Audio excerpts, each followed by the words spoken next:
And we are live. Hello, hello.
Oh, how is everybody?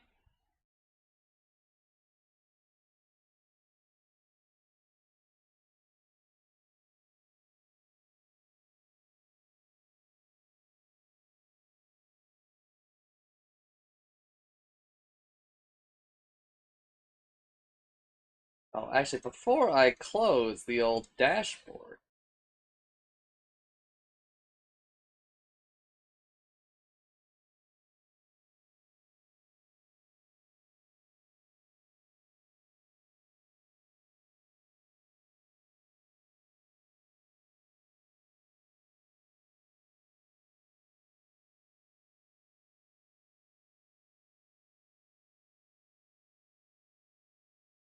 whoa, whoa, what the fuck do you mean I'm using the ad manager?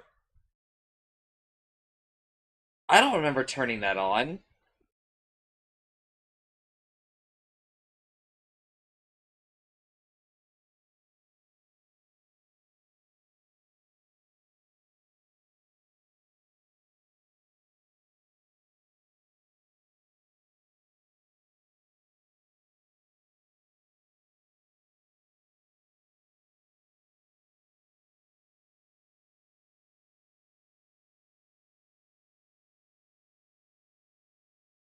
I fucking hate this goddamn website, bro.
Alright, I need a little time.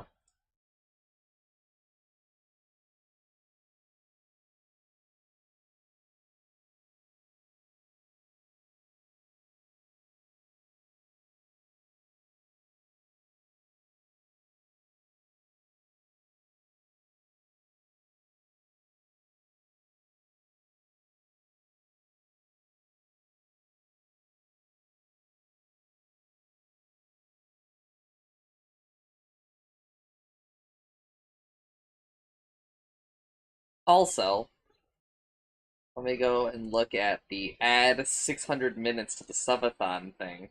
Because I thought of something that would be fun for me.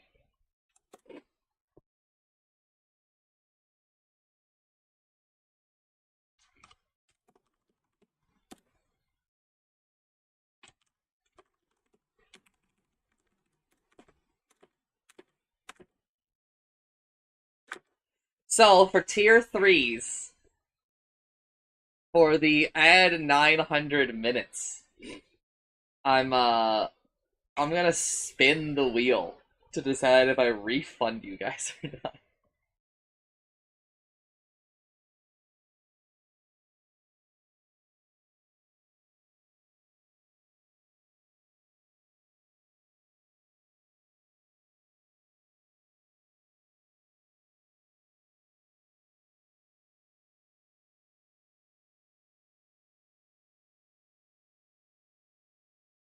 This is backfiring on me.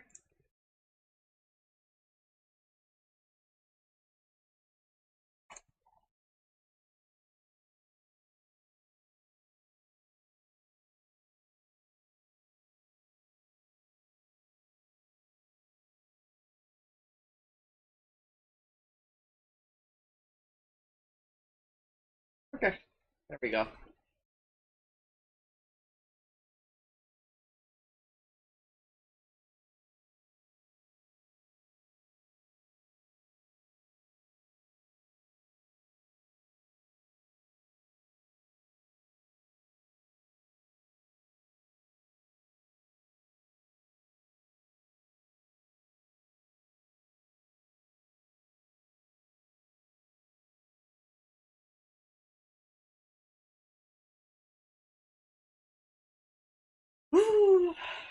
It's kind of cold.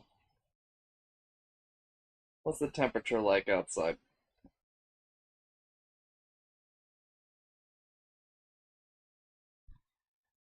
Alright, it's actually getting a little chilly out there.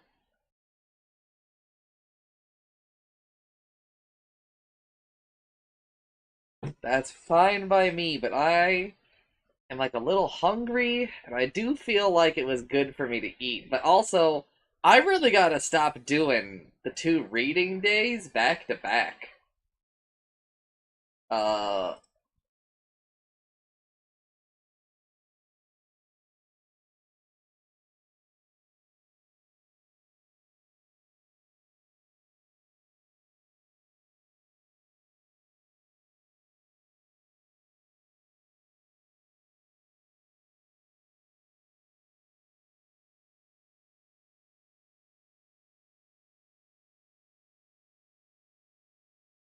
uh, trying to figure out what to do.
Oh, before I even get started, girl,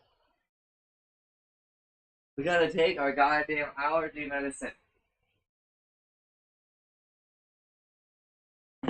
Oh yeah, dirtbag. She doesn't know.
What do I want to eat? I just want like a light snack. Let's have some waffles. I think. And well, we have to stall anyway because I should have taken the fucking medicine. I should have taken the fucking medicine as soon as I woke up, but I forgot. Okay, I'm sorry. I wasn't sniffling.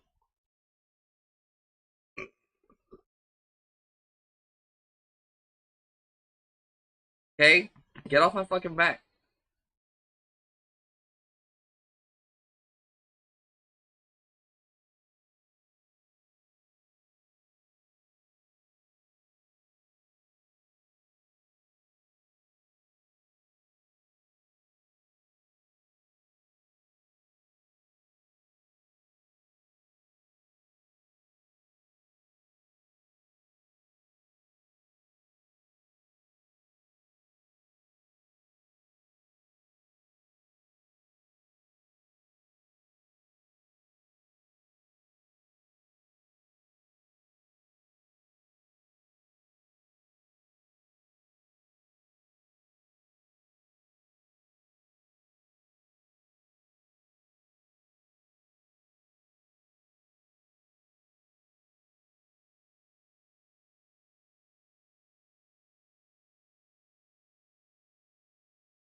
Alright.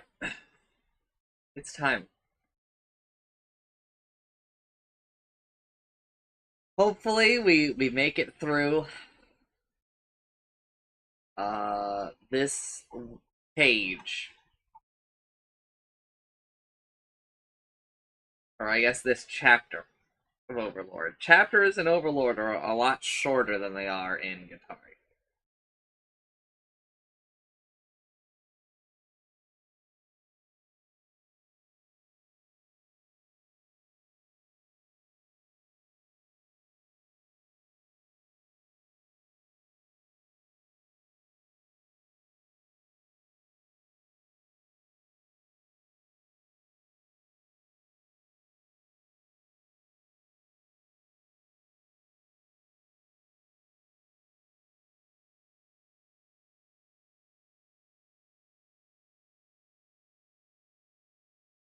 Okay.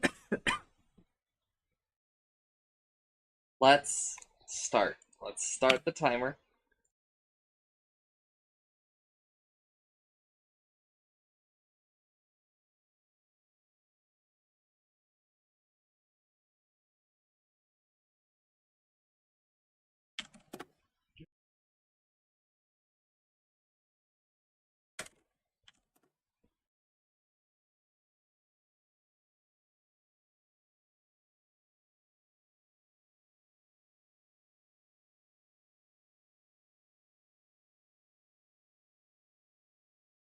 Okay. Oh, take me to.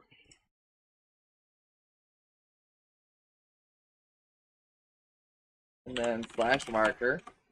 Sorry. Overlord. To me, demons of Lemageddon, the golems which heeded Momonga's command were made of rare metals. They moved before him with an agility that belied their heavy bodies, then took the ready stance they had assumed earlier. Now that Momonga had decided to go with his theory that virtual reality had become reality. His first concern was to guarantee his own safety. Although the NPCs he had met so far had readily obeyed him, there was no guarantee that the others he met would react in the same way. Also, even if they were all friendly, he did not know when danger would next appear. Momonga's life and death hinged on whether or not he could use such things as Nazarik's facilities, the golems, his items, his magic, and so on. Well, that's one problem solved, Momonga muttered to himself in relief as he looked at the golems. He then ordered them only to listen to him. That way, even in the worst case scenario, if one or more NPCs revolted, he would have an ace in the hole. Momonga, satisfied with the mighty-looking golems, looked down at his bony hands. He wore 9 rings on his 10 fingers, and only his left ring finger was bare. Usually, in Yggdrasil, one could only wear 2 rings, one on each hand. However, Momonga had used permanent cash items, which were very expensive, to let him wear a full 10 rings, one on each finger, and use all their powers at once. This was not unique to Momonga. Most players who valued power would spend that money too. One of the 9 rings Momonga wore had an emblem on it, which resembled the symbol embroidered upon the large red banner behind the throne. That ring was the Ring of Ain's Ul Gowns. Every member of Ain's Ul Gown, I said gowns instead of Ain's Ul Gown, possessed the magic ring that Momonga wore on his right ring finger. Although he could use the power of 10 rings at once for the age of cash items, when he applied the cash item, he had to decide which ring he wanted to assign to which finger, and that decision was irrevocable. Even so, Momonga had removed the ring on his left ring finger and sent it to the treasury. The reason why Momonga had assigned that somewhat weaker ring to that finger was because it would have been very useful under certain circumstances, but he rarely wore it because it had a constant effect.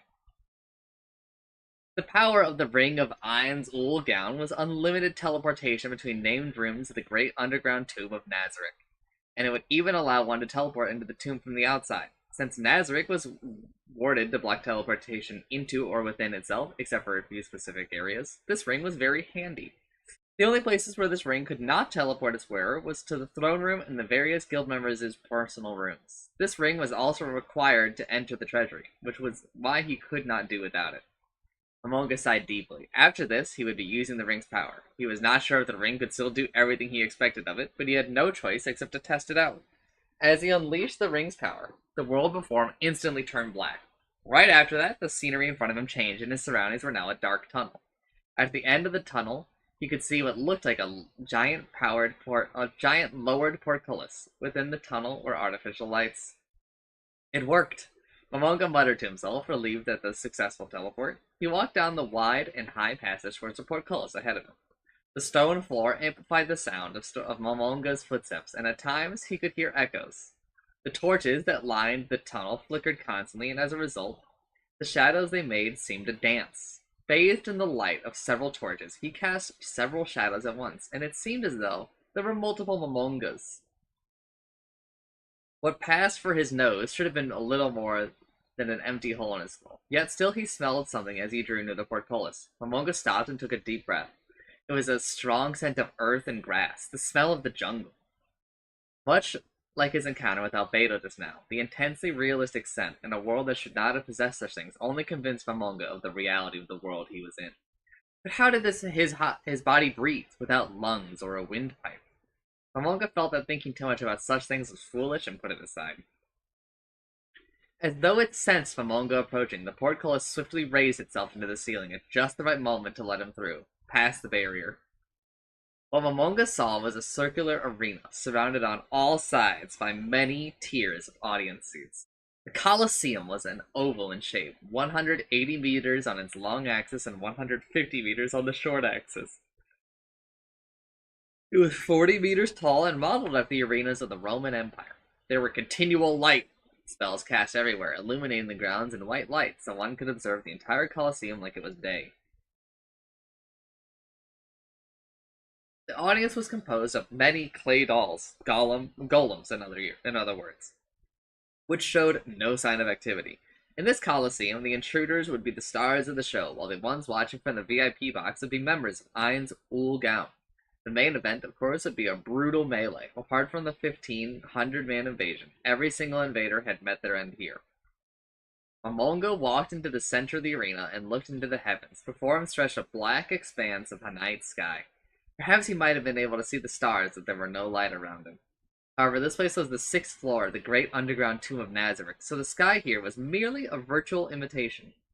Even that imitation required a massive amount of data, but as a result, the sky here could change with the time of day, even showing an actual sun with appropriate daylight effects. Momonga could relax himself in this virtual landscape because Momonga's heart was still human, as opposed to his skeletal appearance. It was also because he felt a sense of appreciation for his comrades' hard work in building this place. Part of him wanted to just wait and space out here, but the present situation denied him that luxury. Momonga looked around. Nobody was there. The twins should have been taking care of this place. He noticed something. Tor! After the shout, a figure leapt from the VIP box. The figure jumped down from a height of about 60 stories, somersaulted in midair, and landed as though it were a butterfly descending on a flower. There was no magic involved, only pure physical prowess. It negated the force of the impact with a simple flexing of the knees, and it smiled broadly. V! It made a V sign of victory. A child of about 11 had descended from above. Her face bore a smile that was as bright as the sun. She was adorable, with an androgynous appeal of both a boy and a girl. Her hair resembled threads of spun gold that grazed her shoulders. The light reflected off the strands of hair resembled an angel's halo. Her mismatched eyes, one blue, one red, seemed as eager and sparkly as a puppy's. Her ears were long, and his skin was dark. She was a dark elf, a species related to forest elves. I think that's just a typo. She wore a shirt of light leather armor, reinforced with red dragon scales. The emblem of IMOUTOTHON was proudly displayed on her vest, stitched in gold onto a white background. Below that, she wore a pair of white pants matching her vest. A necklace with a glittering golden acorn pendant hung from her neck, and she wore a pair of gloves reinforced with plates of enchanted metal. A whip coiled across her waist and right shoulder, and there was a long bow on her back. The bow stave and grip seemed to be covered in strange decorations. Aura, is it? Momonga spoke the name of the dark elf child. He was addressing the guardian of the 6th floor of the great underground tomb of Nazareth. Aura Bella Fiora. He was a skirmisher who was able to summon and tame beasts. Aura jogged over to Momonga. Well, to her it was a jogging pace, but she was traveling as fast as one of her beasts at full speed, rapidly closing the distance between them. Aura screeched to a halt. Her running shoes had He Hirokane metal plates on the souls, and they threw clouds of dust as they ground against the floor of the arena. The clouds did not touch Momonga's body, as she had planned that. Then her skills must have been impressive. If she had planned that, then her skills must have been impressive indeed. Aura was not sweating, but yes, she wiped her forehead theatrically. Then, with a puppy-like smile, she greeted Momonga. Welcome, Momonga-sama. Welcome to the level I guard. The greeting was filled with the same respect that Albedo, Sebas, and the maids had for him. But for some reason, it felt more intimate. To Momonga, this intimacy allowed him to loosen up. Being too uptight and scary was quite troublesome for Momonga, who was unexperienced with this sort of thing. He could not detect any hostility on Aura's face, and his enemy scan revealed nothing. Momonga's line of sight left the band on his right wrist, and he loosened his grip on the staff of Ain's wool gown. He had planned to strike hard and fade away if an emergency occurred, but it seemed as though there would be no need for that. I'll be intruding for a while. This is actually like a Japanese phrase that they use for this kind of situation of like, I'm coming in, right? What are you saying? You are the Master of Nazarick, the Supreme Overlord, right, Momonga-sama? There's no place you'd be intruding if you visited. I see. Speaking of which, if you're here, Mayor, upon hearing Momonga's question, Aura blinked in surprise, as though she had realized some great truth and turned around, shouting loudly upward. Momonga-sama has graced us with his presence. How rude are you going to be by not showing your face to him? There was movement in the shadows of the VIP box. Was Mayor there too? Yes, that's right, Momonga-sama. He's really timid. Oi, jump down here now! An almost inaudible reply came from the VIP box. Judging by the distance between there and here, it was a miracle the other party could even hear Aura. However, that miracle was a result of the magic on Aura's necklace. I can't, One-chan. Aura took a deep breath and grabbed her head. Momonga-sama, he's just scared. He's definitely not trying to insult you. As a member of society, one had to know when to speak one's heart and when to say things that were appropriate for the occasion. Momonga nodded and answered in a gentle way to put Aura at ease. Of course, Aura. I have never doubted your loyalty. Aura sighed in relief, and then she became serious again before shouting angrily at the VIP box. The Supreme Being Ainsama has come to visit us, but you as a floor guardian aren't even here to meet him. You should know how disrespectful that is. If you're too scared to jump down, maybe a quick kick will substitute for courage. Ooh, I'll take the stairs down. How long do you want Ainsama to wait? Get over here now. I get it. Yeah. Bear had gathered up his courage, but his voice still seemed unsteady. After that, a figure jumped out of the VIP box. As expected, it was a dark elf. This dark elf was particularly wobbly on his feet, completely different from how Aura had handled her landing. However, he did not seem to be hurt. He must have skillfully dissipated the force of landing with some athletic trick. After that, he immediately began running over as quickly as he could. However, his top speed was still much slower than Aura. She must have thought so too, because she frowned and shouted, "Hurry up!" Yes! The child who finally arrived in front of Ainz looked almost identical to Aura. They had to be twins, given the way they shared the same hair, the same eyes, and the same features. However, if Aura was the sun, then Bear was the moon. He looked nervous, as though he was afraid of being scolded. Momonga was surprised by the stark difference between the two. However, from what Momonga knew, Bear should not have been like this. Even if one wrote a long character description for their NPCs, it would not be reflected in their personalities. Yet, these two dark elf children were displaying animated emotions in front of Momonga. They must be the Aura and Mare that Buku Chagama-san wanted to see. Buku Chagama-sama. But Chagama was the guild member who had designed these two dark elf characters. If only she could have been here for this. I'm sorry I kept you waiting, Momonga-sama. He nervously raised his eyes to peek at Momonga. He wore a vest of blue dragon scales and a small cape that was as green as jungle leaves. His clothes had the same basic white color as Aura, but a short section of flesh peeked out below his short skirt. It was short because the rest of his legs were covered in white silk stockings. He had an acorn-shaped pendant on a necklace like Aura, but his was made of silver. Bear was much more lightly armed than Aura, with a pair of lustrous white gloves on his dainty little hands and a gnarled black staff in his hands. Bear Bello Fiore. Like Aura, he was a guardian of the sixth floor of the great underground tomb of Nazarick. Momonga squinted, though his eyes were merely empty sockets, and looked at them. Aura thrust her chest forward proudly, while Mare simply cowered under Momonga's gaze. He nodded several times. musing that the two of them were indeed the incarnation of his comrades' hard work. I'm glad to see of his comrades' hard work. I'm glad to see that the two of you are in good spirits. I'm positively overflowing with energy. Although it's been a bit boring recently, it would be nice if we had an intruder or two. I would rather not have to meet intruders. They're scary.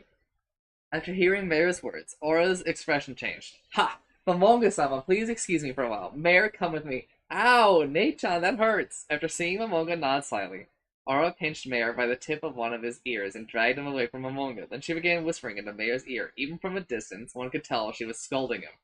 Intruders, huh? Much like you, I don't want to meet them either, Mayor. At least, I'd rather meet them after having the chance to make all the preparations I need, Momonga thought as he watched the twin guardians from afar. After he snapped back to reality, whoop, there went gravity.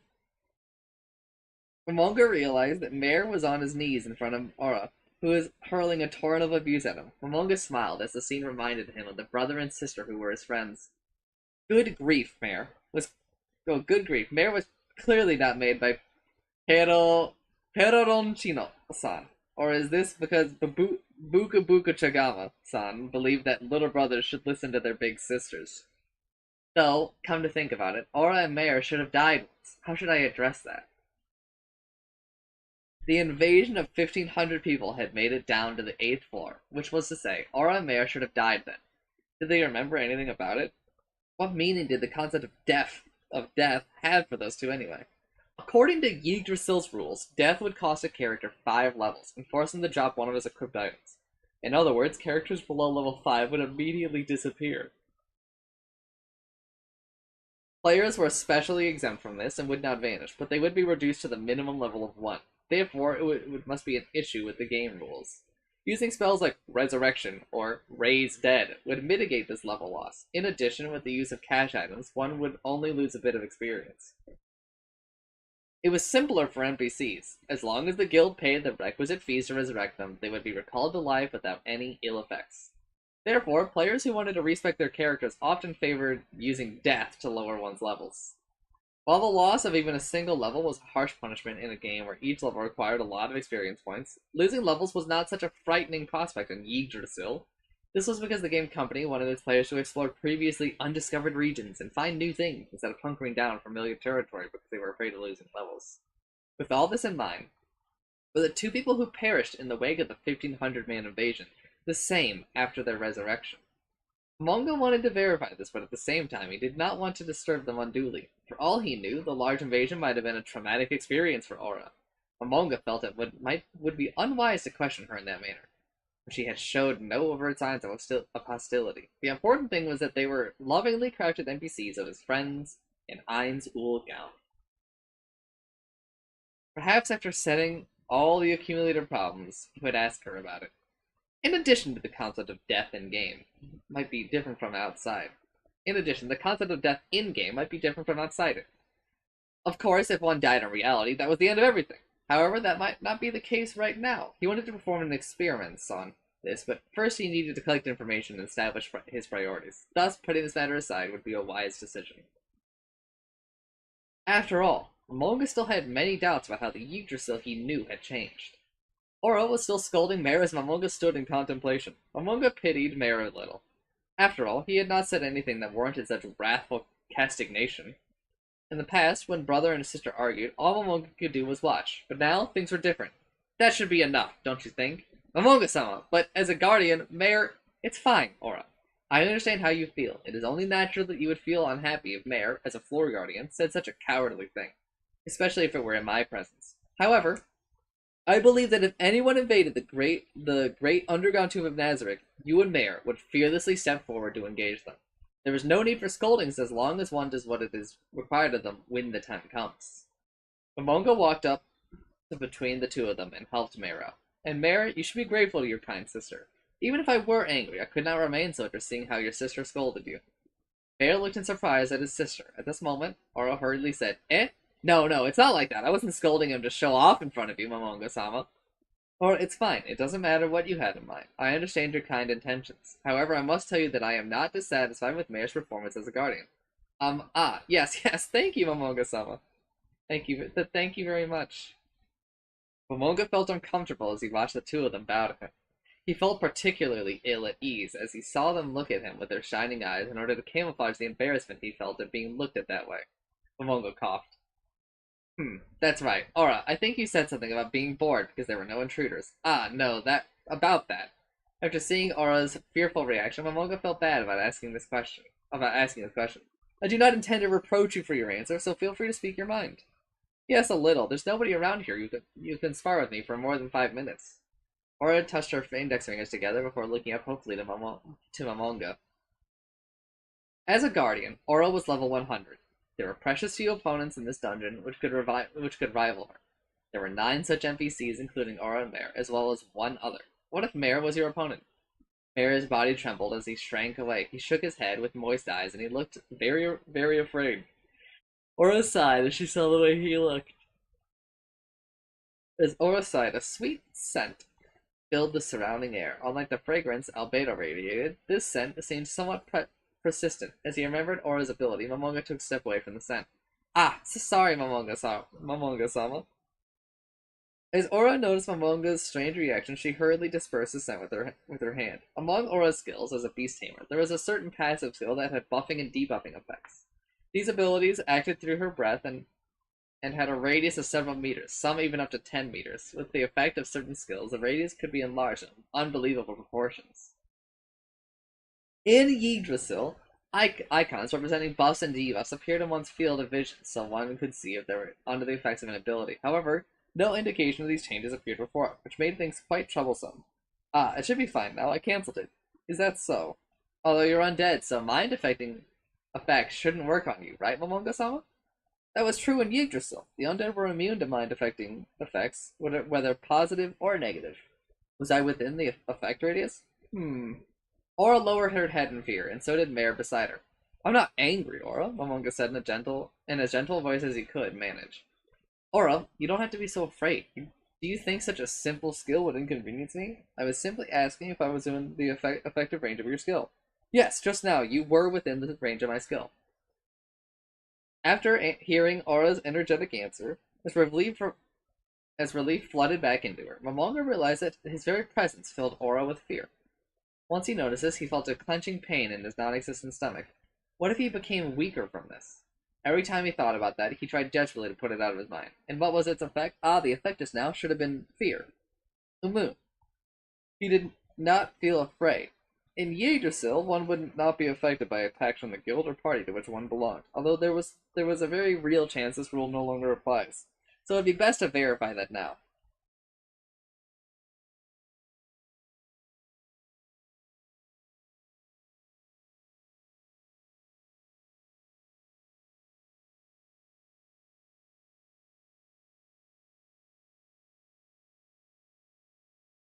He did not feel afraid. Okay, verified then. Alright, I was just thinking that your skills should not have an effect on people from the same guild, the same group. Eh? Aura's eyes went wide, much like Mare's did from the side. Judging from their reactions, Momonga realized that they did not agree with it. Am I mistaken? Yes. Could it be you mix it up with the ability to freely change the range of one's skills? So it seemed the rule of disabling friendly fire was no longer in effect. Mare was not affected while being near Aura, but that might be because he had equipped an item which negated mind-affecting effects on himself. In contrast, the undead among his divine class items did not have any data which protected against mind-affecting effects. But in that case, why did Momonga not feel fear? There were 2 possibilities. He might have resisted it with his base stats, or resisted with his immunities from being an undead creature. Because he was not sure which hypothesis was correct, Momonga decided to conduct an experiment. Can you try using other effects? Aura tilted her head and made a strange noise of bafflement.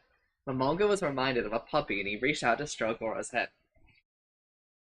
Her hair and scalp felt smooth as silk, and caressing her was very comfortable. Because Aura did not seem to mind, Momonga wanted to keep going on. However, Mare looked a little frightened as he stared at them from the side, so he paused. What was Mare thinking anyway?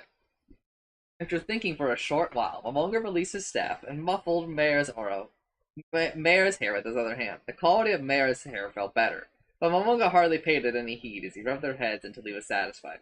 Then he remembered what he was here to do. Then I have something to ask of you. I plan to conduct certain experiments. I'll need your help for them. At first, the two of them did not know how to respond to that. However, when Momonga's hand left their heads, the two of them had embarrassed yet happy looks on their faces. Aura cheerfully replied, "Yes, I understand, Momonga-sama. Leave it to me."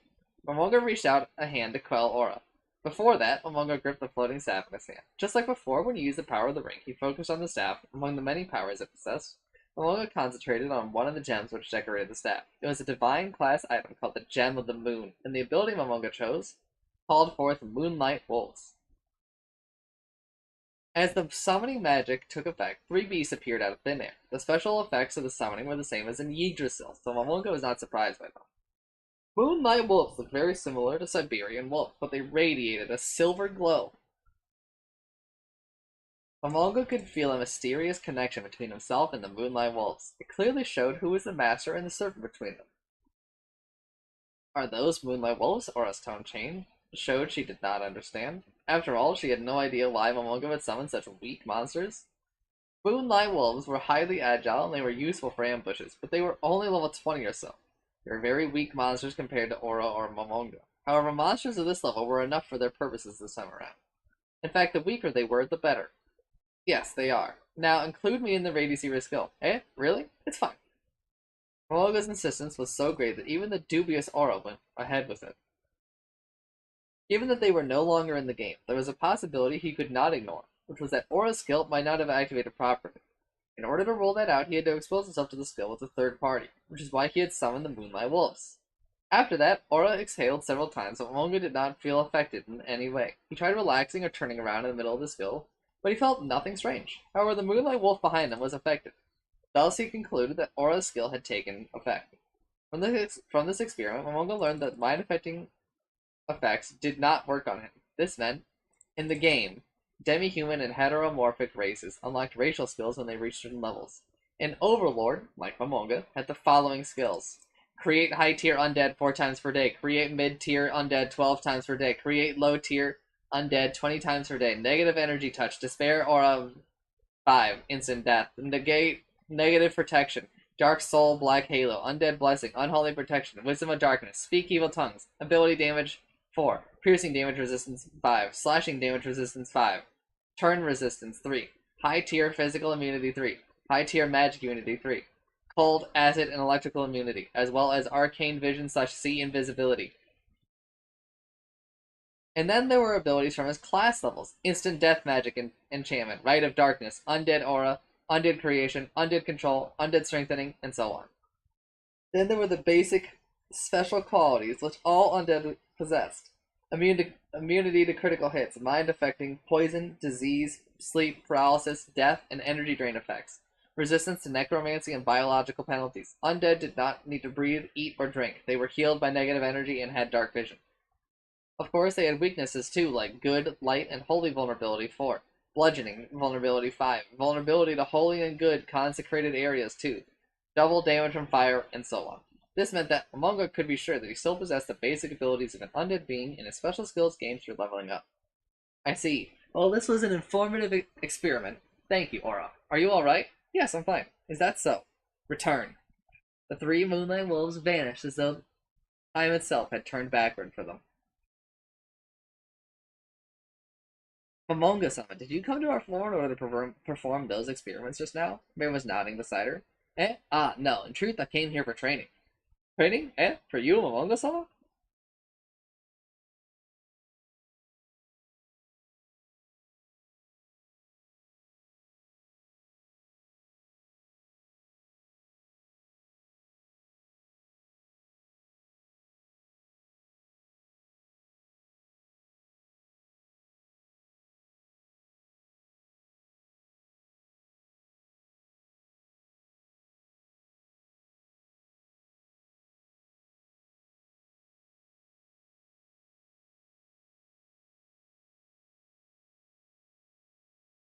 Aura and Mare's eyes were so wide, it seemed like they might fall out. Oh, hold up.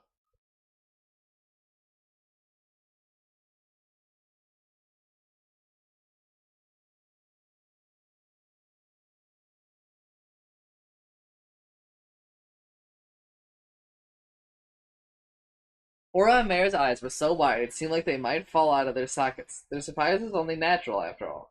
Who would expect to hear such a thing from Amonga, a powerful magic caster, the supreme ruler of the great underground tomb of Nazarick, as well as the one who stood above all? Momonga, who had anticipated this reaction, swiftly replied, "Indeed." After seeing Momonga's swift reply and hearing the light impact of his staff on the ground, realization dawned on Aura's face. Momonga was quite pleased with himself, as this reaction had fallen within his scope of prediction. Is that the legendary weapon of the highest order which only you may wield, Momonga-sama? Legendary weapon? What did he mean by that? Momonga had his doubts, but after seeing Mara's shining eyes, he knew the question had not been asked with ill intentions. Indeed, this is the staff of Ainzul Gown, which I made with my guild members. Momonga raised the staff and immediately radiated a beautiful glow which lit up its surroundings. The glow was as blinding as the staff itself. However, the surroundings were filled with inauspicious flickering shadows, which emitted an aura of menace. Momonga's voice was more animated and proud when he spoke. The 7 gems of the staff's snake mouths are all divine class artifacts, since they all belong to a set. Having them together unlocks even greater power beyond their base abilities. Gathering them all required an incalculable amount of time and effort, and many of our members stated they wanted to quit during the process. I can't remember how many monsters we farmed for their drops. Anyway, in addition, the staff's power is beyond that of a divine class item. In fact, it almost approaches that of a world class item. The most potent feature is its automatic engagement system. It would seem he had gotten carried away. He had built it with his comrades in the past, but because he had never taken it out before, there had been no chance for it to shine. Now that he had the chance to show it off, his praise surged forth like a rising tide. Momonga forcibly quelled his desire to flaunt the staff. How embarrassing. Something like that. That's amazing. That's totally awesome, Momonga-sama. Momonga almost laughed as he saw their eyes. He tried his best to suppress the delighted expression on his face, although skeletons had no expressions, and continued. Which is why I wanted to run some experiments with this staff. I hope you can help me. Yes, understood. Well, go prepare right away. Then, could we see the power of the staff? That's fine. Then I shall show you a fraction of the power of this mighty staff, which only I can wield. Awesome! Aura exclaimed as she jumped up and down adorably.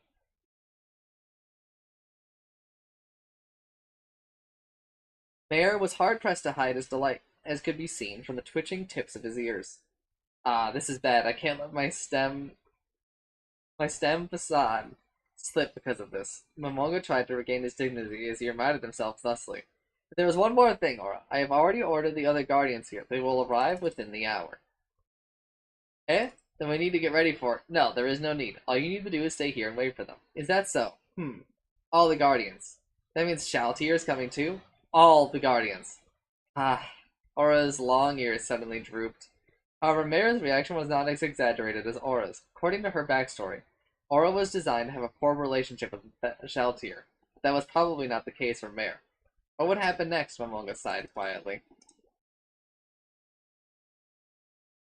We are now at part 2.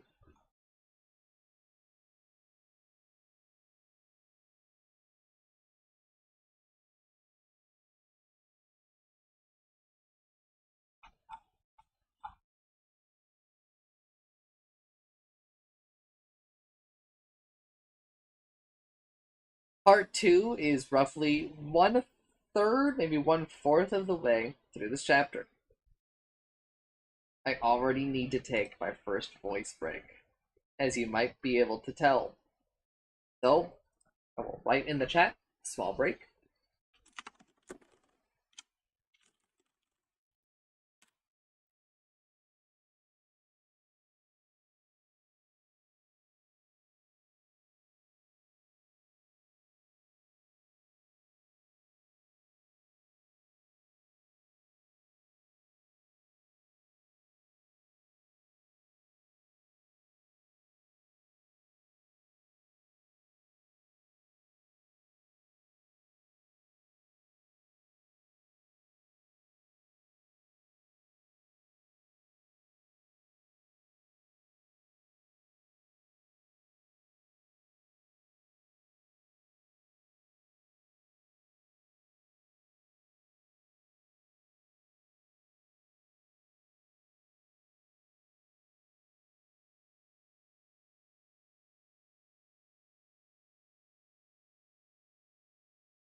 Alright, hello. Let's do it to it. The company of 50 men. Part 2. No diamond page breaks, by the way, in that entire section. Part 2. The company of 50 men galloped across the grassy plains on their horses. Every man in the company was athletically built. One of them was particularly eye-catching. There was no better word to describe him than fit. His muscles were prominent, even though he was wearing a breastplate. He was around 30 years old, and his face was tanned from the long days of sun and covered in wrinkles. Black hair was neat and trimmed, and his dark eyes had a sharp look about them. The man riding by his side said, "Warrior Captain, we're almost at the first village on our patrol route." "Ah, yes, Vice Captain." Gazef Stronov, the renowned warrior captain of the Rhea-sized kingdom, did not see any villages. He calmed his racing heart and maintained his mount's speed. Although he had kept the horse's pace at 1, which would not be overly fatiguing, they had hustled all the way from the royal capital, and the fatigue was beginning to accumulate within Gazef's body. Must have been at least as bad for his horse, which was why he had tried not to overburden it. "I hope they're all right," the vice captain said. There was a current of unease running beneath those words, and Gazef felt the same way. The king had ordered Gazef and his men. Imperial knights had been spotted at the border. If those reports are true, eliminate them immediately. The city of Irontel was closer, and under normal circumstances it would be faster to send troops from there. However, the Imperial Knights were powerful and well-equipped, and there was an insurmountable gap between them and average conscripts. The only people in the kingdom which could match up to the Imperial Knights were Gazef and his troops. However, handing the entire task to Gazef and his men alone was the height of foolishness. Before Gazef reached their objective, other troops could have been mobilized in order to protect the villages. Though they could not win, they could at least hold them off. There were many other methods that they could have employed. However, they had not used any of them. No, they could not. Gazef, who knew the reason why, was filled with agitation. He tightly gripped the reins and tried not to tug on them. Even so, was able to suppress the thoughts burning in his heart. "Warrior Captain, just having us do the searching is pointless. Couldn't we bring everyone from the warrior band and have them help us? We could also hire adventurers from Irontel to help us out. Why are you doing this?" "Enough, Vice Captain. Things might go poorly if someone heard that Imperial Knights were running loose in the kingdom's territory." "Warrior Captain, there's nobody here. You don't have to stand on ceremony, but I hope you can tell me the truth," the vice captain said with a smile. Then he continued, "Was it those nobles?" Gazef did not reply to those disdainful words, because that was exactly the case. "Those damned nobles, treating human lives like pieces in their power struggles. And on top of that, since this is the king's domain, they can use any province here to take shots at the king. Not all nobles think that way. And maybe you're right, warrior captain, and there are some nobles who think of the people. For example, the Golden Princess. But apart from her, there's practically no one else. If only the kingdom was ruled by a dictator, couldn't we ignore those damn nobles and work for the good of the people? If you interfere too strongly, it might lead to a civil war that would tear the kingdom apart. Given that we're facing the threat of the Empire's expanding ambitions, a war like that would be disaster for the common folk." I know that, but the "I know that, but" uses a slightly different font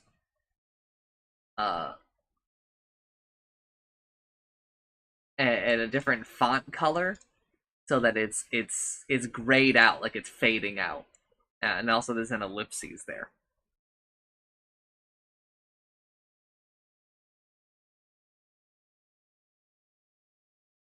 Thank you.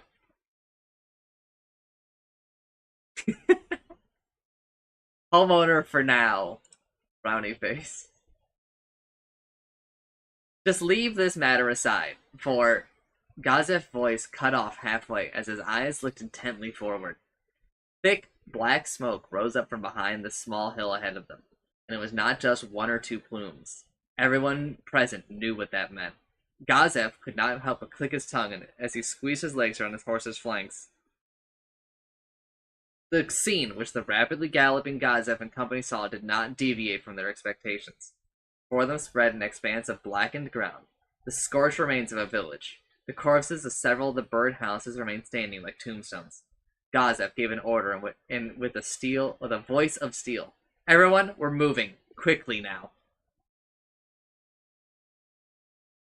Some patented diamonds to signify a break, but not a different part of this like we previously did.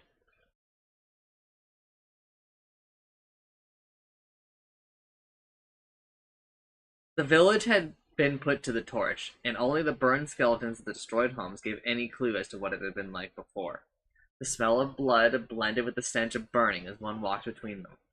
Gazef's face was calm, with no hint of any emotions on it.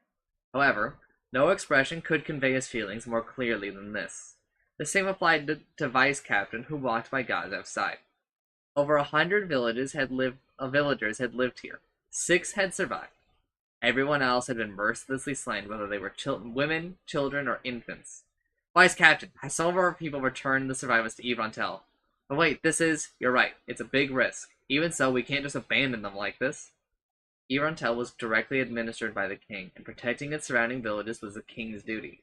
Abandoning the survivors here would cause a lot of problems for him. One would imagine how the noble faction, which opposed the king, would seize on that opportunity to make trouble for him. More importantly, please reconsider. A lot of the survivors witnessed Imperial Knights. We can consider that as having fulfilled the first part of the king's orders. I feel we should fall back for now and make sufficient preparations in Irontel before carrying out the next part. No! Warrior Captain, you should know by now that this is a trap. The timing of the attack came too close to our arrival at Irontel to be anything but a coincidence. Their ruthless actions were only committed after we arrived, and the reason why they did not kill everyone was in order to use them as bait for a trap. Survivors had not evaded the knights. Rather, the enemy had not finished them off. It might be a plot to divide Gazef's strength by having him split off his men to protect the survivors. Warrior Captain, do you intend to keep at it, knowing well that there's a trap? Indeed. Warrior Captain, are you serious about that? Indeed, you are strong, and you could easily defeat 100 knights. However, the Empire has that old man. Even you would be in great danger against him. There's also a chance that you might lose against the Empire's renowned 4 knights, under-equipped as you are. Therefore, I beg you to fall back. To the king, losing a few villages is nothing compared to losing you. Gazef could only listen quietly as his vice captain got more and more nervous. If we won't fall back, then we should leave the survivors behind and launch a pursuit with all of us. That would be the wisest option, but at the same time it would mean that we would be leaving them to their deaths. Do you think they can survive by themselves? Vice Captain could not reply, because he knew the survivors' chances by themselves were practically non-existent.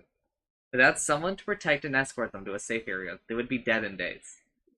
Even so, the Vice Captain spoke. No, he had to speak. Warrior Captain, yours is the most valuable life here. The villagers' lives are nothing in comparison. Gazef was well aware of the painful decision the Vice Captain had made, and he was angry at himself for having forced him to say such a thing. Even so, he could not comply with the Vice Captain's request. I was born a commoner, and so were you. Indeed, and I enlisted in admiration of you, Warrior Captain. I recall you were born in a village as well? Yes, which is why life in a village is difficult, and death is a constant companion. It's not uncommon for a village to be attacked by a monster, and many lives lost as a result. Am I wrong? No, you are not. When a monster shows up, the rank-and-file soldiers are hard-pressed to deal with it. If a village does not have the money to hire adventurers to deal with monsters, all they can do is hunker down and wait for the monster to leave. That's right. Then can you say you did not look forward to something like this? Can you say you did not hope for the nobles or someone strong to come and save you? It would be a lie to say that I didn't, but the fact is that nobody ever came forward to help. At least the Lord of the Land where my village was did not pay for adventurers to help us. Since that is the case, why don't we prove that we're not like him? Come, let us save these people. The Vice Captain thought of his own experiences and could not say anything in response. Vice Captain, let's show the villagers what heroes who willingly plunge into danger to save others look like. Let's show them how the strong will save the weak. Gazef's eyes met the Vice Captain's, and countless emotions passed in between them. His voice somewhat tired but grateful, the Vice Captain replied, "Then allow me to lead the men. There are many who can replace me, but none who can take the place of you, Warrior Captain. Don't be foolish. My chances of survival are higher. Remember, we're not going to die. But we're not going to die, but to save the people of the kingdom." The Vice Captain opened his mouth several times as though to speak, but in the end he chose to remain silent. Then, pick the soldiers who will follow you in escorting the villagers to Irontel. Some more dots to signify like a break here.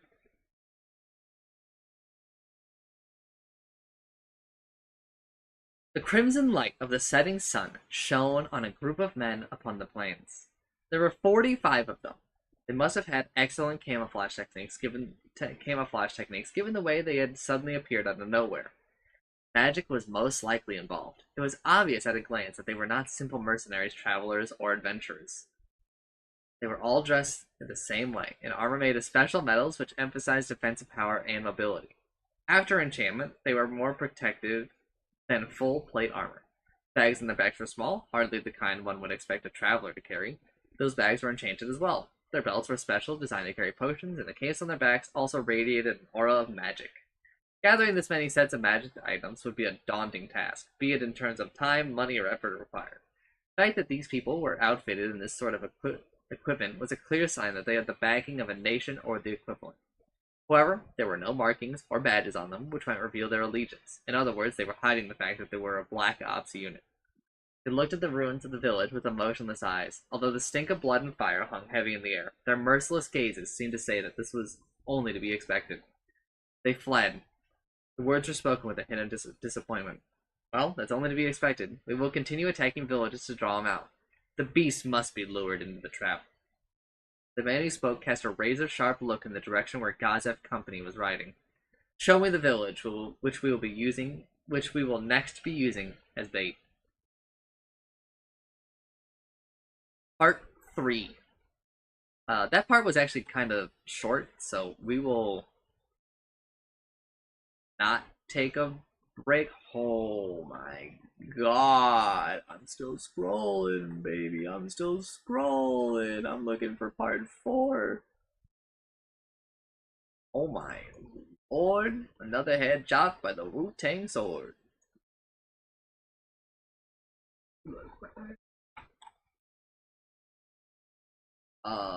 There will have to be a break in the middle of this part. This is a lot.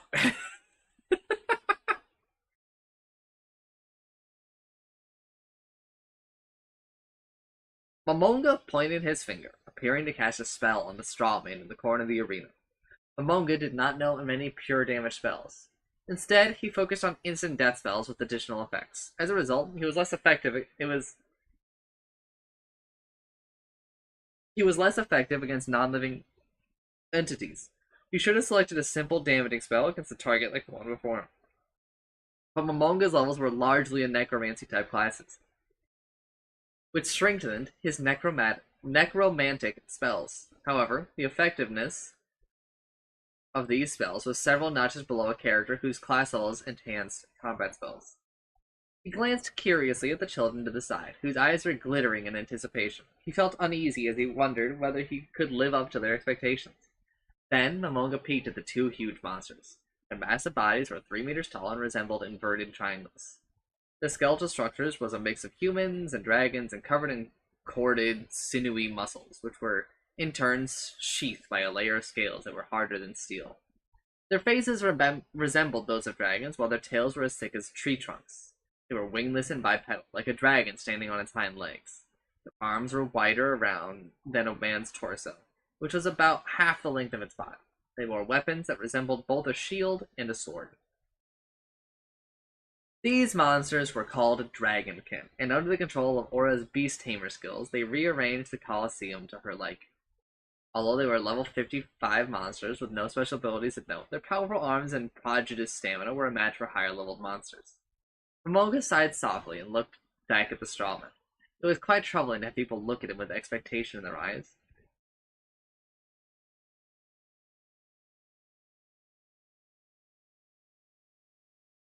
His objective this time was to verify that he could use magic. The reason for allowing Aura and Mare to witness this experiment was to impress his power upon them before the other Guardians arrived. In this way, they could learn that opposing Momonga was a foolish course of action. The 2 kids did not seem like they would betray him, nor did they feel like they would. The 2 kids did not seem like they would betray him, nor did he feel that they would betray him. However, if he lost the ability to use his magic, Momonga was not confident that they would stay loyal to him. Aura treated Momonga like an old friend, but to Momonga it was the first time that they had met. He could tell that the twins were the lovingly crafted embodiment of his guild members' hard work. However, there was no guarantee that their design and programming was perfect. In the face of countless situations and stimuli, a discrepancy or weakness might appear somewhere. They were intelligent beings who could think on their own, so flaws in their reasoning must exist somewhere. They were not programmed to be loyal to weaklings. What would that mean for him? In all likelihood, they were not written to be slavishly loyal. That would mean that whether or not they obeyed the order would depend on who the giver was, and it would be bad enough if they did not listen to him, but what if they betrayed their guild leader after finding out that he was powerless? It was not good to have too many doubts, but blind trust was not a wise move either. He would cross that bridge when he came to it. Monga turned his mind to the present. Another reason for coming here was that if he found that he could not use magic, he could discuss the situation with Aura and Mare. The twins thought he had come to test the power of the staff, so now that its power had been proven, he could cover up any ineffectiveness of his own magic. It was a pretty good plan. Monga could not help but congratulate himself. Has he ever been so cool and calculating in the past? However, there was nobody here who could answer Momonga's question. He cast aside the doubts in his mind and focused on using the magic of Yggdrasil. There were over 6,000 spells in the game, from Tier 1 to Tier 10, as well as Super Tier magic. These spells were divided among various types and schools, and Momonga could use 718 of them. A normal level 100 player would only be able to use 300 of them, so Momonga was an exceptional case. 6,000 spells. Holy shit.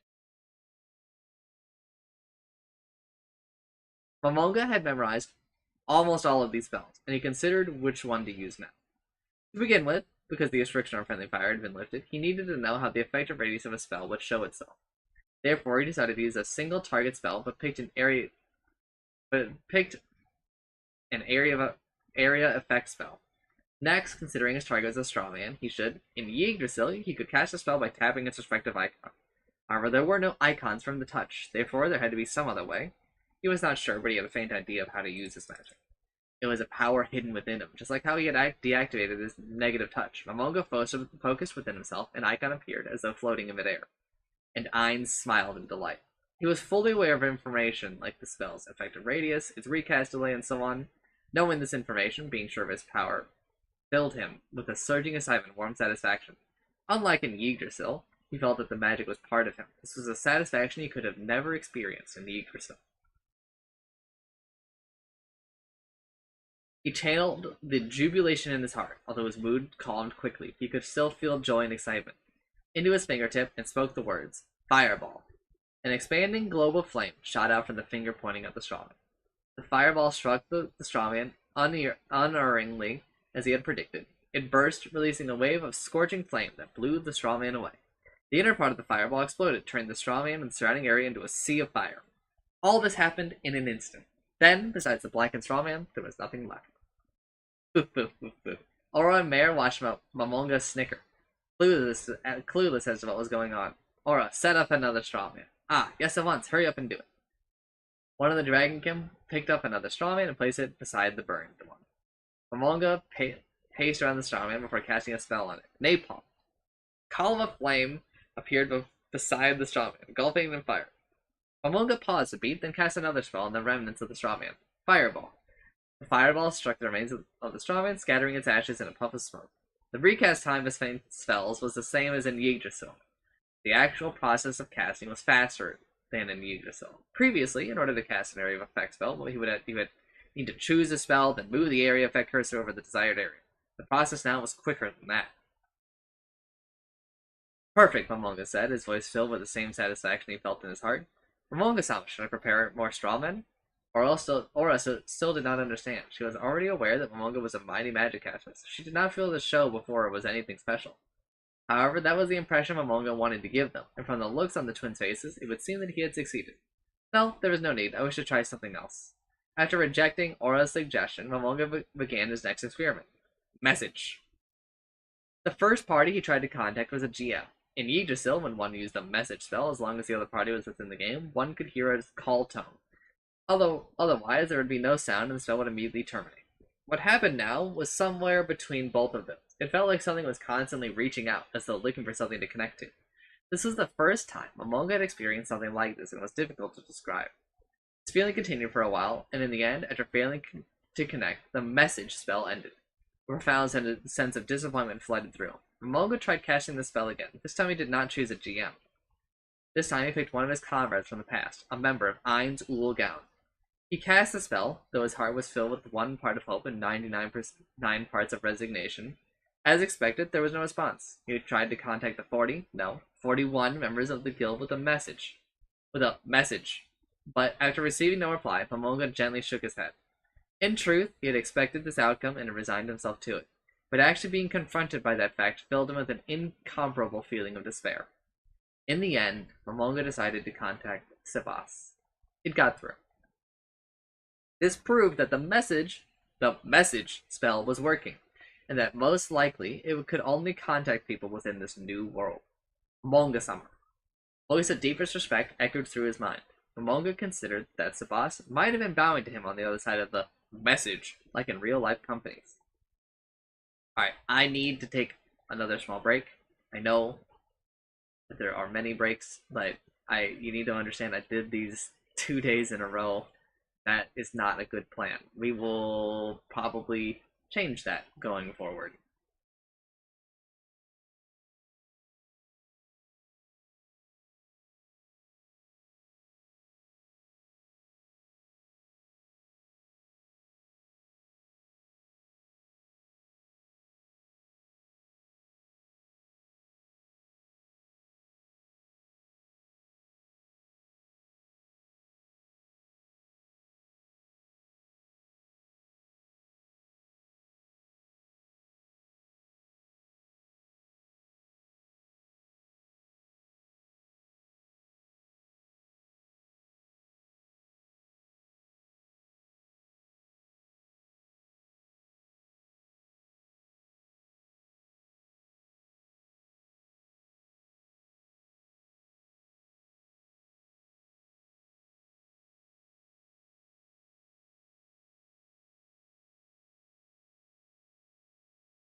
Alright, sorry, that break went longer than expected because I remembered the laundry.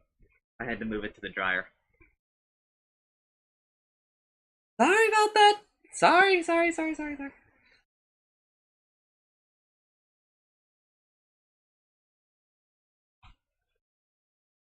Just then, Sabas spoke again, as Momonga fell silent from thinking about these ridiculous things. May I ask if something is wrong? Forgive me. I spaced out there. That's right. How are the surroundings like? Yes, we are surrounded by plains, with no intelligent creatures in sight. A plain? Not a swamp? The great underground tomb of Nazareth should have been bordered by a swamp that was inhabited by frog-like demi-humans called Tuvags. The swamp was shrouded in mist, and it was poisonous. Yes, there are only plains around us. Momonga could not help but smile. All of this was too much. In other words, the great underground tomb of Nazareth has been wholly transported to a different space. Sabas, is there anything floating in the sky, or did anything like a message appear? No, there is nothing like that. The heavens are as boundless as the sixth floor's night sky. What? Did you say night sky? Is there anything suspicious around you? No, I haven't. I have not seen anything unusual. Besides the great underground tomb of Nazareth, there are no other man-made structures in sight. Is that so? Is that so? What should he say? All Momonga could do was grab his head and try to think, but in his heart he knew that this was most likely the case. Savasa's silence was a subtle hint that he was awaiting orders. Momonga glanced at the strap on his left wrist. In another 20 minutes the other guardians would arrive. If that was the case, there was only one order he could give. Return in 20 minutes. When you come back to Nazareth, head to the Colosseum. All the guardians will be coming, so when you arrive, I hope you will tell them about what you saw. Understood. Then gather as much information as you can before your return. After hearing Sabasa's acknowledgement, Momonga terminated the message spell. Just as Momonga was about to sigh in relief that everything he remembered, the expectant looks on that everything was over, he remembered the expectant looks on the twins' faces. He had already told them he was going to verify the staff's power, so he had let them see it. Momonga grasped the staff and pondered which fraction of its might he should reveal. The numberless powers within the staff of Ain's Ul Gown seemed to be begging Momonga to unleash them. Right now he summoned a flashy spell. Summon Primal Fire Elemental. In accordance with Momonga's will, the orb of fire grasped within one of the snake mouths, pulsed with essence?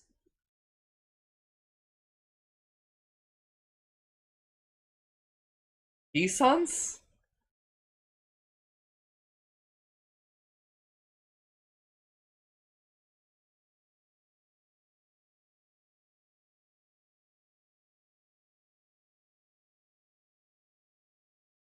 I've never seen this word before. Momonga could feel the movement of a mighty invisible power and thrust the staff of Ain's Ul Gown forth. A vast ball of light ballooned from the tip of the staff, and a vortex of roaring flames filled forth from the globe of radiance. The fires spun faster and faster until the tornado of flame reached a width of 4 meters and a height of 6 meters. The crimson inferno threw off gusts of scorching earth in all directions. From the corner of his eye, he could see the dragonkin protecting Aura and Mare with their vast bodies. The searing winds made his cape flap violently. So intense was the heat that it would not have been unusual for a normal person to be burned by them. But Momonga had acquired a complete immunity to fire damage in order to negate one of the weaknesses of the undead. It had no effect on him at all. Soon, the vast cyclone of fire, swallowing the surrounding air as it burned hot enough to melt metal, began to flicker and shudder as it took a humanoid form. Primal fire elementals could be said to be among the highest ranking among all elemental monsters. They were over level 85. Just like he had with the Moonlight Elves, Momonga felt a mysterious connection to the primal fire elemental. Wah! Aura was watching it intensely as she made noises of surprise. As she looked upon the top-tier elemental, something that even her summoning powers would not be able to bring forth. Aura's face bore a look of excited admiration, like a child who had just received a dearly beloved present. Do you want to fight it? Eh? Eh? After a moment of hesitation, Aura grinned innocently compared to a normal child smile. Hers was a little, no. The truth was that it was quite scary. In contrast, Mayor's smile from the side seemed more like that of a child. Can I? Don't worry. It'll be fine, even if you defeat it. Momonga shrugged to indicate that it was alright. The staff could summon one primal fire elemental a day. In other words, the staff could summon another such being after 1 day had passed. As such, defeating it would not be a great loss. Ah, I suddenly remembered that I had something urgent to do. Mayor. A hand reached out and firmly grasped Mayor's arm, not allowing him to escape. His sister had no intention of fleeing. Aura's smile stopped Mayor in his tracks. Perhaps to Momonga it might have been a cute girl smile, but to the other person present, who looked almost the same as Aura, it was anything but cute, and Mayor's face froze solid as he looked on it. She dragged Mayor in front of the primal fire elemental. Mayor's eyes looked around. He looked desperately to Momonga for help. In response to his hopeful smile that blossomed delicately on his face, Momonga simply clapped. The flower of hope promptly wilted. All right, try your best, you two. Don't blame me if you get hurt. Okay. Aura responded energetically in contrast with Mayor's nearly inaudible and despondent reply. Momonga felt that as long as Mayor was around, neither of them would get hurt. Thus, by the power of the connection between himself and his summoned creature, he ordered the primal fire elemental to attack the twins. As the conflagration that was the primal fire elemental approached them, the twins met its attack with Aura as the frontliner, while Mayor was the rear guard. Aura slashed at the primal fire elemental, holding her whip in both her hands, while Mayor used magic to deal damage. Well, it seems like it'll be an easy fight. Monga's eyes left the one-sided battle taking place before him and began to ponder the other things he needed to investigate. He had already finished verifying that he could use and activate his spells and equipped magic items. Thus, the next things he had to check on were his other items. Scrolls, wands, and rods were particularly important. All of them were magic items that could produce a spell-like effect. Scrolls were one-use expendables, while rods and wands had charges, which they consumed to produce their effects. Momonga possessed many magic items. He was a hoarder by nature and did not like using expendable items because he felt it was a waste, to the point where he did not even feel like using high-end recovery items when he encountered a boss. This went beyond mere prudence to miserliness. Miserliness. I know what a miser is, but I don't know how to change it into this word. Which was why his stock of items was so great. In Yggdrasil, all of these were stored in his personal inventory. Then in this world, where had his inventory and all its contents gone? Momonga recalled how he had opened his inventory in the past and reached his hand into the air as though searching for something.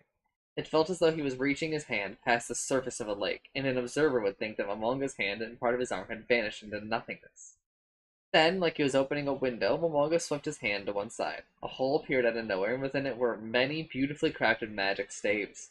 It was exactly like the inventory in Yggdrasil. He moved his hand in a scrolling motion. In the space revealed, one could see all manner of scrolls, wands, weapons, armor, cosmetic items, gems, potions, all the consumables. The sheer number of magic items in there was awe-inspiring. Thus relieved, Momonga could not help but laugh. If this were the case, Momonga felt that he could guarantee his own safety, even if everyone in the tomb set themselves against him.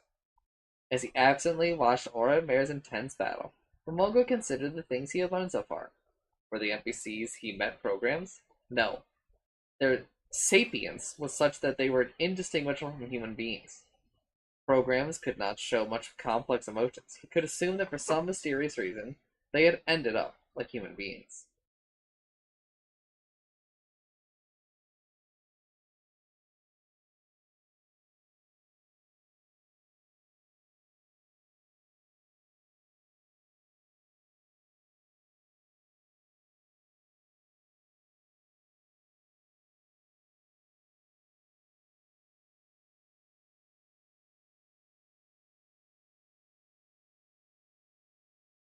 Oh, I forgot to type back.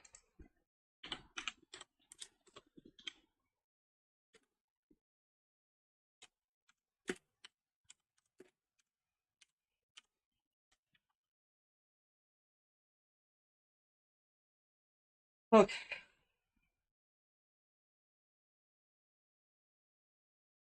And what was this world? He had no idea. Since he could use Yggdrasil's magic here, it made sense to think of this place as being in Yggdrasil.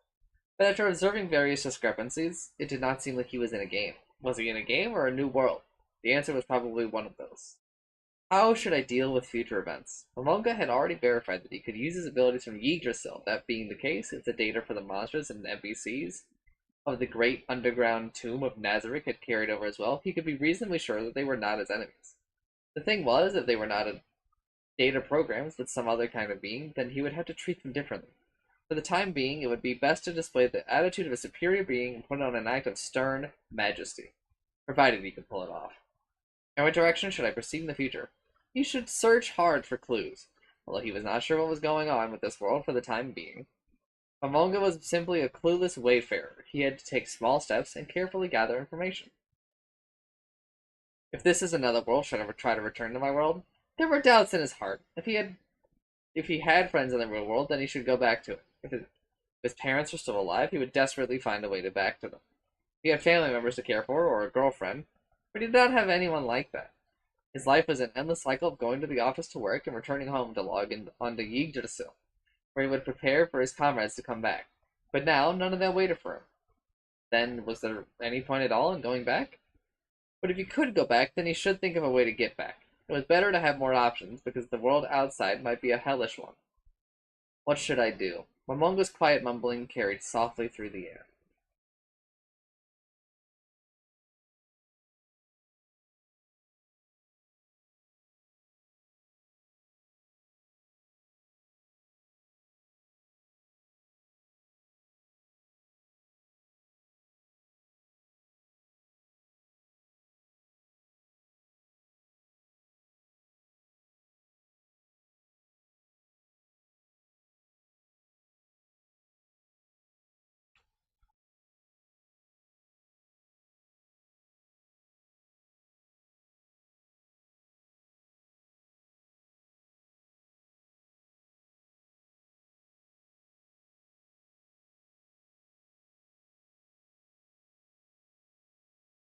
The Gigantic Primal, Part 4. The Gigantic, we're gonna go until the intermission, because, again, it's just really rough to do these 2 days in a row.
The gigantic primal fire elemental vanished slowly, as though melting away into nothing. The blazing heat that it left in its wake began to cool off. As the fire elemental disappeared, Momongo could feel the link he had to it fading away, like smoke on the wind. The primal fire elemental possessed extraordinary attack power and stamina, but to Aura, who could ignore the damage of its area effect flames and could nimbly evade its blows, it was little more than a giant target. Although Aura would still lose HP if she were attacked, Mare, the druid, would not permit that to occur. In fact, he had cast all sorts of buffs and debuffs to grant effect during the battle. The great effect during the battle. The two of them played their roles as frontliner and rear guard perfectly, with flawless teamwork. At the same time, Amonga could feel the reality of this battle, completely unlike those he had fought in the game. Spectacular, the two of you put on a good show. The twins smiled happily as they heard Momonga's sincere praise. Thank you, Momonga-sama. It's been some time since we had to work so hard. Two of them tried to wipe off their sweat, but right after they did, more of it beaded on their skin, rolling down their dark skin. Momonga silently opened his inventory and withdrew a magic item, a pitcher of endless water. In Yggdrasil, They were statuses like hunger and thirst, but neither of them applied to the undead Momonga. So he had no use for items like those. At most, he used them on his mounts. The glass pitcher was filled with water. Droplets of condensation immediately formed on the surface of the glass, probably because the water inside was very cold.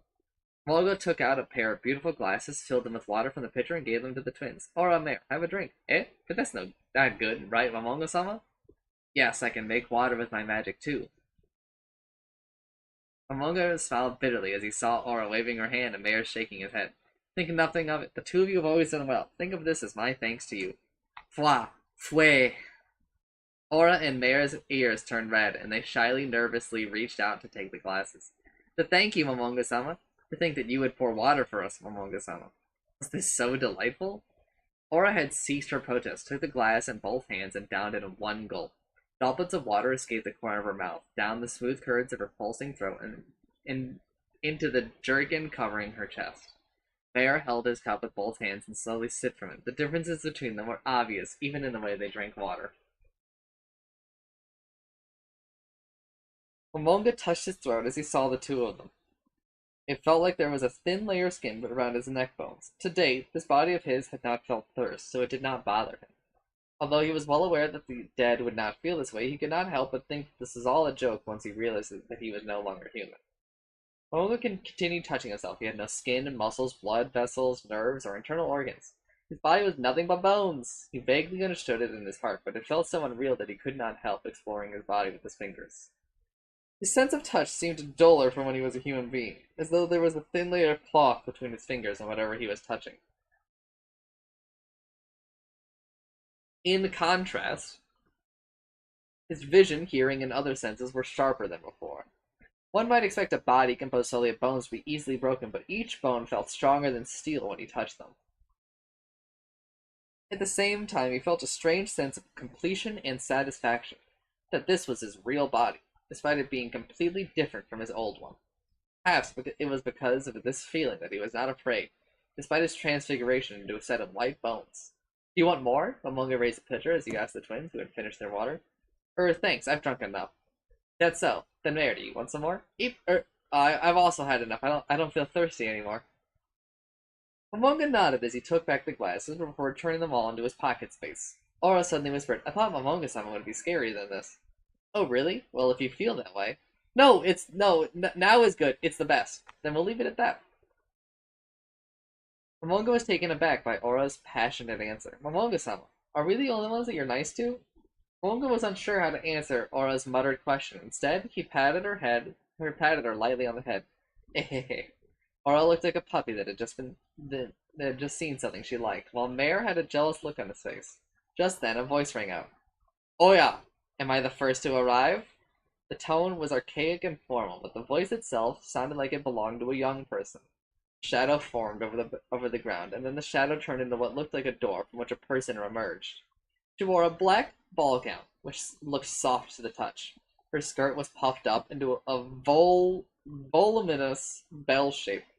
On top of that was a bolero edged with frills, lace, and ribbons, as well as a pair of long silk gloves. Together, they covered up most of her skin. Her skin was as pale as wax, and her looks could only be described as stunningly beautiful. Her long silver hair was tied up into a ponytail that descended from one side of her head, exposing her face. Her deep red pupils were filled with a seductive look of delight. She looked to be 14 years old, or younger, and her innocent, youthful appearance combined the qualities of cuteness and beauty into a single whole. However, her breasts bulged proudly forward in a decidedly unchildlike manner. Weren't you told not to frivolously use gait in Nazarick? We are warded against teleportation, after all. You should be able to walk here, so shouldn't you have come on foot, Shaltir? The annoyed voice came from beside Momonga. There was no trace of its previous puppy-like obedience in those cold words, only a burning hostility. Mayor was trembling by the side, and he slowly edged himself away from his sister. In truth, the speed at which the leopard, called Ora, had changed its spots startled Momonga as well. The girl who had come here via the highest tier of teleportation magic was called Shaltir.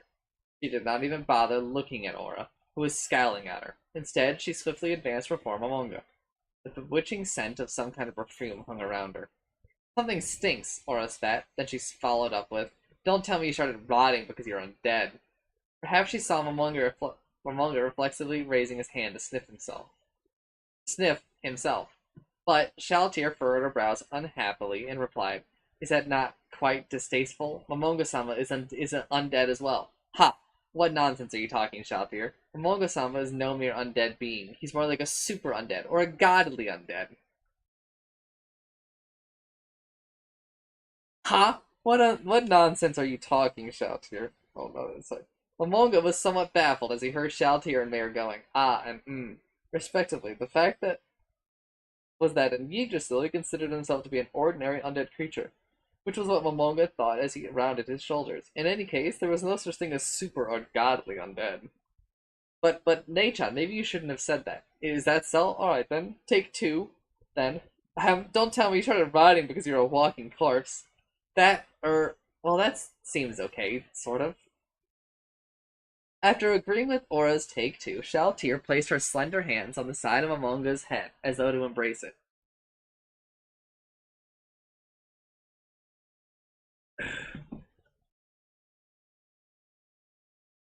Ah, my master, my beloved master, the only one whom I cannot rule over. Her carmine lips parted, revealing a moist, slick tongue. The tongue moved like a living creature as Shaltir lovingly licked her lips.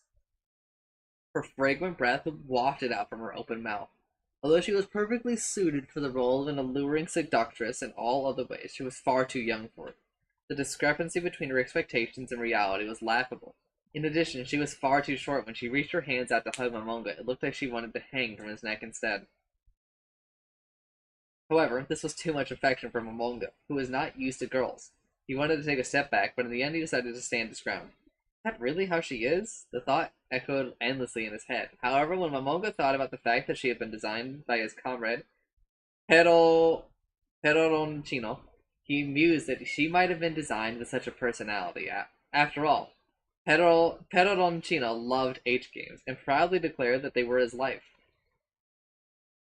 Cancer mode. Child Tier Bloodfallen was made by such a rotten individual. She was a true vampire, guardian of the first to third floors of the Great Tomb of Nazarick. At the same time, she was a girl created by an H game aficionado, and her character design was filled with nods to various H games. That's enough out of you. Child reached to the low growl for the first time. Or reacted to the low growl for the first time. In a mocking tone, she told Aura, "Ada, are you still here, shorty? I couldn't see you, so I thought you were gone." Momonga did not wish to add to what Shaltir had just said. Aura's face was twitching uncontrollably, and then Shaltir ignored her and said to Mare, "It must be pretty tough for you, having to deal with a weirdo sister like that. You'd best leave her soon, lest you become a weirdo like her." Mare's face blanched instantly, because he knew Shaltir wanted to use him to start a fight. However, Aura simply smiled, and then, "Shut up, fake tits." She dropped a bombshell. "What the hell are you talking about?" Ah, her character's broken down, Momonga muttered under his breath. Now that Shaltir's true nature had been revealed, she dropped the cultured act. "It's so obvious. Damn. That is one weird test. How many pads did you stuff in there?" Wah! Wah! Shaltir was waving her hands in panic as though she could disperse Aura's words with them, while she had a suitably childish expression on her face. On the other hand, Aura grinned evilly. "You packed so much in there. I bet it shifts when you run, right?" Shaltir made a strange noise as an extended finger poked her. "I was right, wasn't I? Where have they gone? So that's why you didn't run. Why you didn't run, even though you were worried, and instead you used a gate." "Shut up, Shorty. It's not like you have anything of your own. At least no, I've got a lot more to show off." Aura simply grinned in the face of Shaltir's desperate counterattack. A shocked Shaltir stumbled back and reflexively covered up her chest. It was a sorry sight. "I'm only 76. I've got lots more time to grow, unlike an undead with no future like you. Ah, how sad. You will never grow again." Shaltir moaned in frustration and took another step back. There was a desperate, hurried look on her face, which only made Aura smile in a frightening manner. "I think you're actually happy with that bust of yours. Humph." Amoga imagined he could hear Shaltir snapping. "You shitty brat. It's too late to regret your words now." Rolling black mist boiled off Shaltier's hands. Aura readied her whip in anticipation. Momonga and Mare, watching from the side, were at a loss for words. The scene before Momonga's eyes was vaguely familiar, and he wondered if he should stop them. Chino-san, who designed Shaltier, and Buka Buka Chagama-san, who designed Aura and Mare, were younger brother and elder sister, and at times they would argue in a friendly manner, like what was happening now. Momonga recalled the forms of his former comrades as he stood behind the quarreling pair. What a ruckus. The inhumane voice came just as Momonga was reminiscing about the past. The strange, monotonous voice finally silenced the two of them. As he turned to look at the voice's origin, he saw a heteromorphic being shrouded in chilled air. It stood 2.5 meters tall and resembled a bipedal insect. It looked like some fiend had melded a praying mantis and an ant together. It had a tail that was twice as long as its body, and it was covered in sharp spikes, which resembled icicles. Powerful-looking mandibles looked like they could sever a man's arm in a single bite.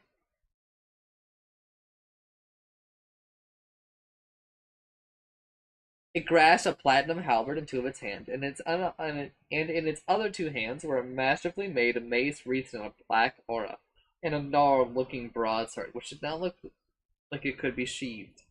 It was surrounded by a frightening aura of cold. Its exoskeleton was a dull blue color and sparkled like diamond dust. Protrusions which looked like icebergs bulged up from its back and shoulders. He was the guardian of the fifth floor, the ruler of glaciers, Cocytus. Cocytus? Cocytus? Cocytus. The hilt of his halberd slammed into the arena floor, and the ground around it began to freeze. You stand before a supreme being. Contain yourself.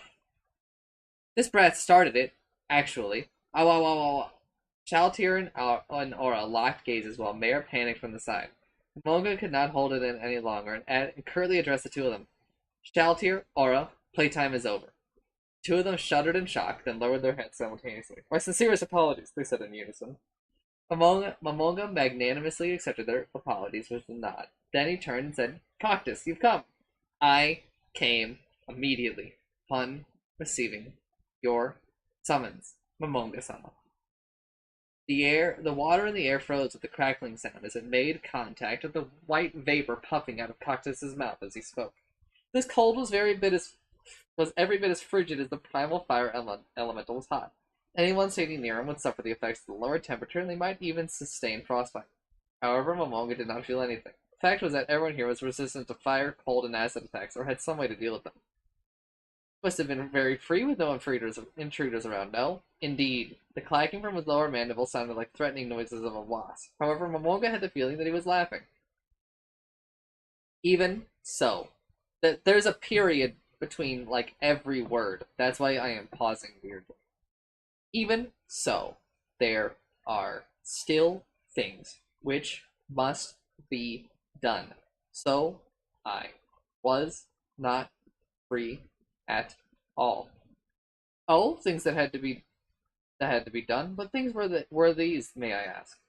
Training in order to be ready to deploy at any time. Although it was not too obvious from his appearance, Cactus was designed to be the quintessential warrior, be it in personality or body. Therefore, from the perspective of a weapon user, his attacks were the strongest in the great underground tomb of Nazareth. You've done all this for me. You worked hard. My thanks. After hearing your praise, the task is not as tiring. I see Demiurge and Albedo have arrived. Momonga turned in the direction Cactus was looking, at the entrance of the Colosseum, where he saw two figures enter. One in front was Albedo, while a man followed behind her like a lackey. Once she got close enough, Albedo smiled to Momonga and bowed deeply. The man bowed and said, Forgive me for keeping everyone waiting. He was about 180 centimeters tall.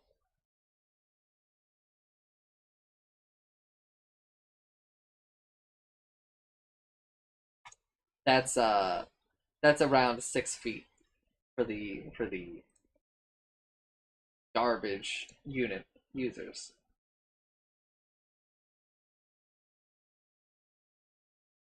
and his skin was darkened from the sun. His facial features looked to be oriental, while his jet-black hair was neatly combed back. Eyes under his Prince Nez glasses could not even be said to be narrowed. It was doubtful whether they were actually open at all. He was dressed in a western suit with a matching tie. He gave the impression of being a professional businessman or a skilled lawyer. However, his gentlemanly appearance was hard-pressed to hide the evil air about him. A tail sheathed in silvery metal extended behind him, tipped by 6 sharp spikes. He was limned by flickering black flames. This man was the creator of Blazing Inferno, Demiurge. He was the guardian of the 7th floor of the great underground tomb of Nazarick. This demon was designed to be the defense commander of the NPCs. It seems everyone is here. Mamonga-sama, there are 2 people who have not yet arrived, said a resonant voice that seemed to pour into one's heart. Demiurge's words were empowered by a passive skill. This skill was called Command Mantra, and it could instantly turn the weak-minded into puppets dancing on Demiurge's strings. However, the skill had no effect on the people present. It was only useful on people below level 40, so that everyone here it simply sounded good. No, those 2 guardians are only to be moved under special circumstances. Therefore, there is no need to call them over at the moment. I see. My allies have not arrived yet.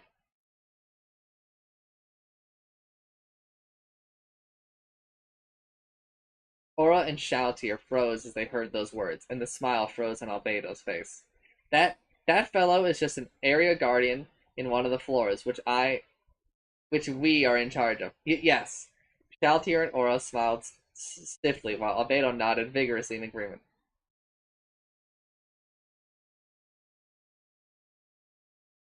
Yo, who cool is it? Indeed, it would be good to inform the various area guardians. Then let the area guardians like Guren and Grant know about it as well. I will leave that task to the various floor guardians. There were 2 kinds of guardians in the great underground tomb of Nazarick. Floor guardians, like the ones before Momonga at the moment, were responsible for 1 or more floors. Area guardians were responsible for an individual area within a floor. Simply put, the floor guardians were in charge of the area guardians, who were in charge of a specific domain. Since there were many of them, they were individually not very important. In Nazarick, the term guardian referred to a floor guardian. After the various floor guardians showed that they understood Momonga's orders, Albedo commanded, then everyone let us pledge our loyalty to the Supreme One. All the guardians nodded as one, and before Momonga could interrupt, they had lined up before him. Albedo stood at their head, while the other guardians formed a line behind her. All the guardians had solemn, respectful expressions. They showed no sign of playing around. Shaltier, who stood on one of the line, stepped forward. Shaltier Bloodfallen, guardian of the 1st, 2nd, and 3rd floors, presents herself to the master. She went to one knee, one hand pressed against her chest, and bowed deeply. After that, Coctus stepped forward and said, Coctus, guardian of the 5th floor, presents himself to the master. Much like Shaltier had, he knelt before Momonga like a vassal before a lord. Then it was the twin Dark Elf's turn. The guardian of the 6th floor, Aura Bella Fiora, presents herself to the master. Also, a guardian of the 6th floor, Mare Bello Fiore, presents himself to the master. They knelt respectfully and lowered their heads to Momonga. Shaltier, Coctus, Aura, and Mare all had different bodies, and thus they should have each taken their steps forward differently. Yet the way with which they knelt was identical, and they lined up neatly. After that, Demiurge advanced in a dignified manner. The guardian of the 7th floor, Demiurge, presents himself to the master.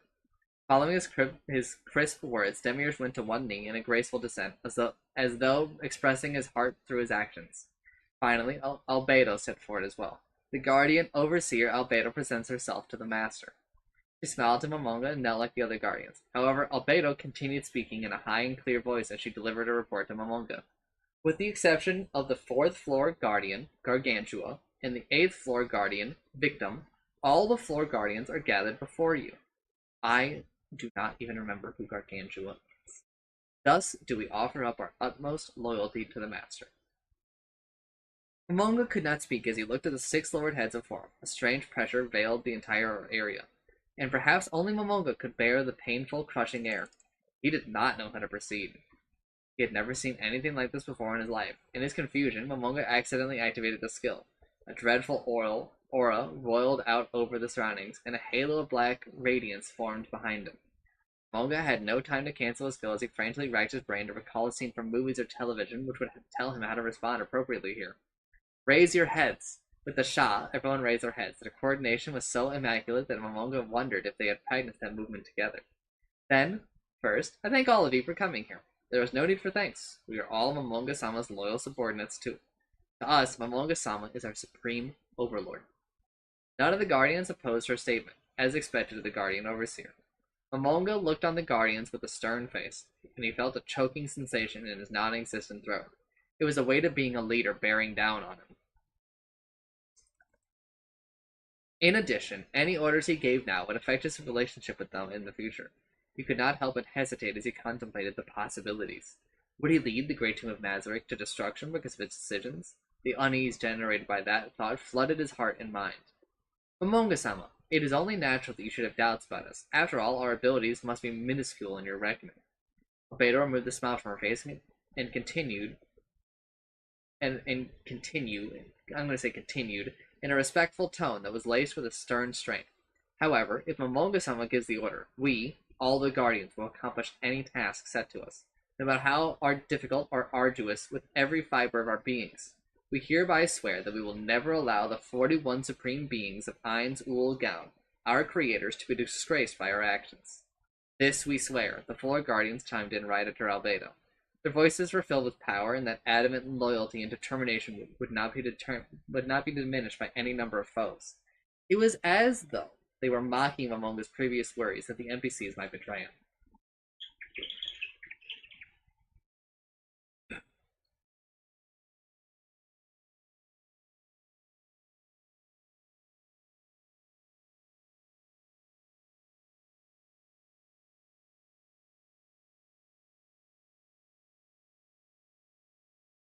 The darkness in his heart vanished like shadows in the morning sun.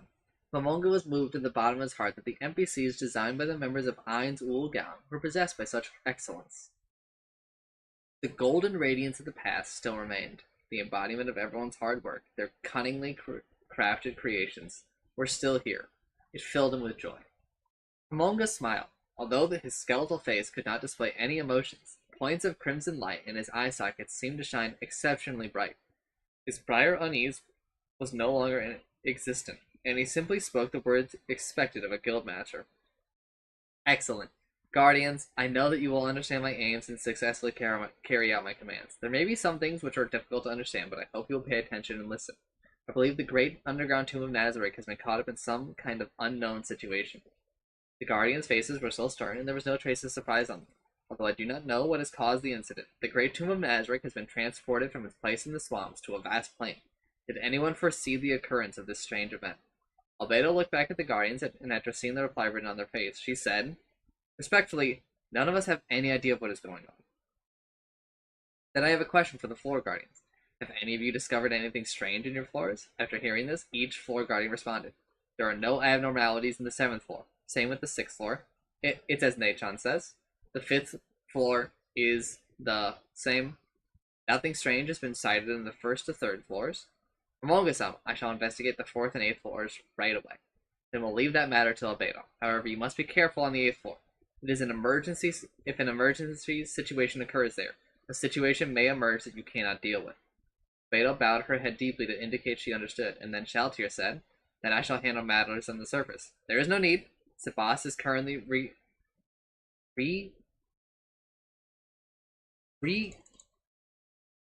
one moment. Reconnoitering?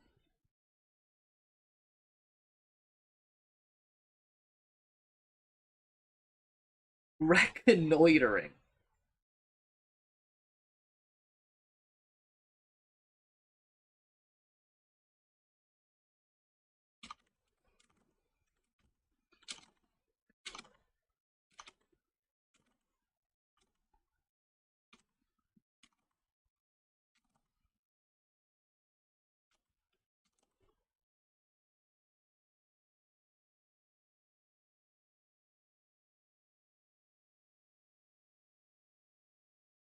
The surface. Surprise flashed across the faces of Albedo and the other Guardians. In the Great Tomb of Nazarick, there were 4 NPCs who were exponents of melee combat. Coctus had the strongest attack power when using a weapon. Albedo had an impregnable defense when in her heavy armor, while Sabas in his true form was stronger than either of them in melee combat. And then there was one more who was superior to all of them. There could be no other reason for the Guardians to surprise. Sabas, who could sweep away anyone before him in hand-to-hand combat, had been assigned to the simple task of reconnaissance. They could tell how seriously Momonga was taking this strange occurrence, and everyone was on their guard as a result. It's about time for him to return. Just then, Momonga saw Sabas jogging over to them, till he reached the Guardians, genuflecting before Momonga, and went to one knee as well. Momonga-sama, forgive my lateness. It's fine. Then you report on the surrounding conditions. Sabas raised his head and looked around at the Guardians kneeling beside him. The situation is critical, so obviously the floor Guardians need to know as well. Yes, to begin with, the terrain. Okay, that was supposed to be Momonga talking. Kind of a little. I thought it was Sabas. Yes, to begin with, the terrain surrounding us for a kilometer in each direction is a plain. There are known signs of man-made structures. I spotted some small animals, but there were no humanoid or large creatures. Were those small animals monsters? No, they were life forms which had no combat power. I see. Then, were the plains you spoke of covered in frozen grass, which would cut you as you passed them? No, it was simple grass. There was nothing special about it. You did not see any sky castles or similar buildings? No, I did not. There was no sign of man-made illumination in the sky or on land. I see. So there was only a starry sky. Thank you for your hard work, Sabas. As he praised Sabas for his efforts, Momonga was somewhat disappointed, because he had not obtained any useful information. However, he was slowly realizing that he was no longer in the game world of Yggdrasil, though he did not understand why he could use Yggdrasil's equipment and use its spells. He did not know why they had come here, but it would be wise to heighten Nazarick's combat readiness just in case. All he knew, this might be someone else's territory, and he might be censured for having come here without permission. No, he would be lucky if that was all that happened.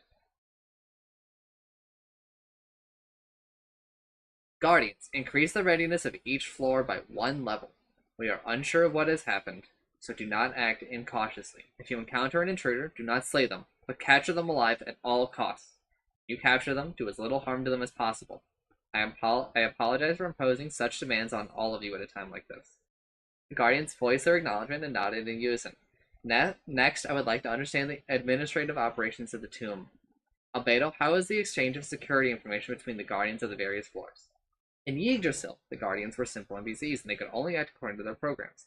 There were no ways the floors would exchange security information to monsters. Each floor is administered by its respective floor Guardian, but Demiurge is the overall defense commander, and everyone can share information with him. Momonga was a bit surprised, but then he nodded in satisfaction. Excellent. Nazarick's defense commander, Demiurge, Guardian Overseer Albedo, the 2 of you will be in charge of drawing up a more comprehensive administrative system for Nazarick. Understood. Will the plans for the management system include the 8th, 9th, and 10th floors? The 8th floor is managed by Victim, so it'll be fine. No. Entry to the 8th floor is forbidden. I rescind the order I just gave to Albedo as well.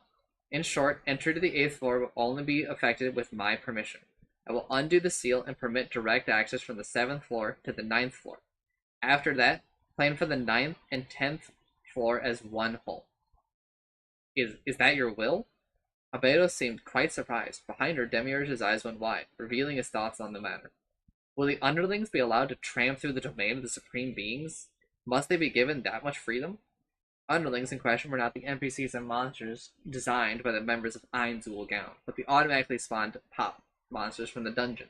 The fact was that the 9th and 10th floor lacked such monsters, barring very rare exceptions. Momonga muttered to himself. Albedo seemed to regard the place as a holy sanctuary. That was not the case.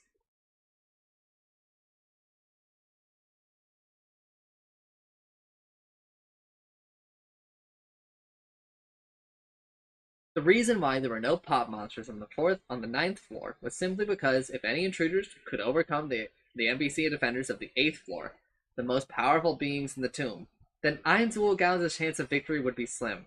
Thus, it would be better to play the role of a villain to the hilt, and meet the invaders in the throne for a final showdown.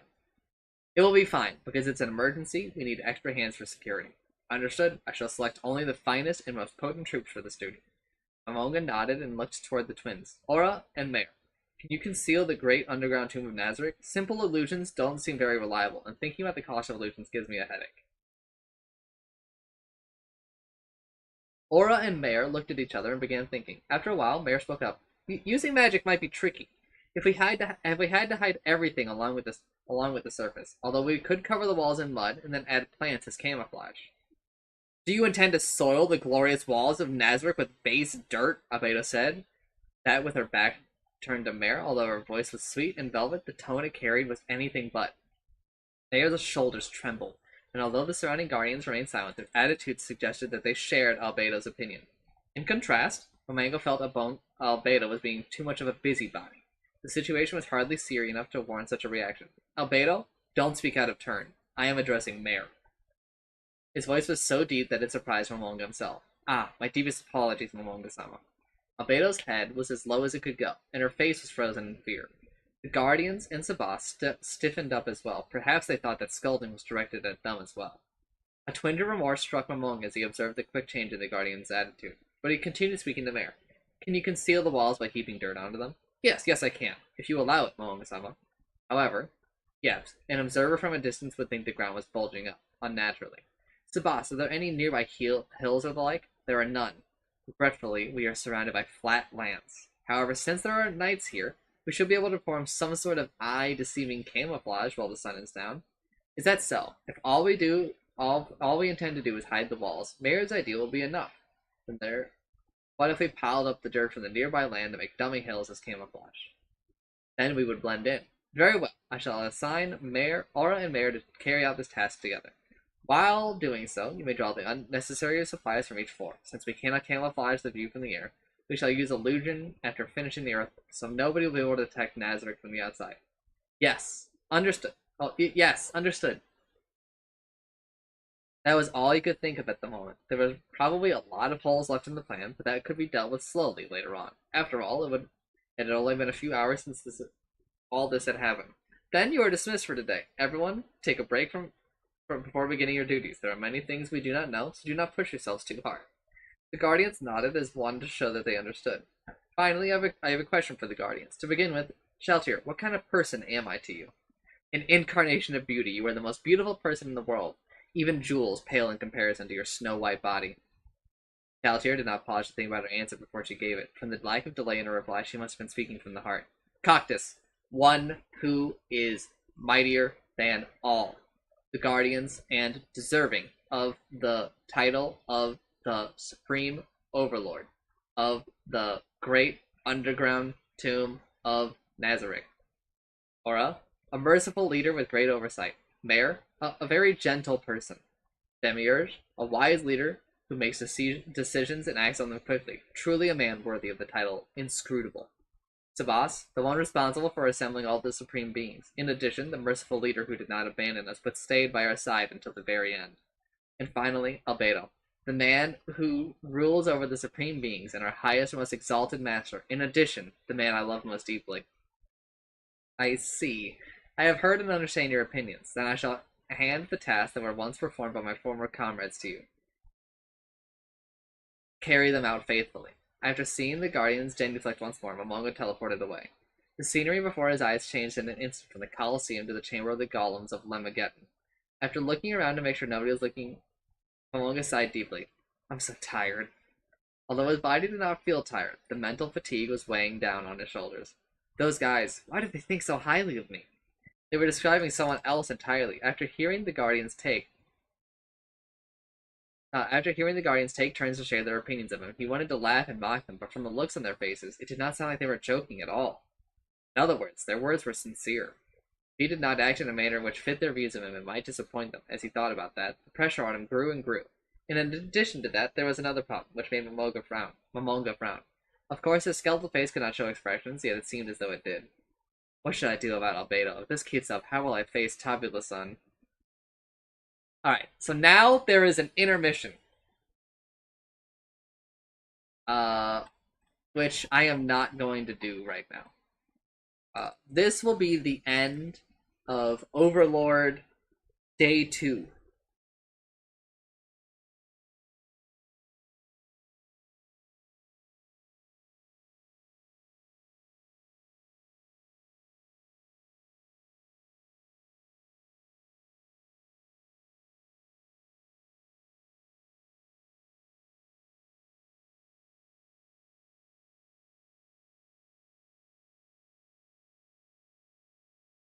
Uh, because my voice is tired, and this is like a decent stopping point. It's not a great stopping point because the intermission kind of follows like directly after like what just happened, but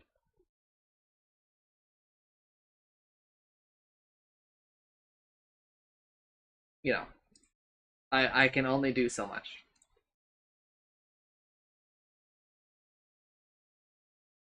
So, with that said, if you somehow found yourself watching or listening or whatever I say for these kinds of things, thanks for watching and I'm sorry. Bye!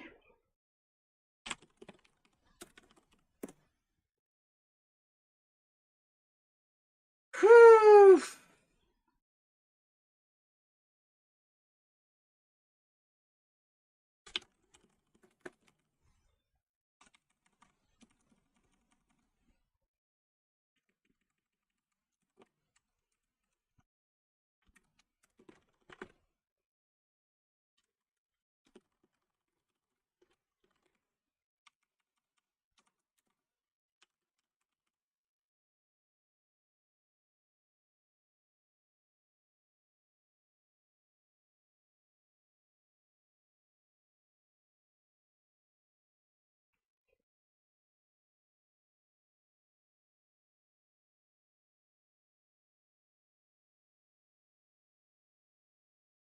Oh, my throat hurts, bros.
Alright, what's going on with the multiple platform? It needs just like a metric fuck ton of shit.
Hmm.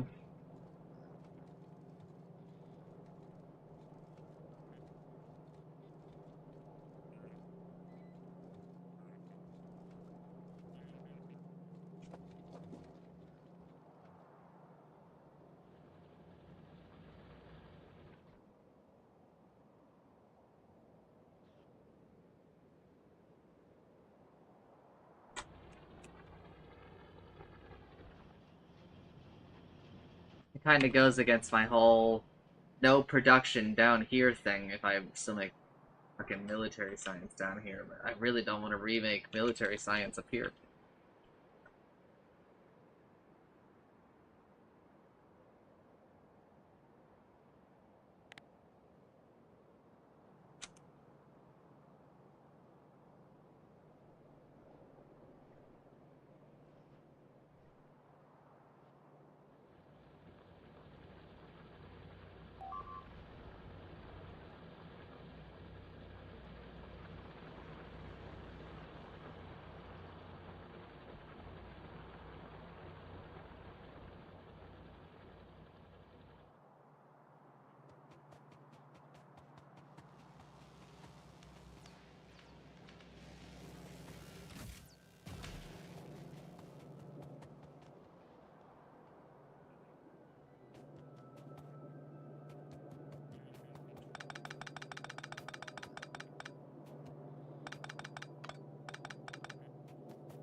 Oh, road hurts.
A laser turret takes 20 seconds to craft, so we really don't fucking care about anything, I think. But we definitely want batteries on a half belt. And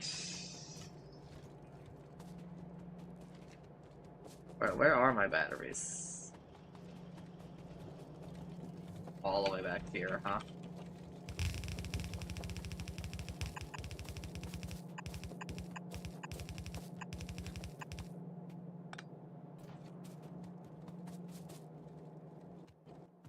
And steel.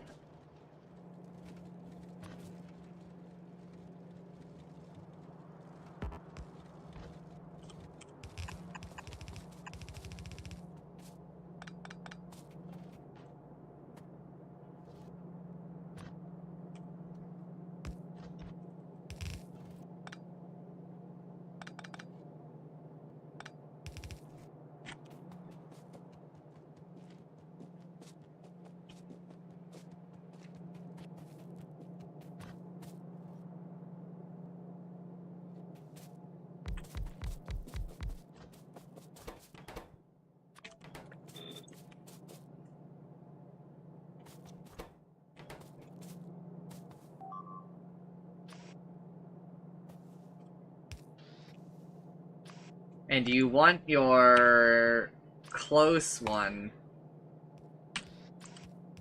to be a double-sided belt. So we'll double-side batteries and steel. Or no, and we'll just do it this way, because it's already kind of laid out that way.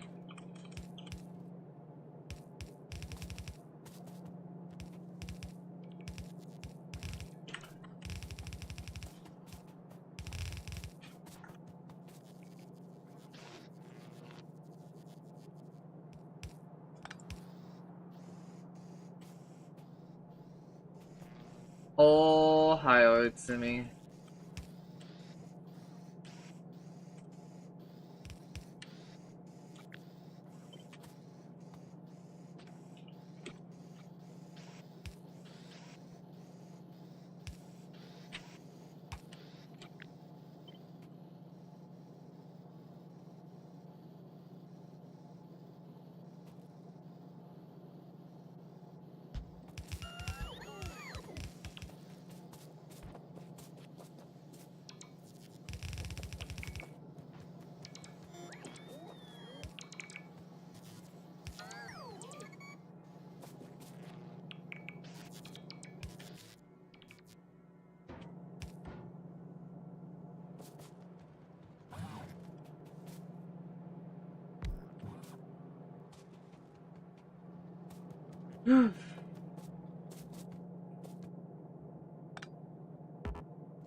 Petroleum. Petroleum.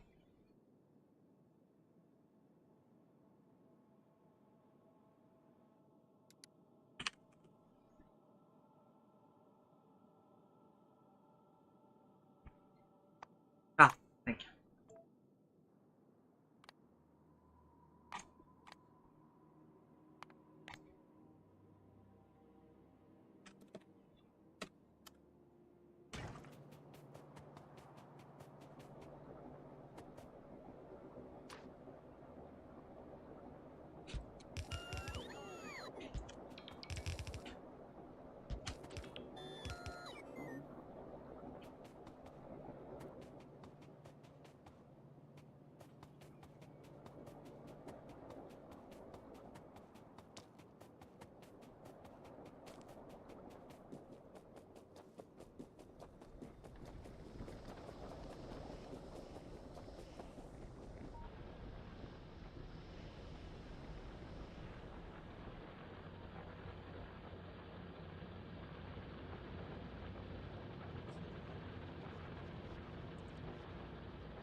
Oh my fucking god.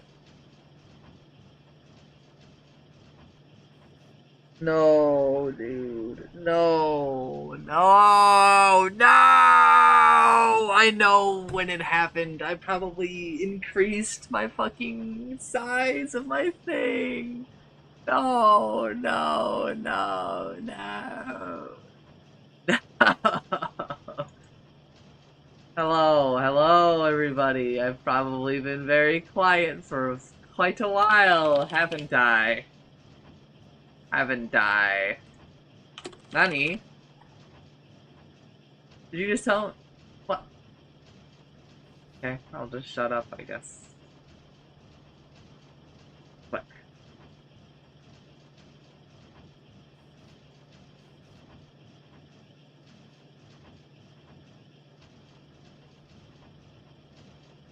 Well, it's not Hector's water, it's my water. So, Hector, you need them to go to other planets, brother. Also, you can build on them, and you can go to them. Travel to space platform right here. Why go to other planets? The goal of Space Age is to reach uh, uh,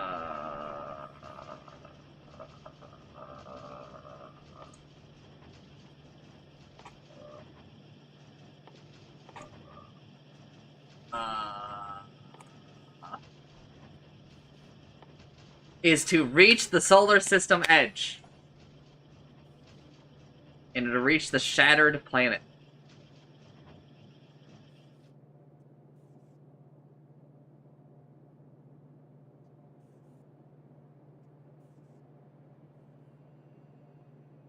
Oh, omedetou.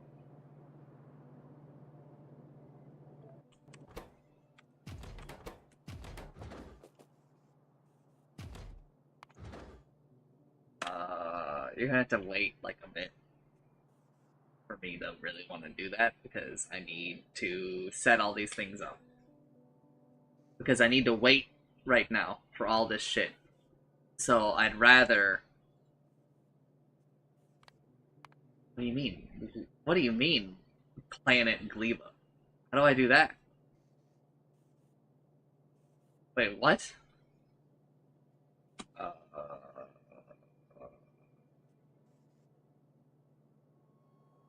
We'll call this. No, what's a good name for this Gleba planet?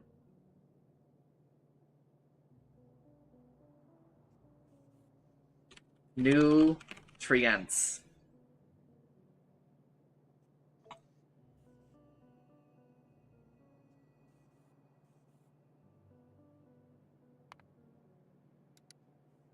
Okay, so it would make it. Okay, we'll call it New Trents. And we'll call this one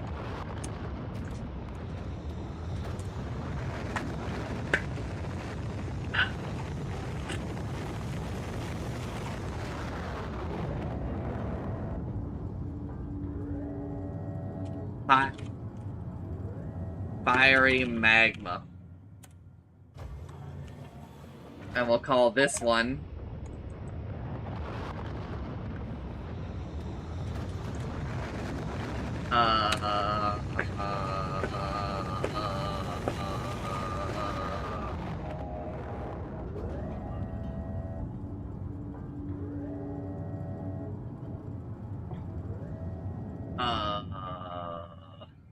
we'll call it an L.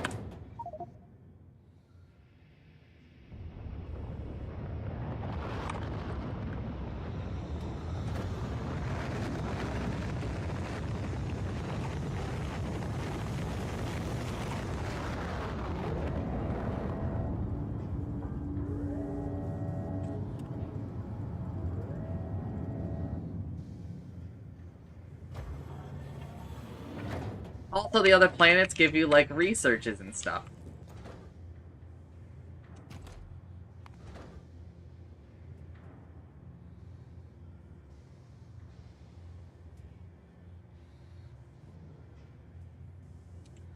Breezy.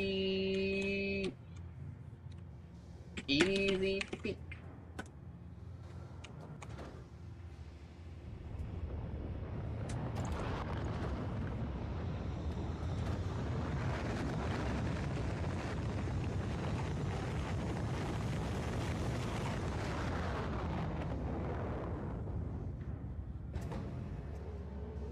We'll just call this one Transport.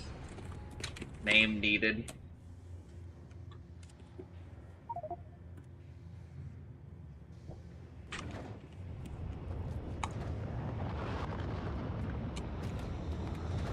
And then we'll call this one Extra Chip. Alright, so now I'm not done.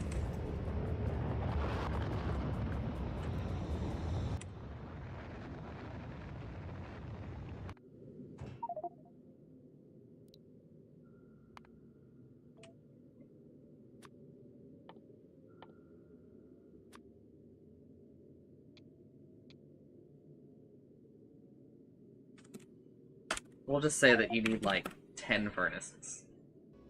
We'll also say that you need...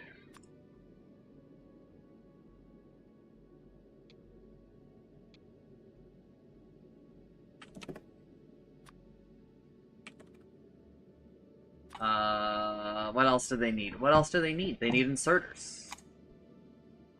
We'll say 50. Give me 50. They need belts. Can't forget about belts.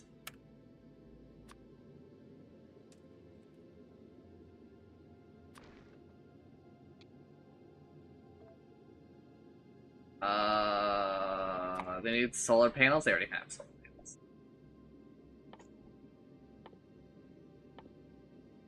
And you know what? Let's just, actually, we don't even need to do all that. For now, basically, just copy all this.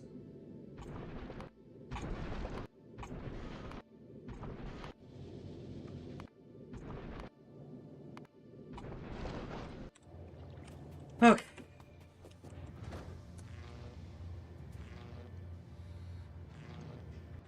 How much did I say all of these need? I should have said that they needed, like, 10.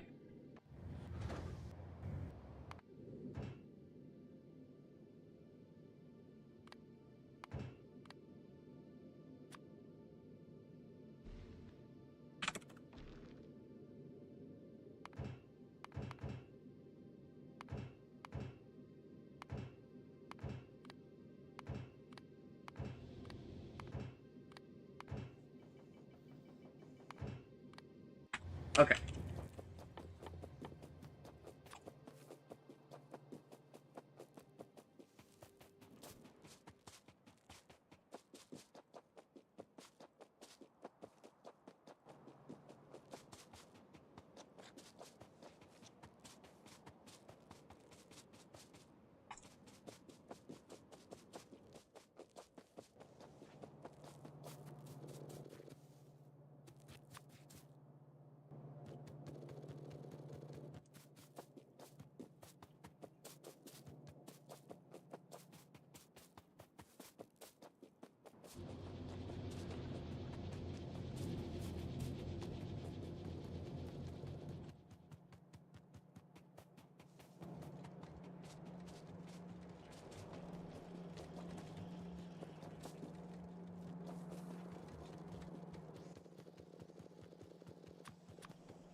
I didn't hit save.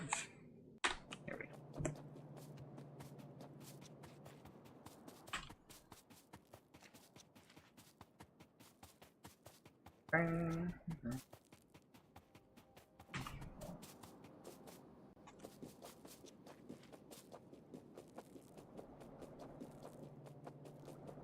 Oh,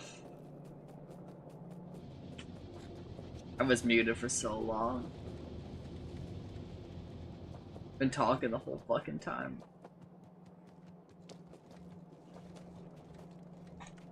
What'd you say? Just kinda talking about the shit I've been doing. Stuff like that.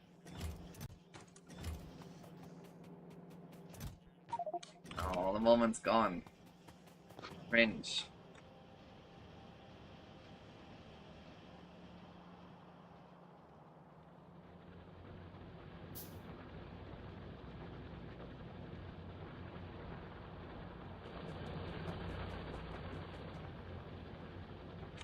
How long is left on this fucking poll? 42 hours. 42 hours left on the poll, gamers.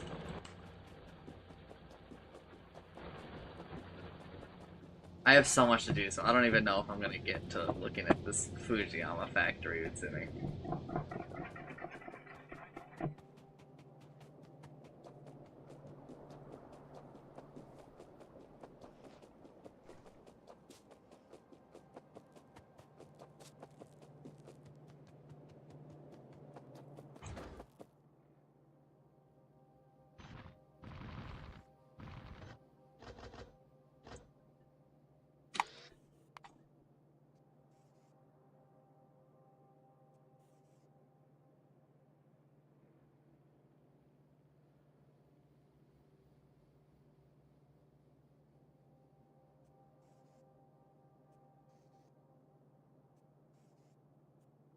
Well, let's start getting Enel ready.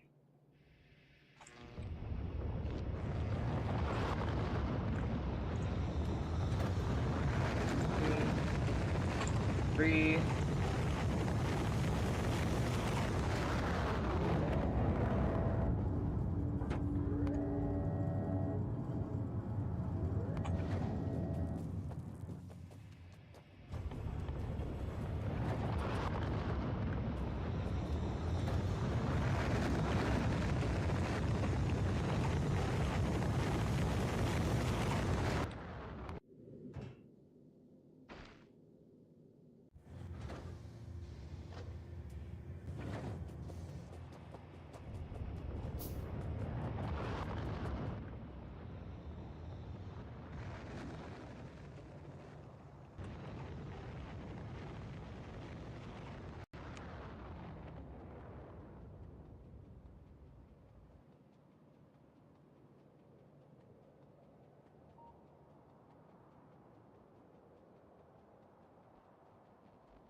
Let's go pick up laser turrets.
Okay.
No! Tell me I need you.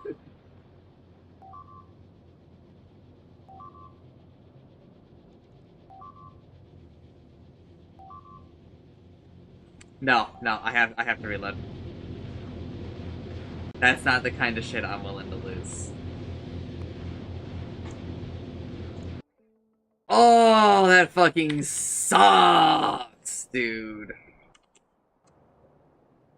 Fuck.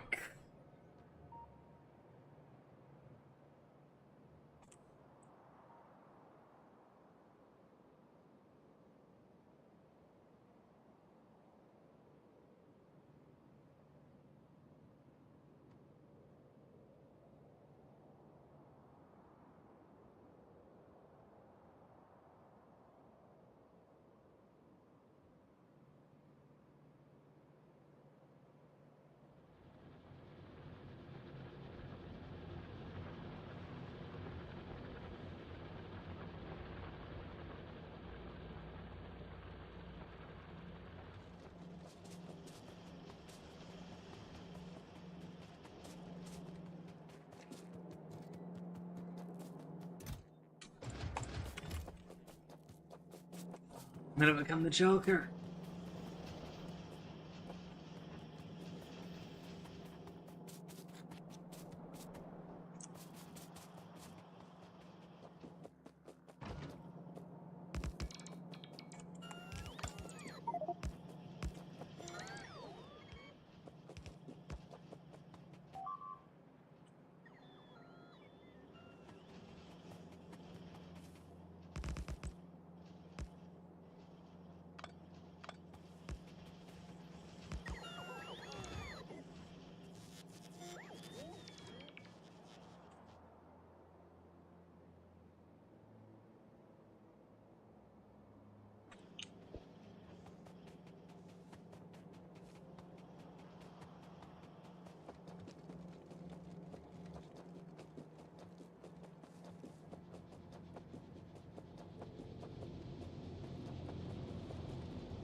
Uh, eventually, but it's not soon.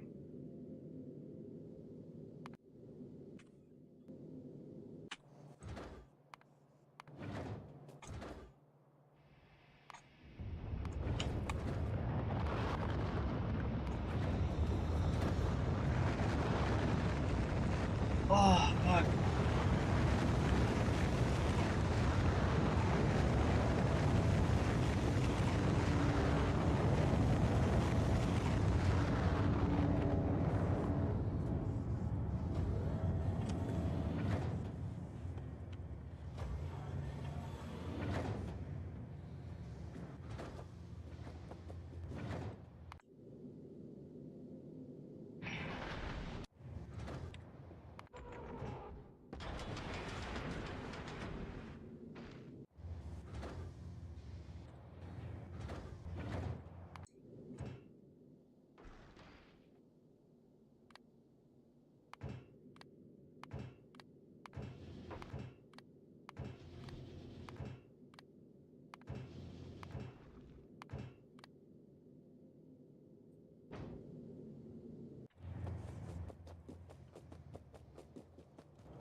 Oh.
Okay, be right back.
Thank you, thank you.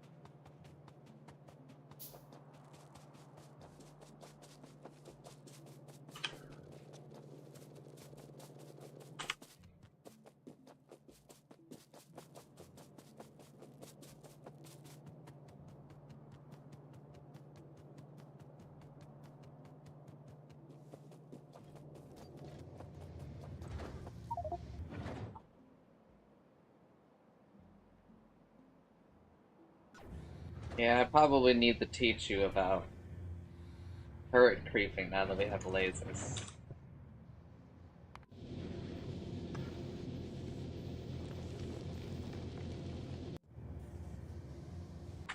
Laser turrets.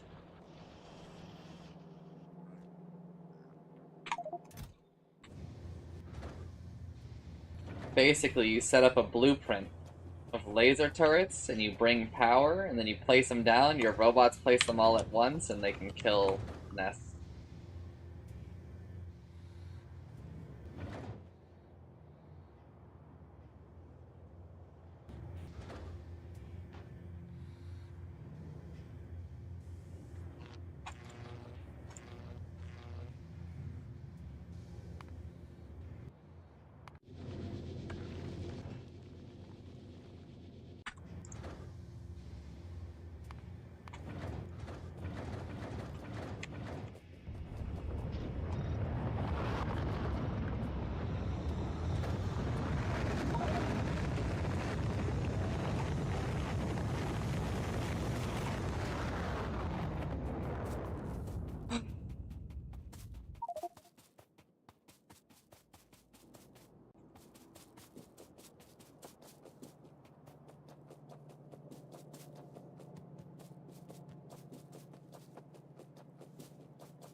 No, it would still be a DMM. Oh, Eden is not an MMO. It's not even multiplayer. Yeah, but that's not what any of those things mean.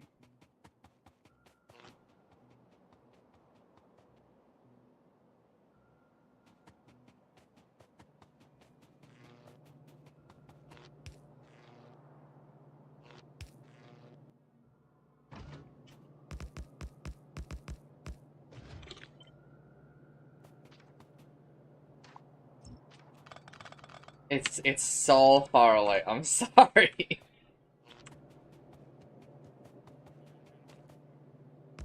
Like, I'm trying. Everything that I'm doing is to get there. It just takes a long time. And then I have to do everything there.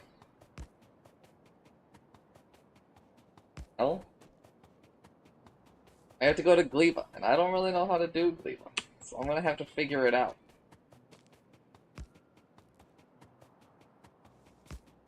You should watch me for a little bit here.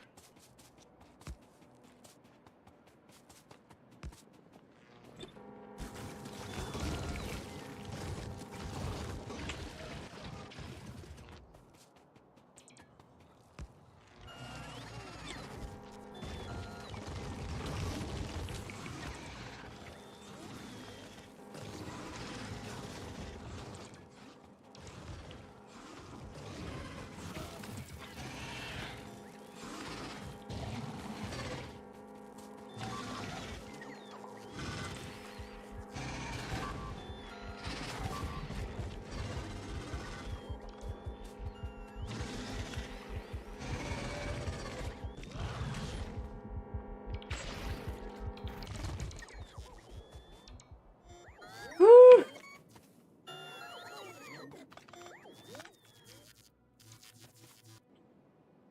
No, I'm rewatching because I'm reading.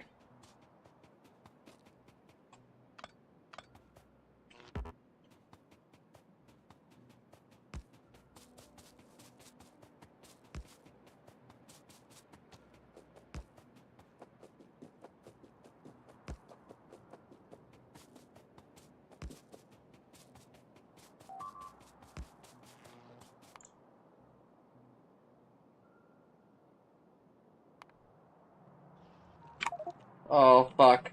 Timmy, can you get there?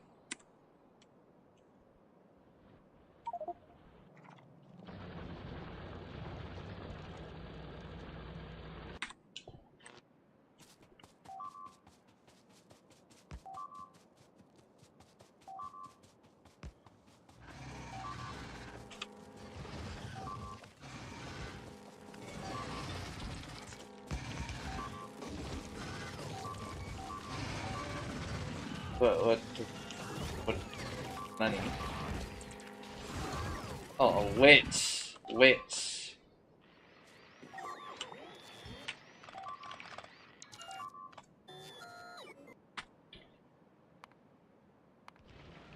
Oh, rich and lich.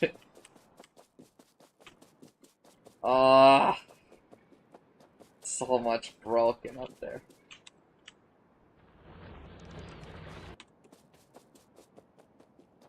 And look who's sight.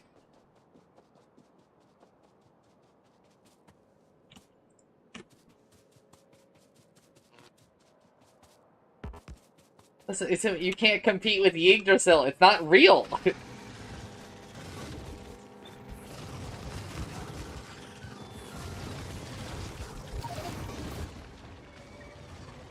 I prefer no wall.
Wow.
My robots!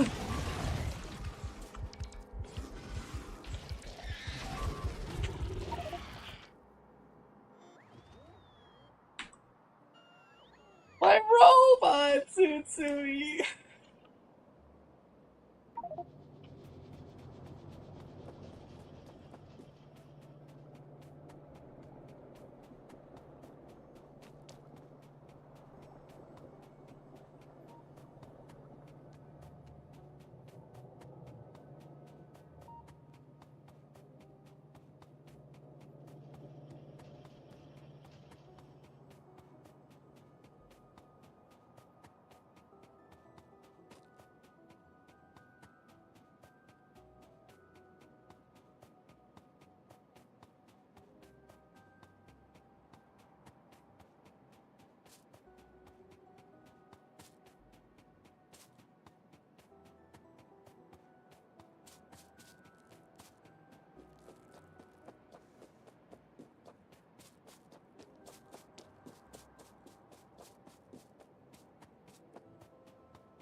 Utsumi, I hate this part of the game.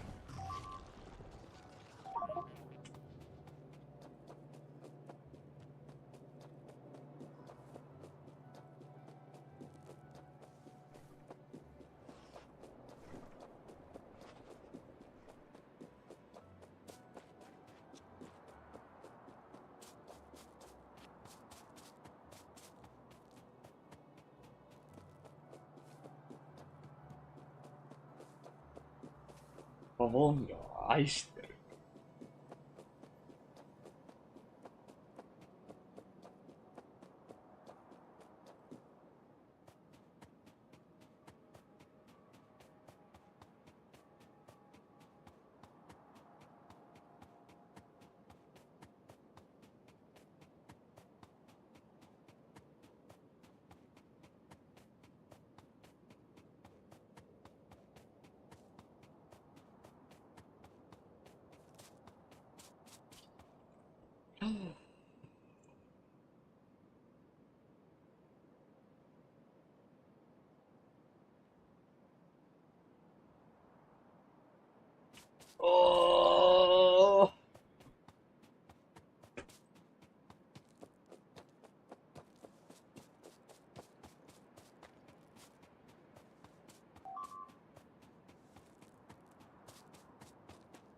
Oh. Oh.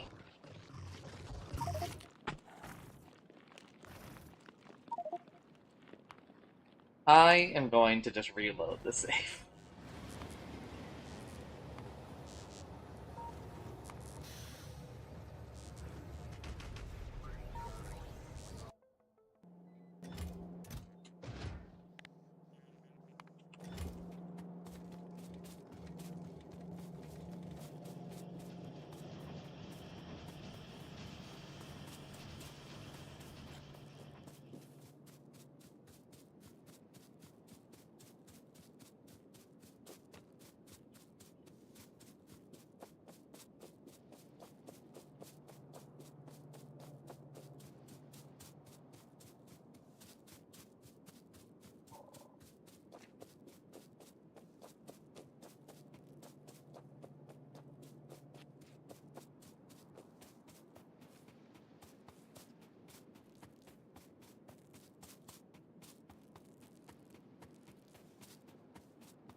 Oh.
Alright, this is what I read today.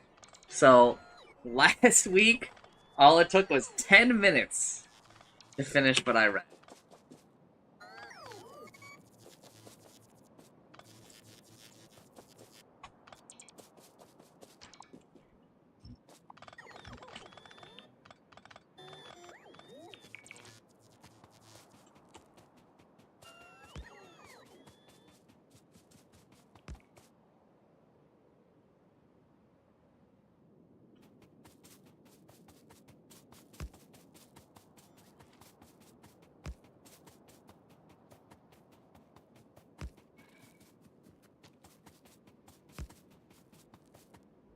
Her name is Mare Utsumi. I've been saying it wrong. There. They have foreign names!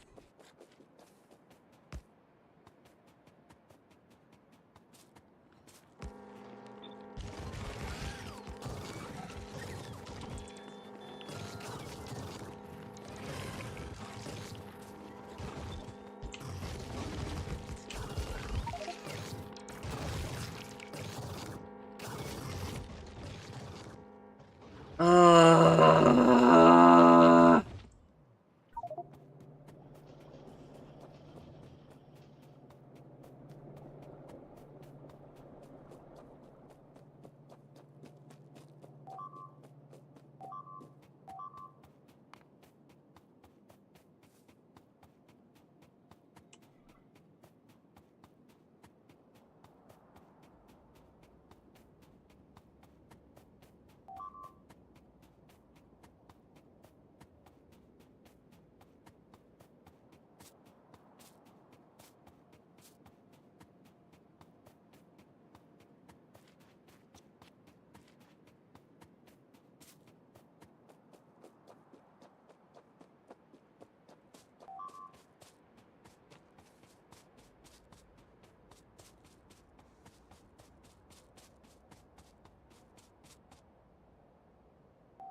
Can you deal with that, Timmy?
They changed their eye color in the anime. They're supposed to have a red eye, I think.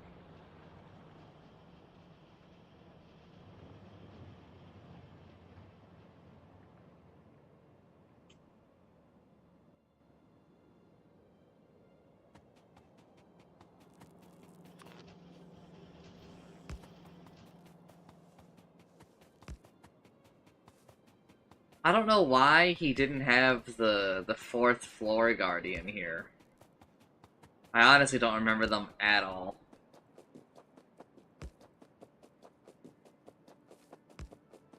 No. It's the same in the light novel.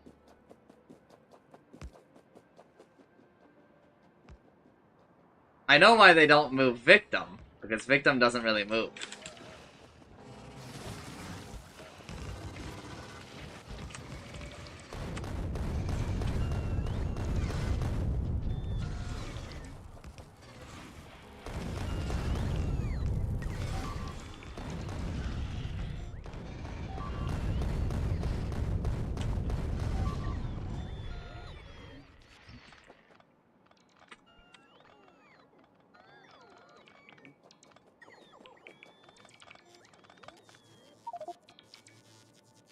Here?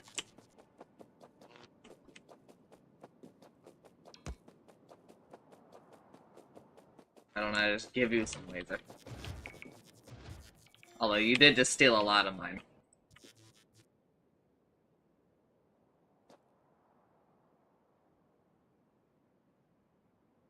No.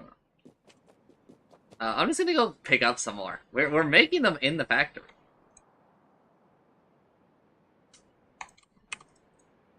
Stop moving. Stop moving.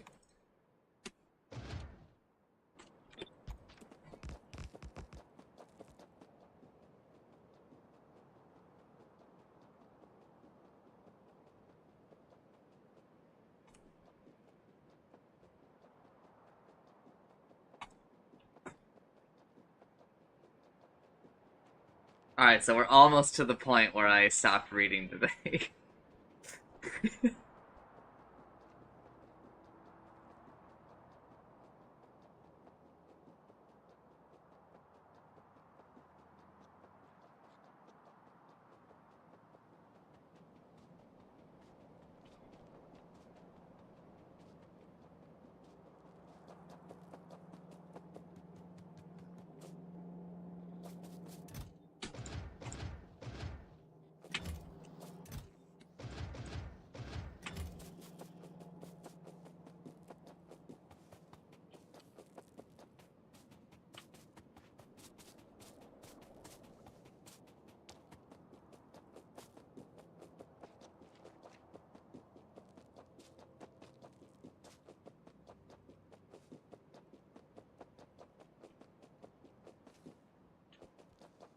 Ah! Some enemies sneak by us.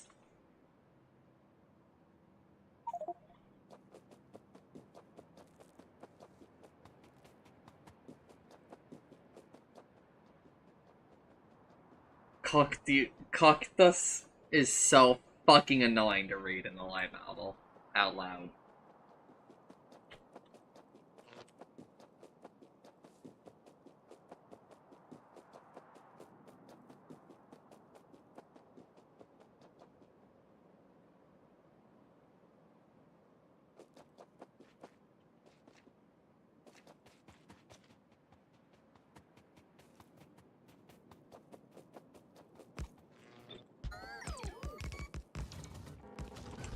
Colchitis? I don't know.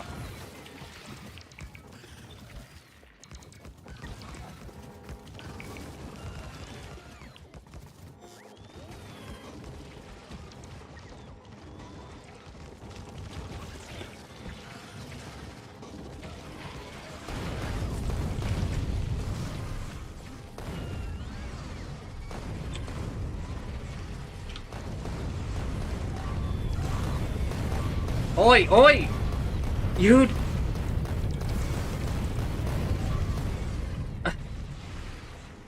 You need to be careful, girl!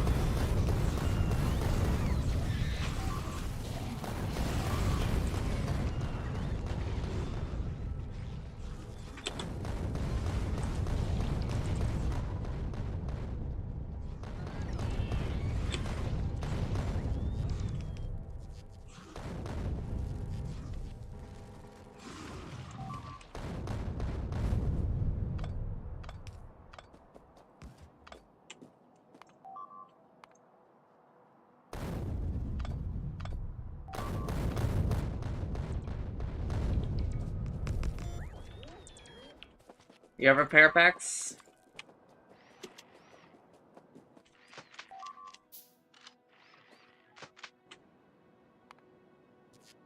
Oh my god, we're being attacked at the base.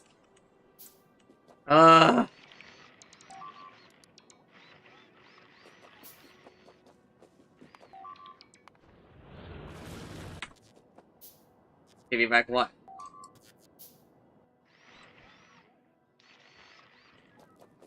Oh yeah, obviously we go back to stop them from killing the base.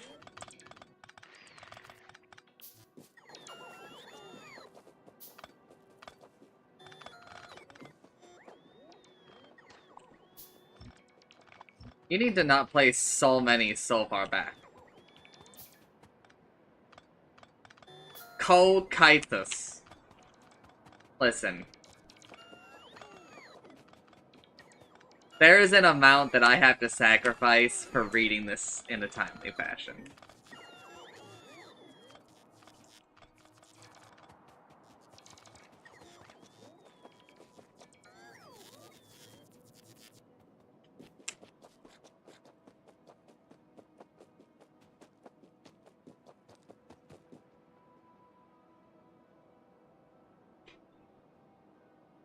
You can leave the power lines. Don't destroy the power lines.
Honey? Yeah, we need a lot of things.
He speaks so much faster in the anime.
Alright, this is where I left off.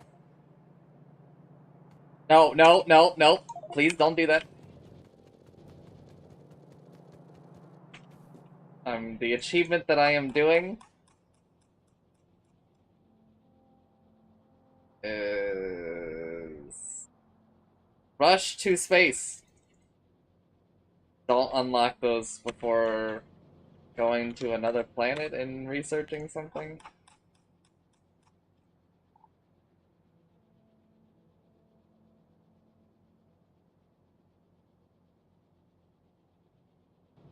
Yeah, that's fine.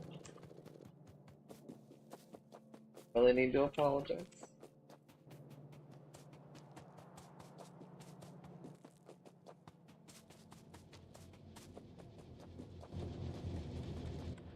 Alright, how many of these still need...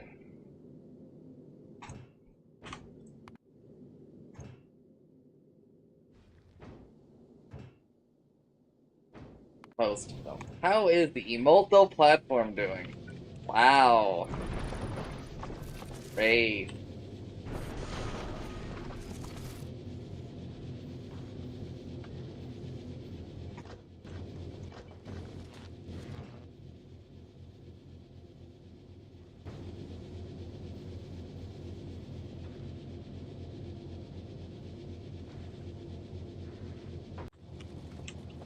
Kokaitos. Kokaitos. You know, if you type that in the chat the next time I do a reading, which will be next Sunday, I think that Guitari reading is going to Thursday, and Overlord is going to be Sunday, because doing them back to back is really rough. It fucking hurts.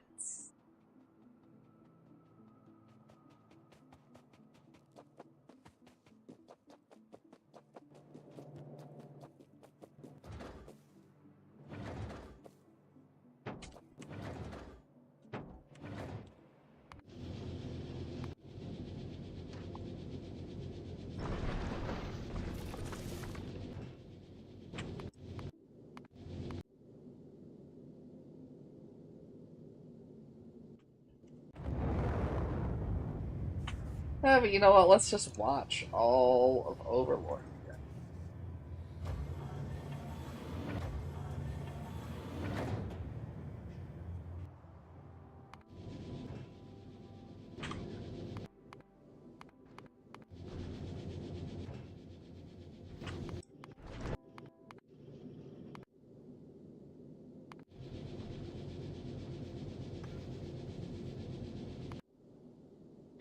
This is where I left off. This meeting here.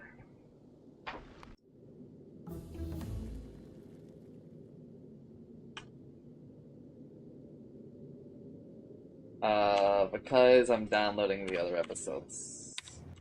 Hard drive struggling. Because it's too full.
Probably for same reason.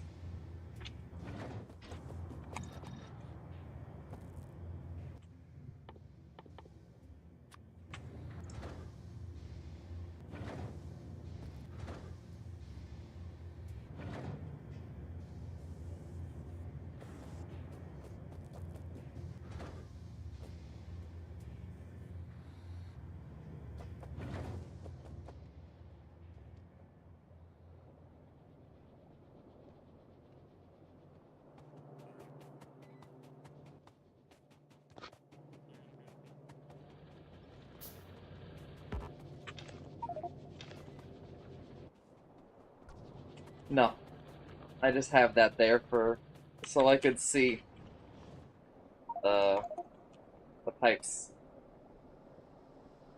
There's a sure.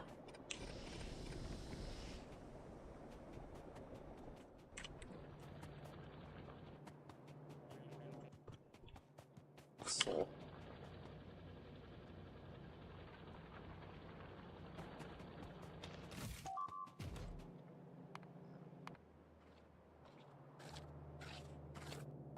you have that?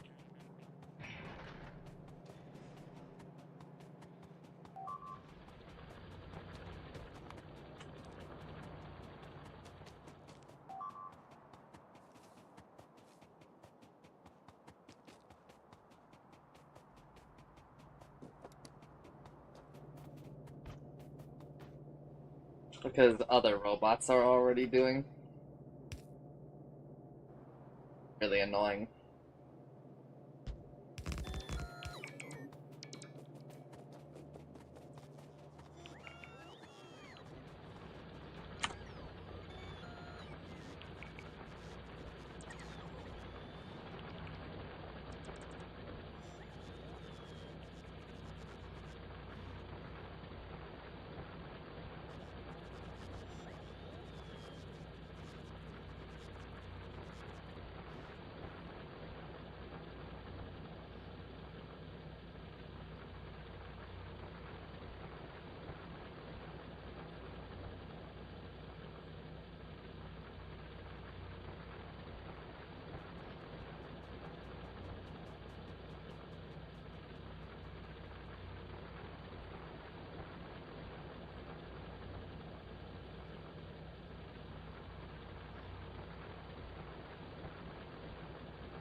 Do I know a voice actor?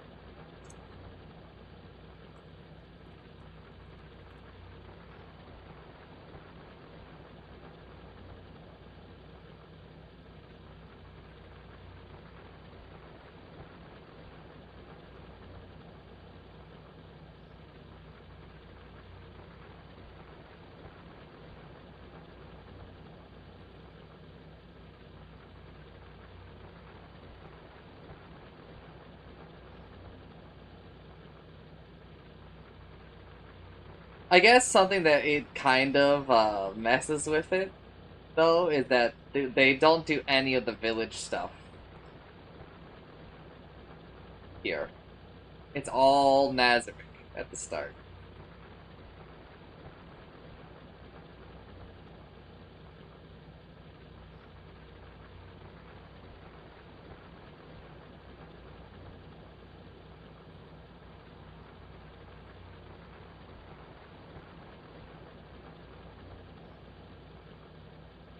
I knew it! I knew it. That is Mayoi Hashikuji.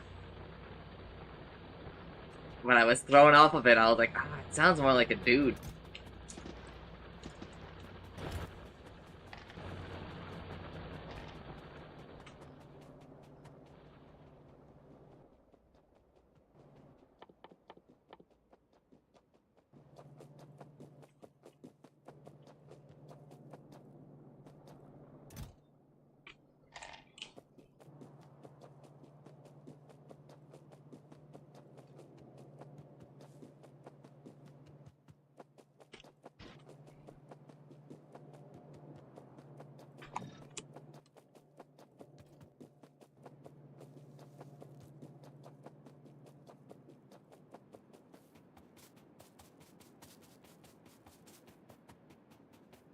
Utsumi posting.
No, no, no, no.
Ja.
You're not actually connected to the grid.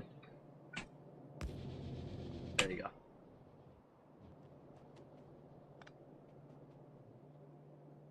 Eh. You should not do that. You should get your... You should make the iron and iron plates, and then put iron plates in there to make steel. Because if you do this, all iron will turn into steel.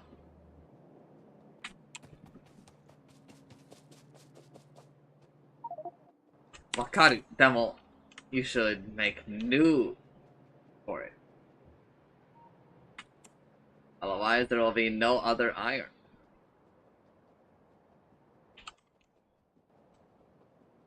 Buddy?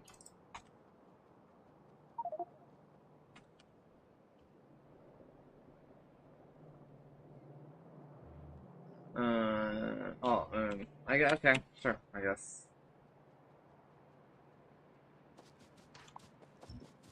Oh man. It doesn't sound bad to me. Sounds like annoying you.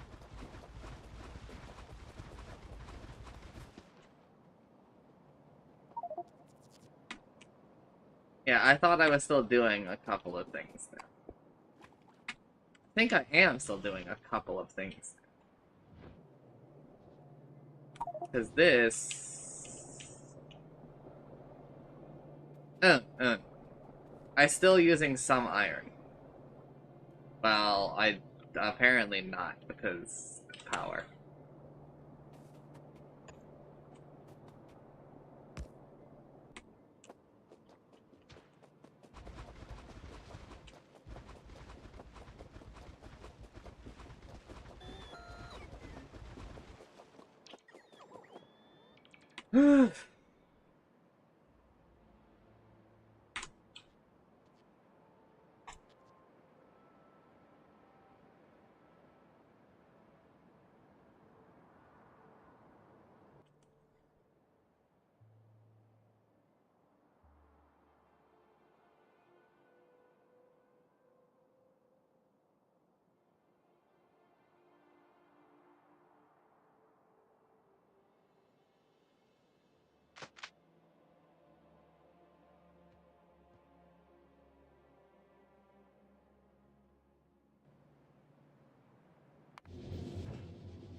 Oh,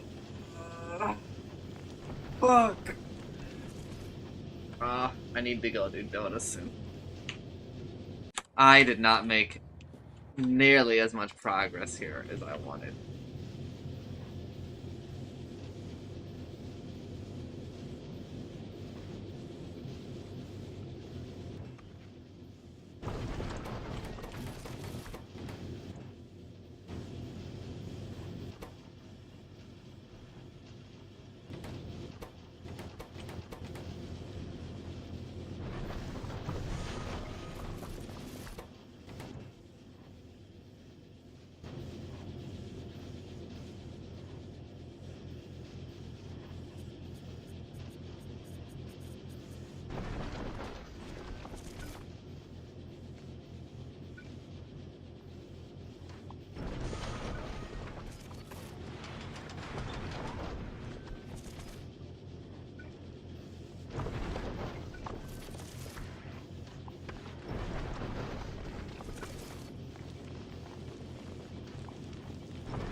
何してるの?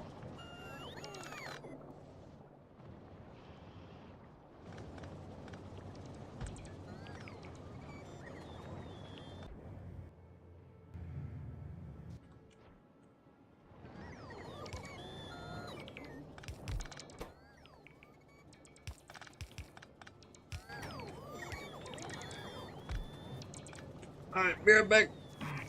What do you make, like a sandwich or something?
ざいます。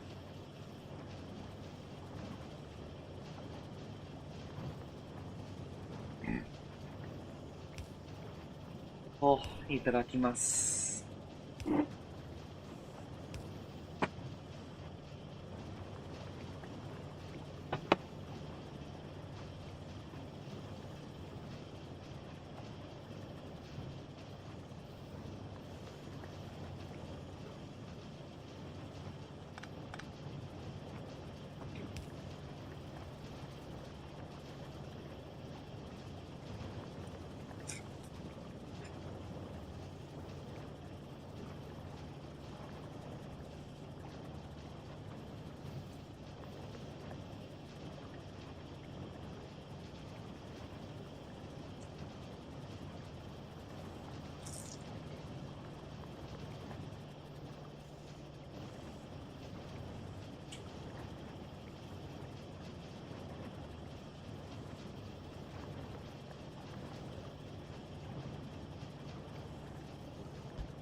1,000 fish in this pond so far.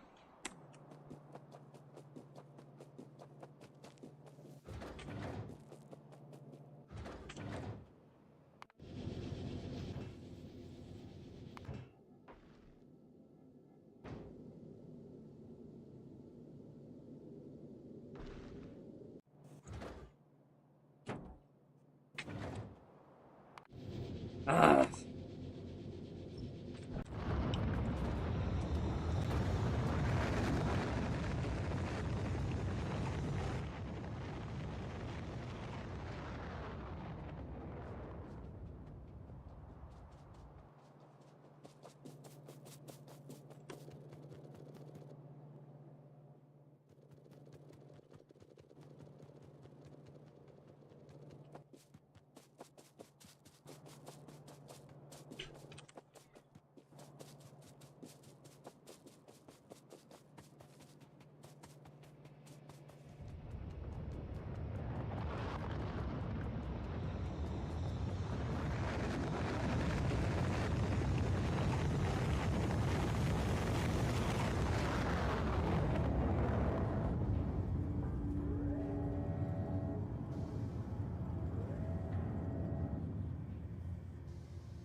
Yeah, I need to.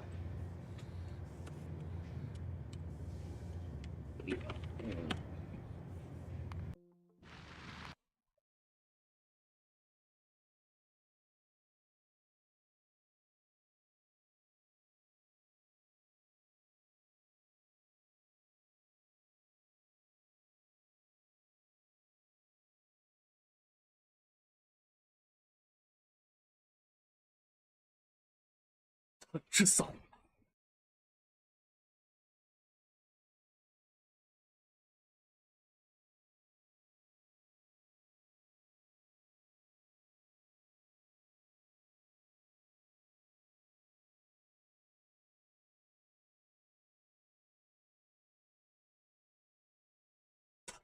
touch me, son.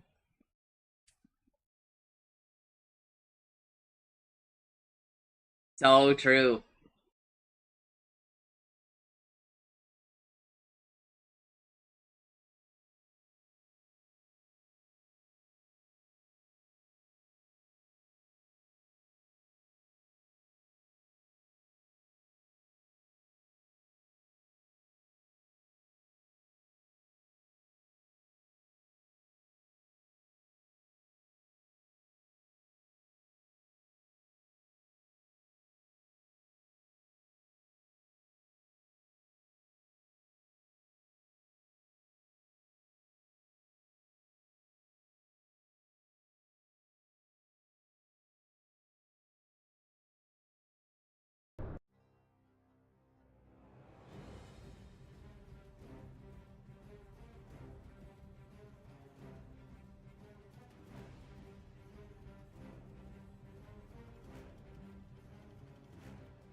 Itsumi, that is how I want to go.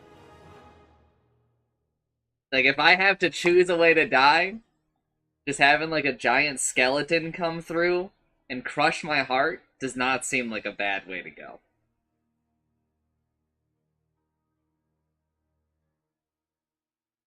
Seems quick, probably painless, and I get to see a cool fucking skeleton.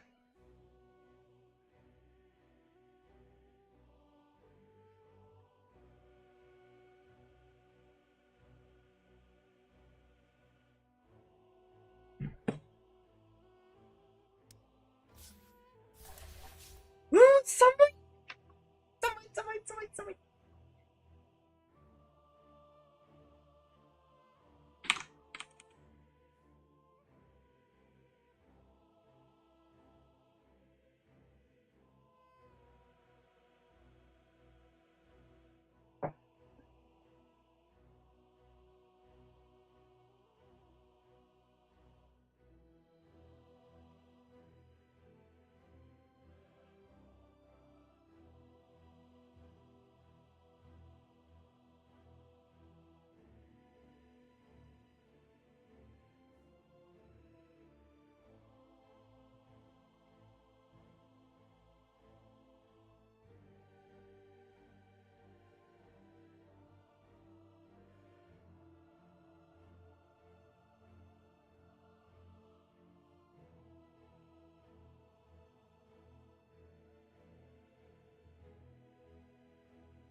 I got it. I think I actually announced it the last time I got it.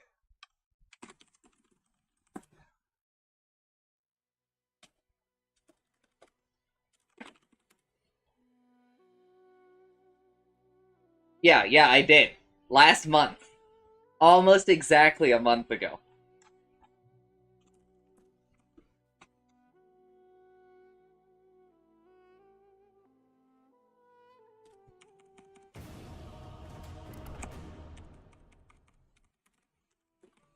Itsumi, I gotta remember to do your fucking replay review instead of just playing Factorio!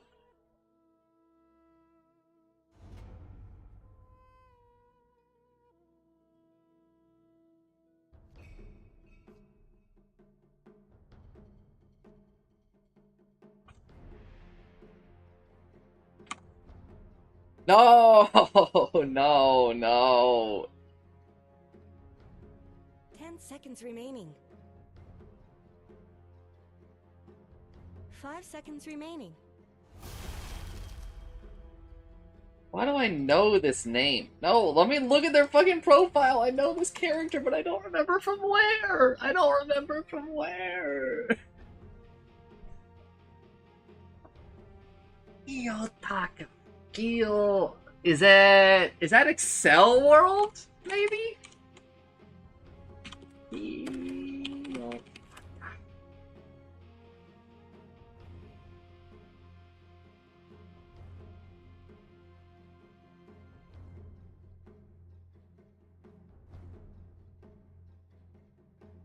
Maybe not. It's gonna be another evil time, dude.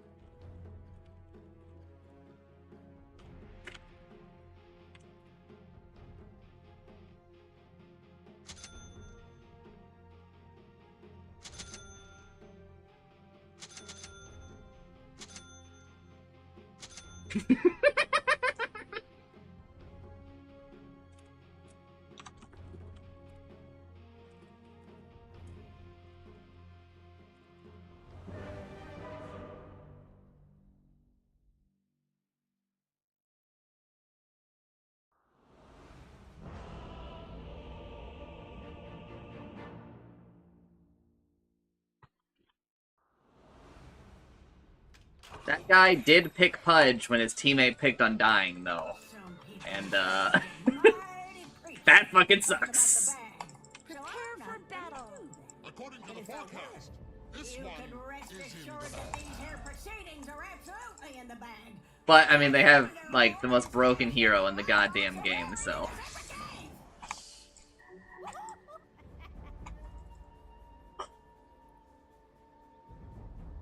Fucking Earthshaker, dude.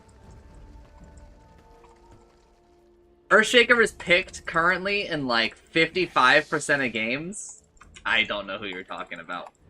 And he wins, like 55% of them. That means that no matter who he's against, right? Even if he plays into, like, his hardest counters, like, I am Vash. That's damn true.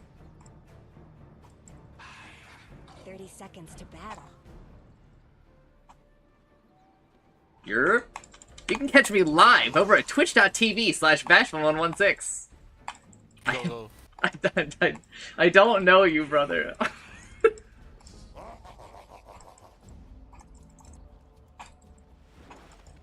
Are you Dorian?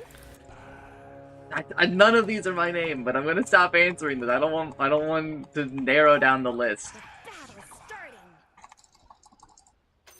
I am not gay. I have a wife.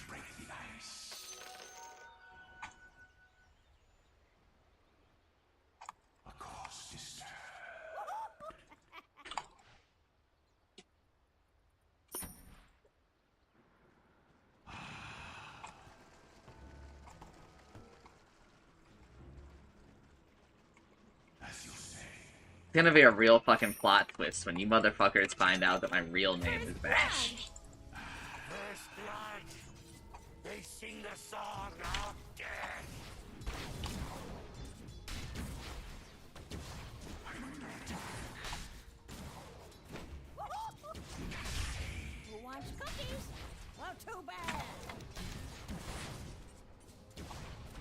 Fuck you.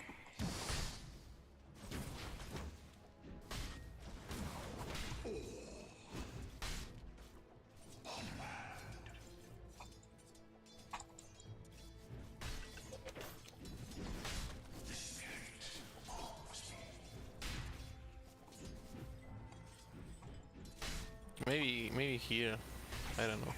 Pudge is bottom now.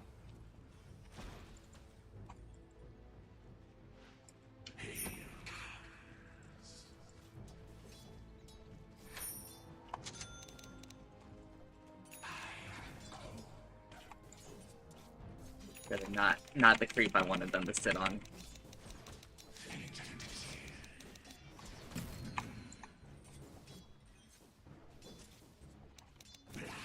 Time.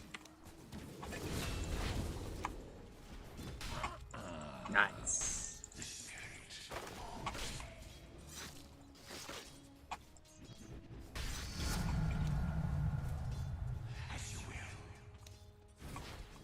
No, I actually let her own me like that. Yikes! Cringe.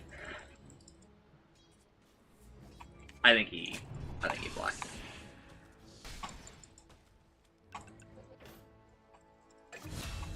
Nice.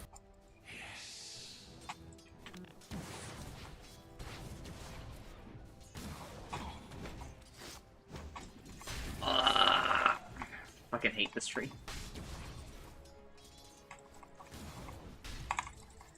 That looks like a way bigger gap to me than it is.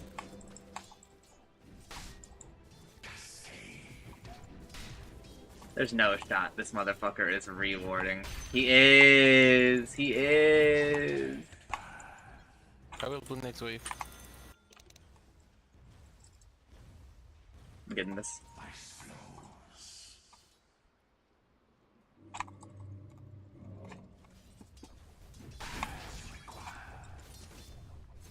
Clutch has enough for a hook? Go and seek it. No, he doesn't.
Alright, Pudge is gonna come out with mana now. Pudge is missing. Careful all lanes.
Fudge has enough for another hook. I am fucking dead, boys. Go.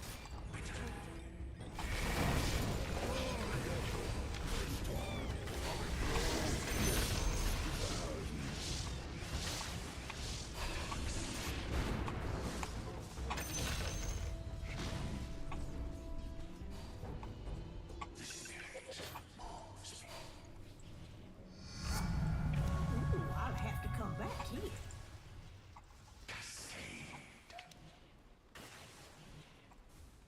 Leave me, please, no!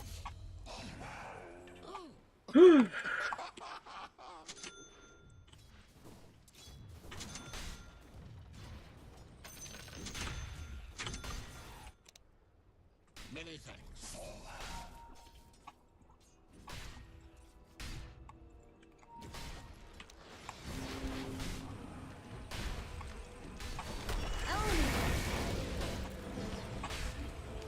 Killing spree. Killing spree. Woo!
You're gonna kill him.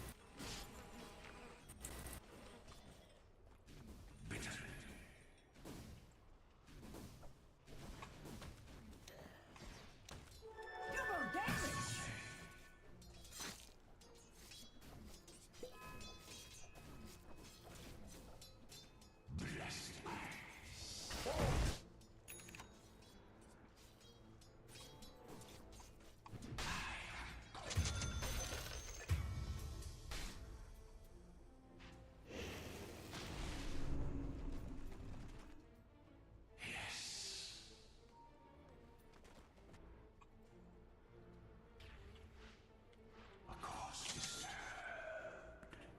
Come on, Vash.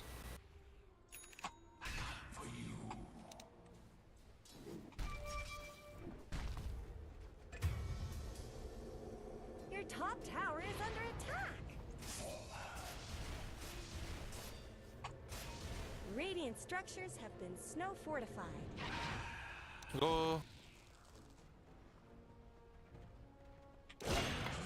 Your middle tower is under attack.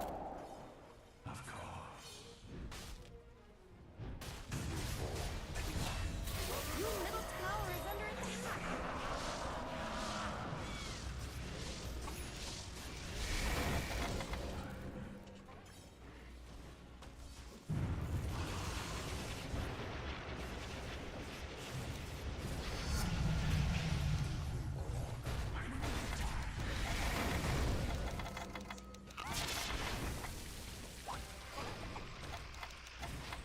Dominating. The enemy's bottom tower is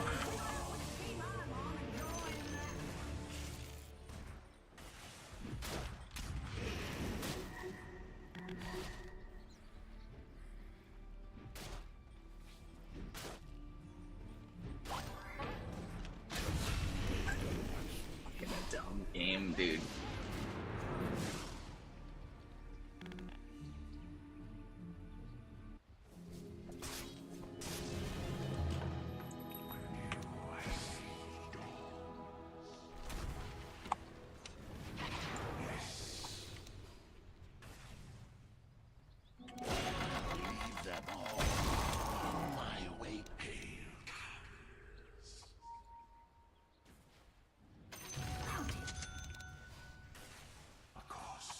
let your middle tower fall?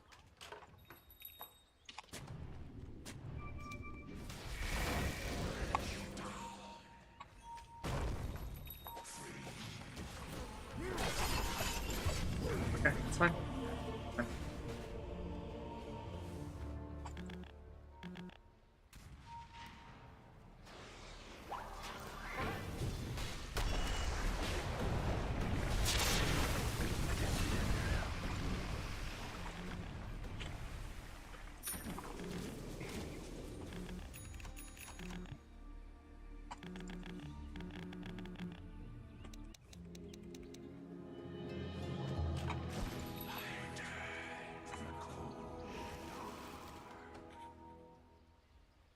Okay, less dying this time.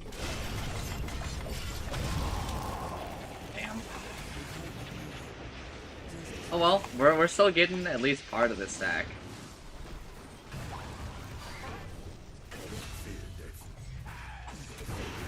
Load you down. Endless grasses.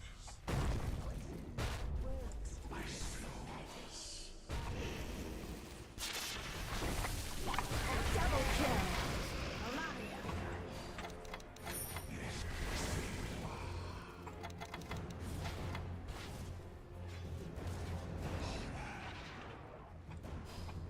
Radiant have fortified their structures.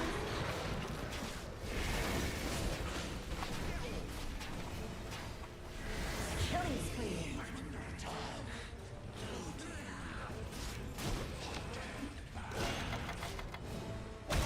Tower is under attack.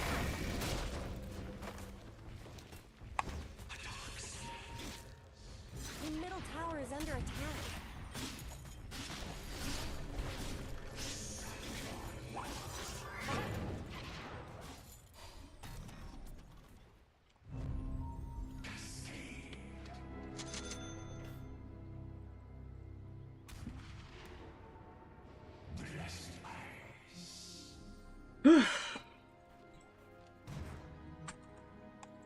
Damn, that was a long duration ward too. The enemy's middle tower has fallen.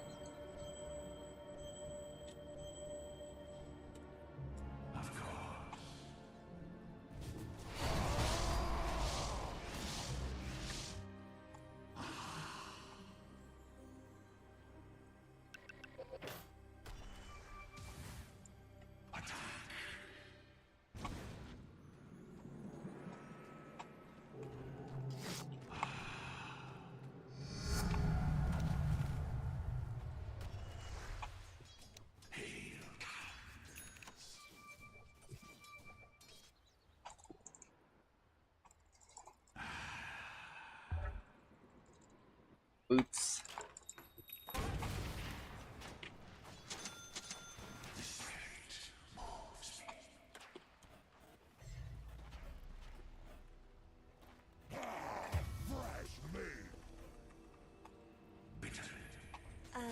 Let's talk about your top tower. A gift from the tempest of battle. Don't underestimate. Your top tower is under attack.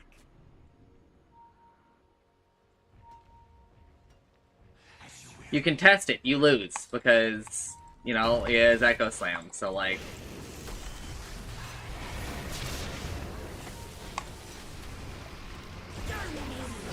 Go.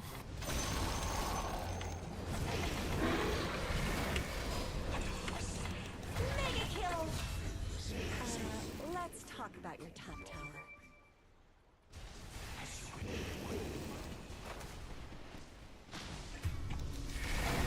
Top tower is under attack.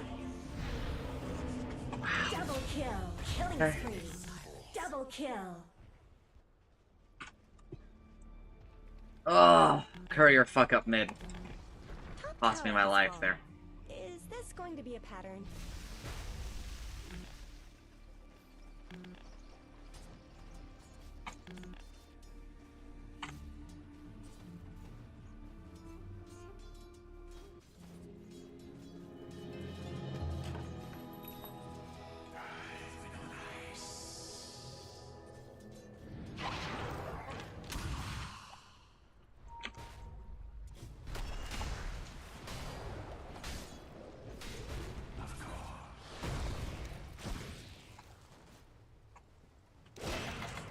bad. He saved it.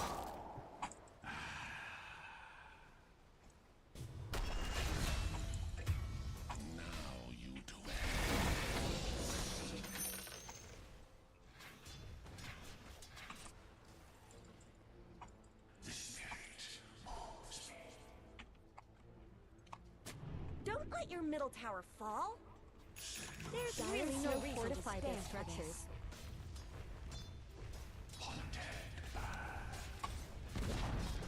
Your middle tower is gone. I tried to warn you.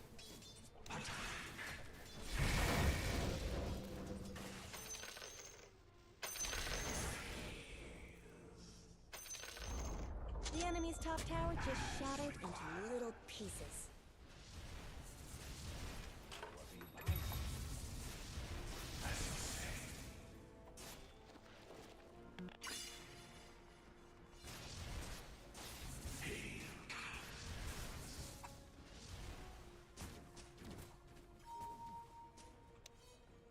Damn, she found me.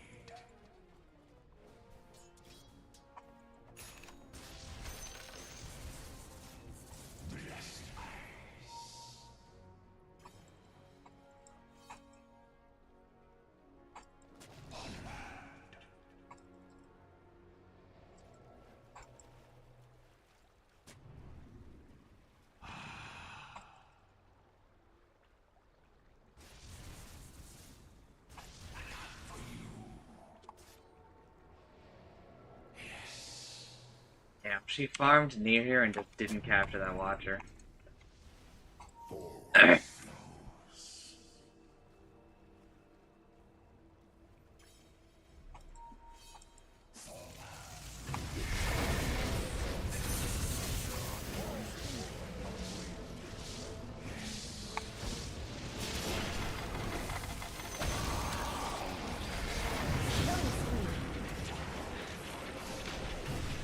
Ugh. Dominating. Double kill. Mega kill. Triple kill. Yeah, next time after that happens, Disruptor, I think we should just TP like instantly.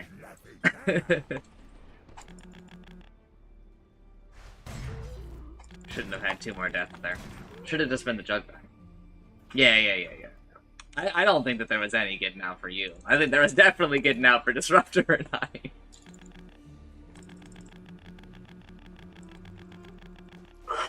God, my hands are so cold.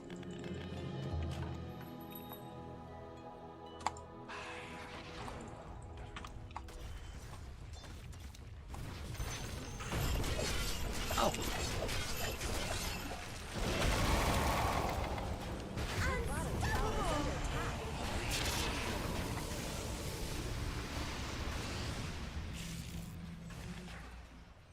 You really Damn. should your bottom tower.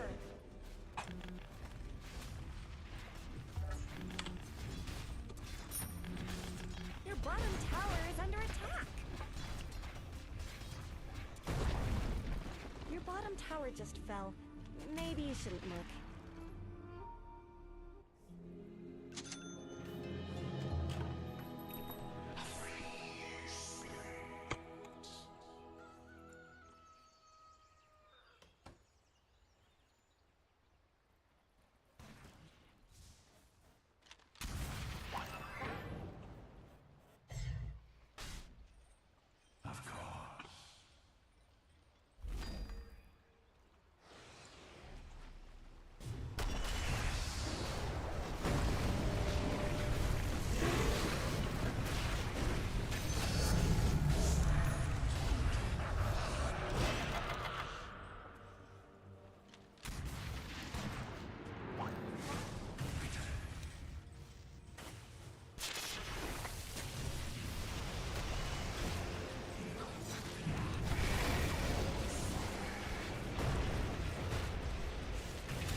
Fucking hate Earthshaker, dude. It's just so fucking annoying.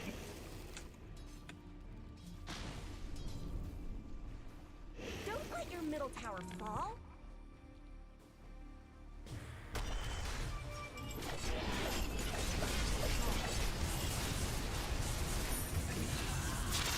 Your middle tower is under attack. Unstoppable! Your middle tower is under attack. He was out of mana. He had to eat the mango. He just didn't notice, I think. At the first second.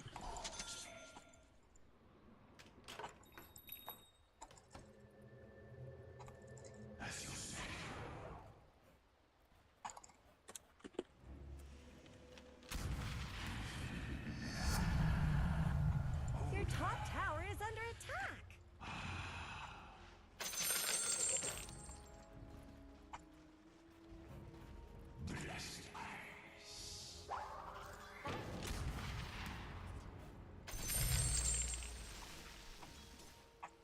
My head hurts. Really bad.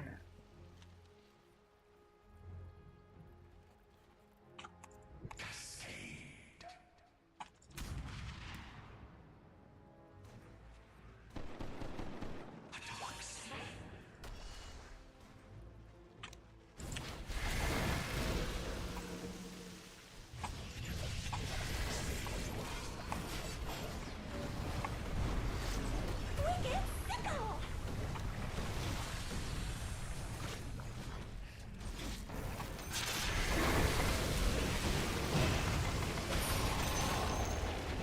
Holy shit! Don't let your middle tower fall.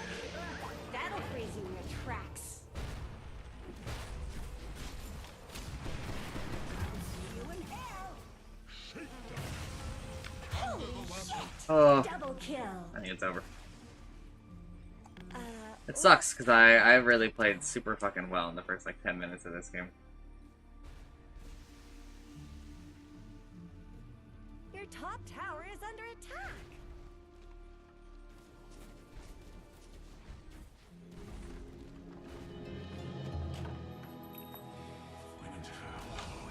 Your top tower is fallen.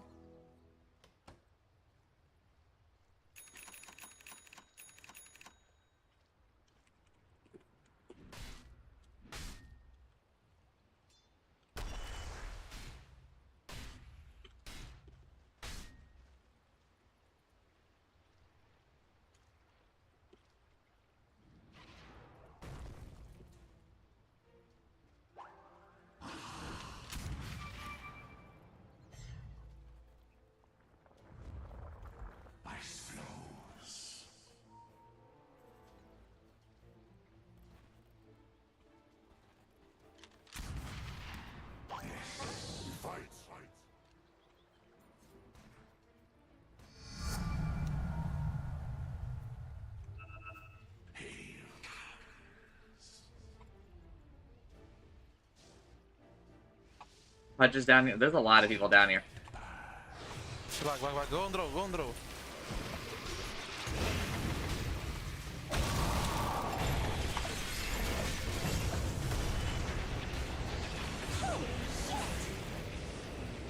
Out here. Your middle tower is under attack.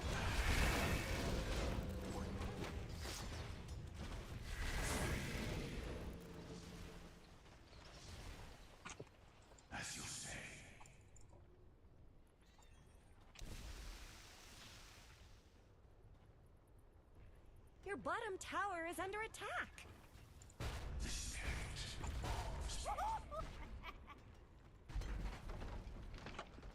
Your bottom tower is under attack. Bottom tower is gone forever.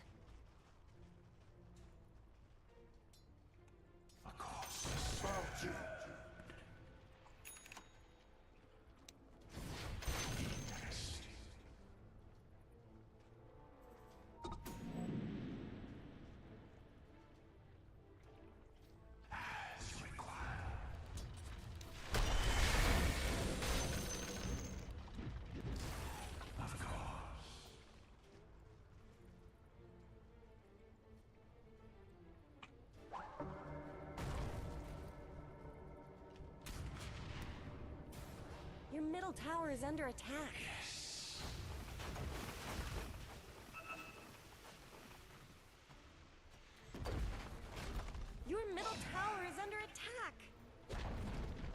Middle tower's down. You just let them...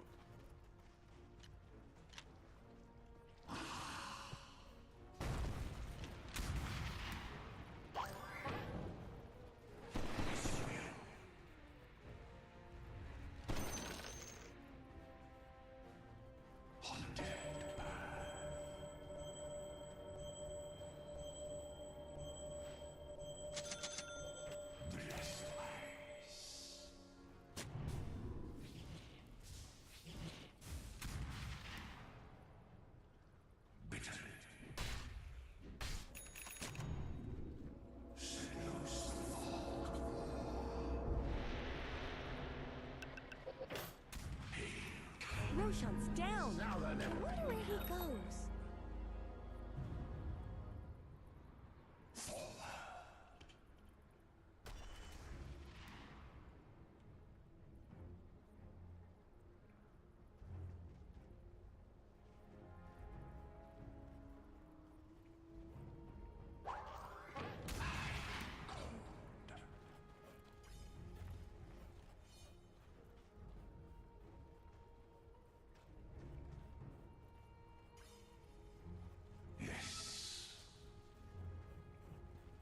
Holy shit! It's cleaver time! It's cleaver time! Ice flows.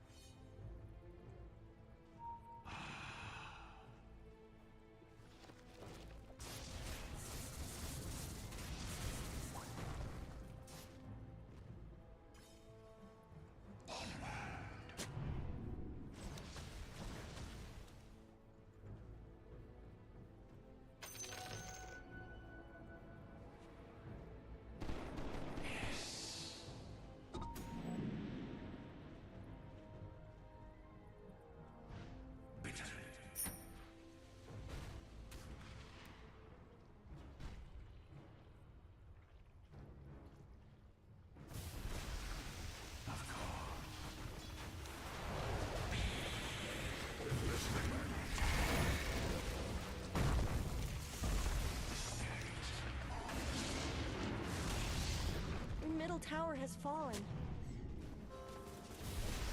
Go on draw, okay?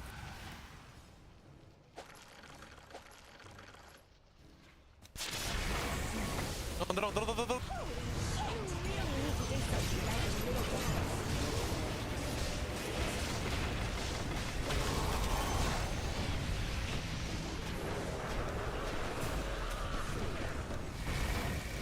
Holy shit! Double kill!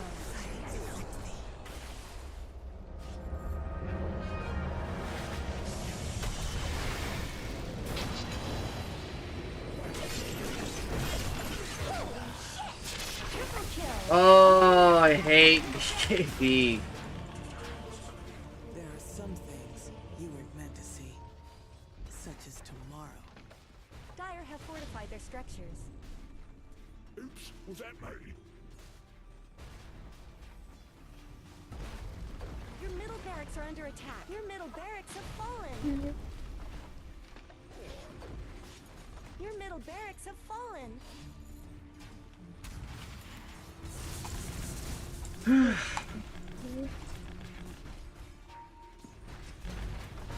looks like Dire fortified their structure. Wait Lara, wait Lara, wait Lara.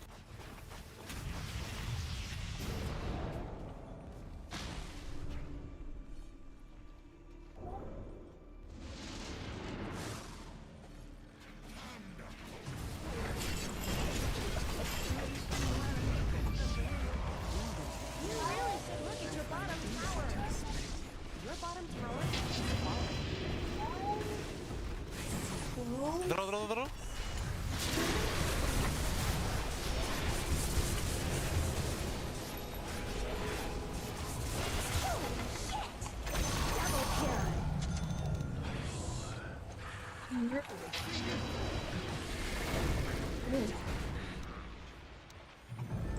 kill.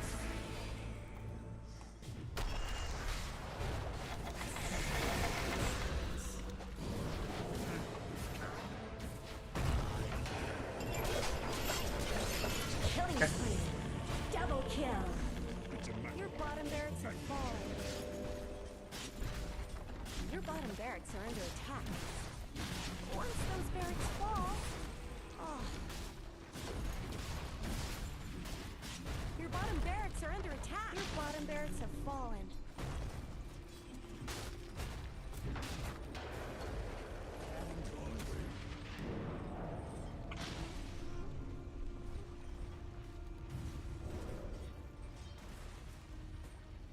Don't let your middle tower fall.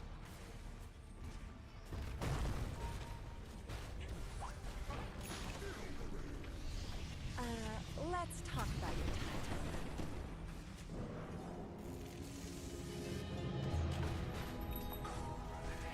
Your top tower is under attack. There's no more top tower. I thought this might happen. Your top barracks won't last long at this rate.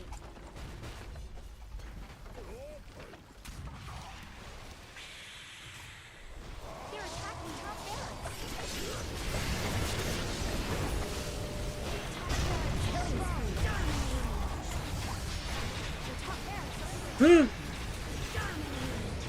Double kill.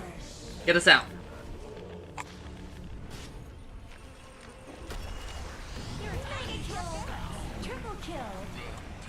Then the grave is silence. Your top barracks have fallen. Your middle tower is under attack. Unstoppable! Ultra kill! Bullseye.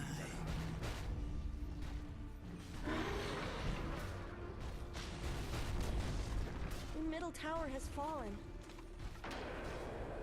Your middle tower is under attack.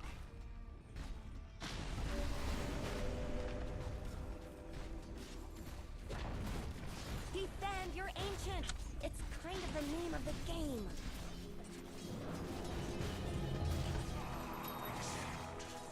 Are you even watching your ancient?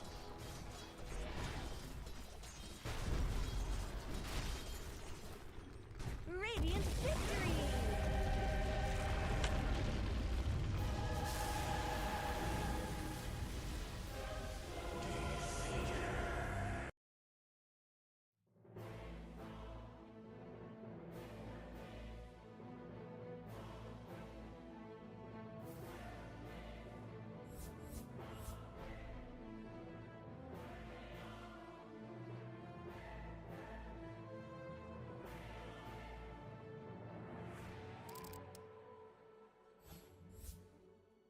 You received a dire tide chest. Woo! Yippee!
Okay, a little bit more factorial before bed.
You're not the show's queen? I'm looking for the scene, but they started attacking something, so I had to go deal with it.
Oh my god, Utsumi.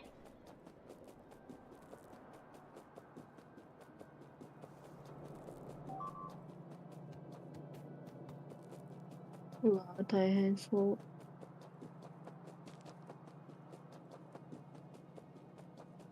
帰ってった。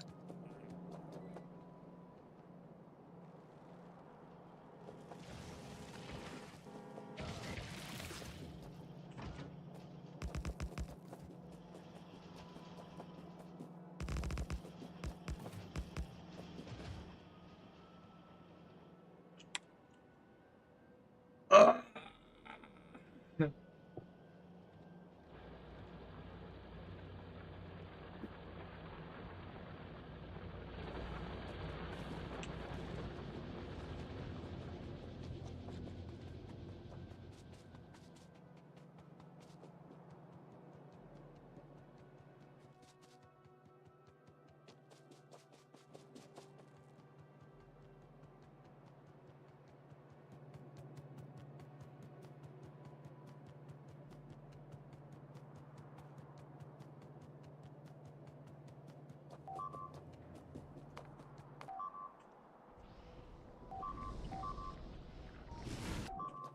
Oh my fucking god.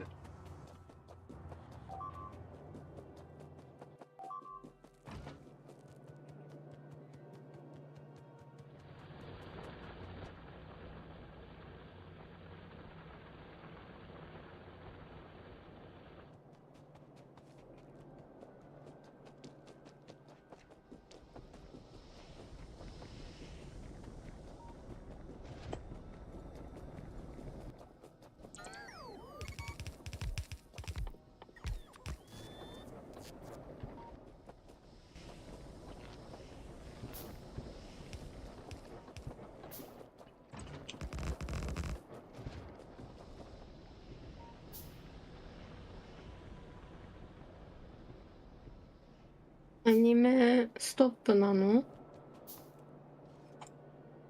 I was playing Dota. Oh, fuck me.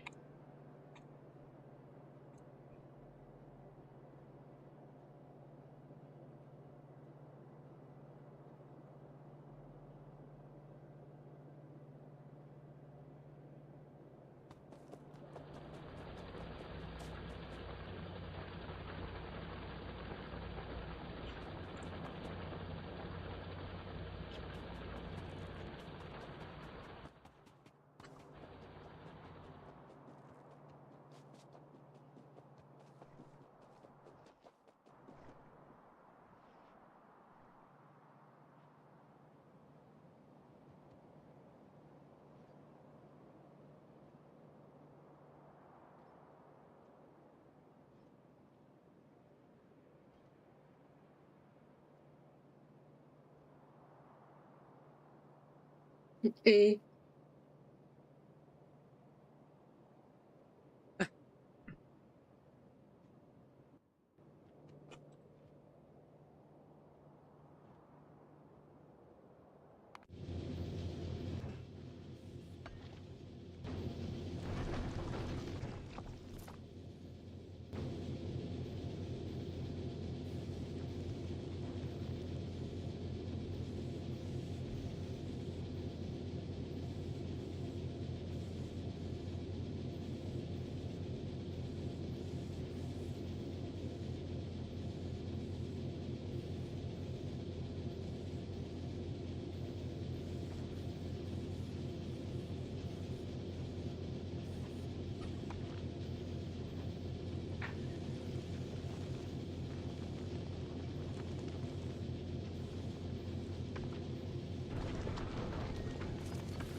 Me when the biters attack.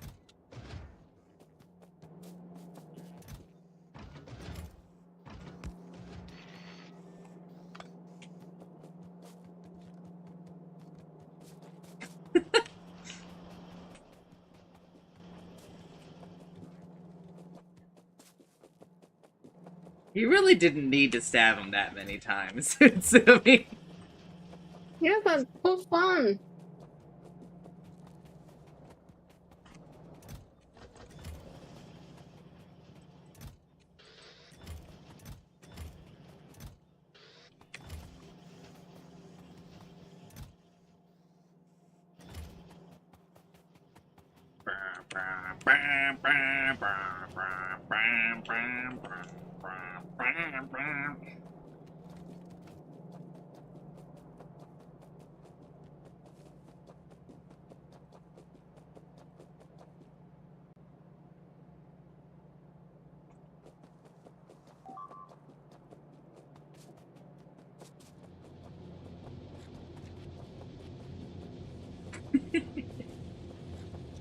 What a mask.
Yeah, brother!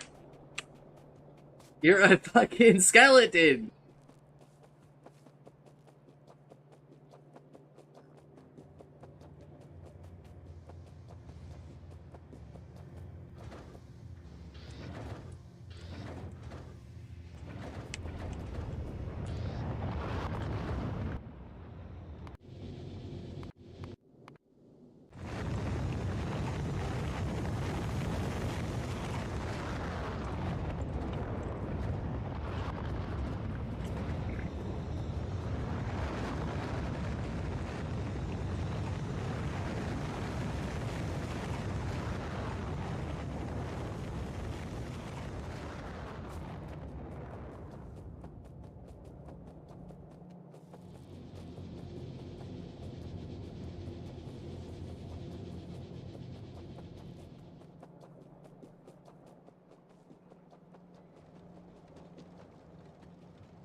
Alright, Freezy Easy Peak. It's ready.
In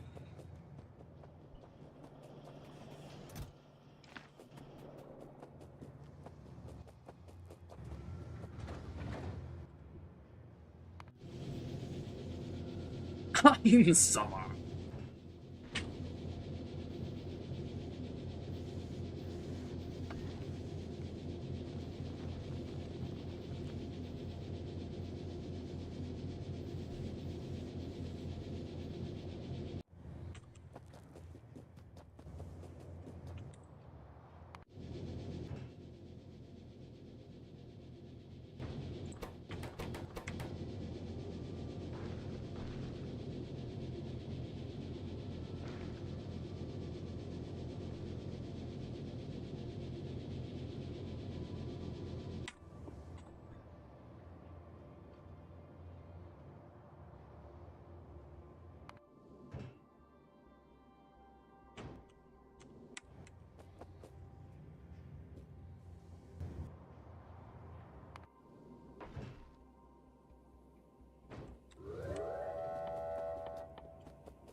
Fuck, I didn't see what he gave him.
Right.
Wow! I'm so excited it's doing.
Izutsumi posting.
Oh.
Alright, now all of these platforms.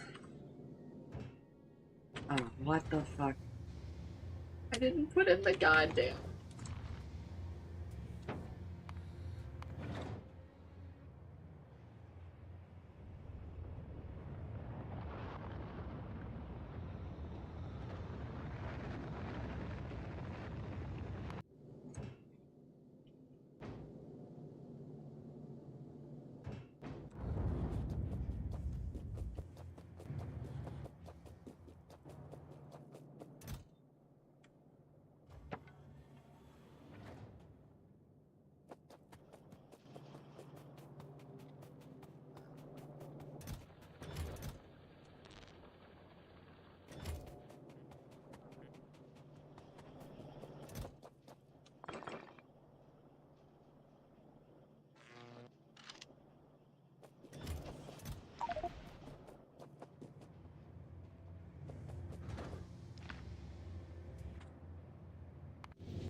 I don't think they ever use this room in any other future season.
All true.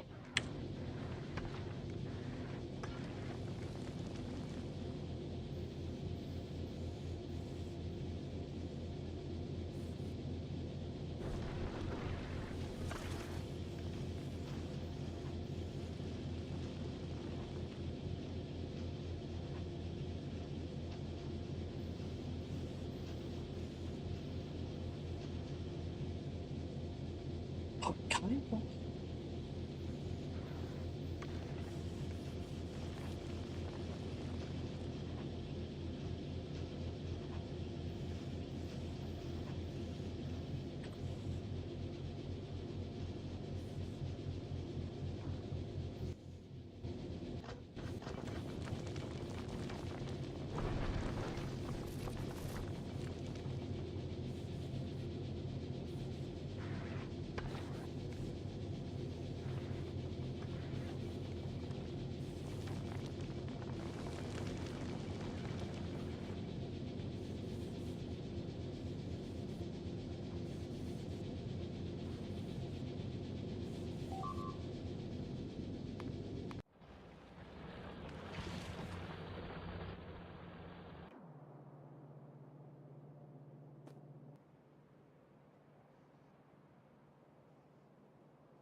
어머나.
Baba.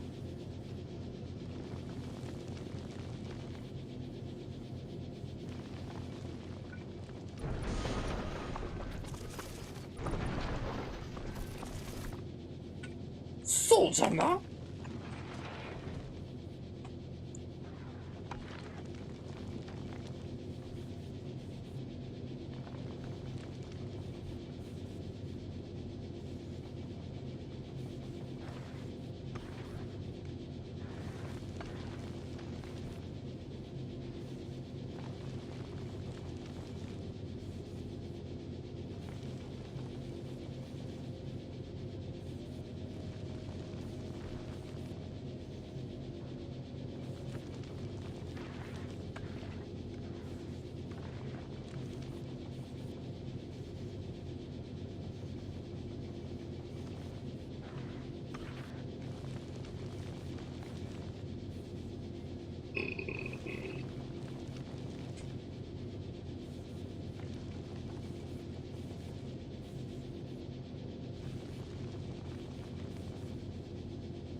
セミ、何してるの？何もしてない。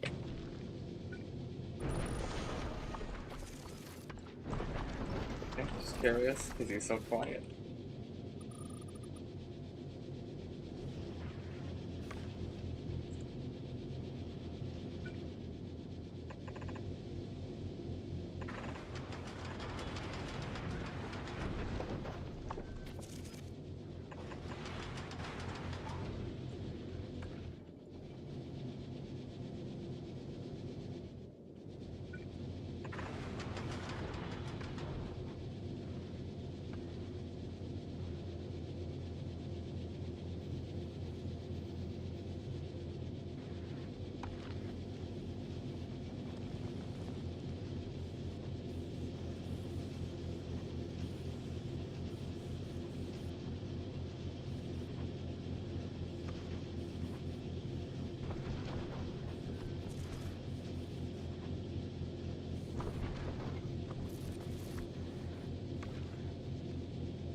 Akira-koso.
Ugh.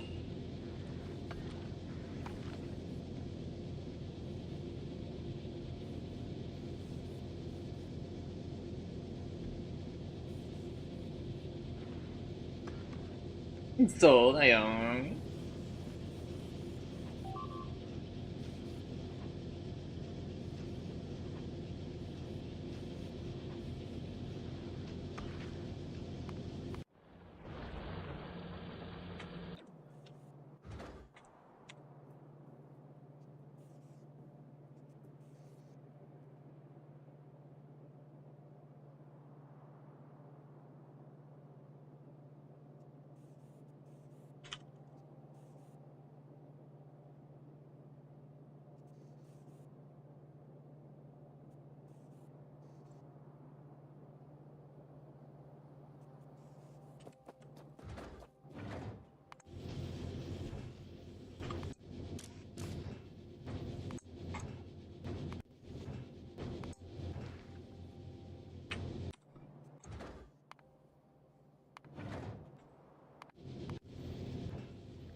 Ugh.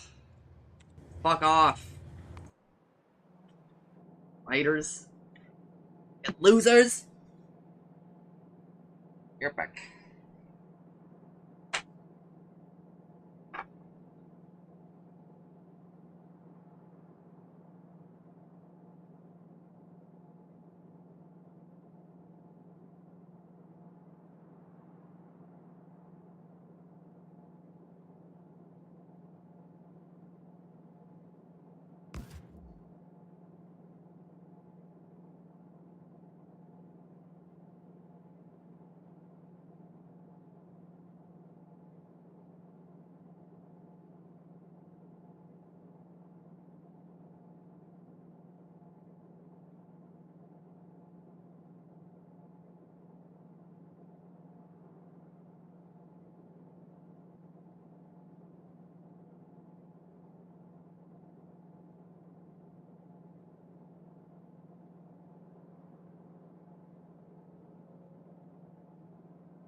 Oh. Tadaima. Sorry. どうしたの? Hmm?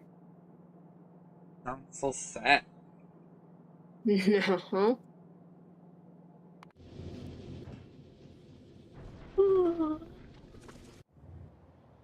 I'm the one who should be sad.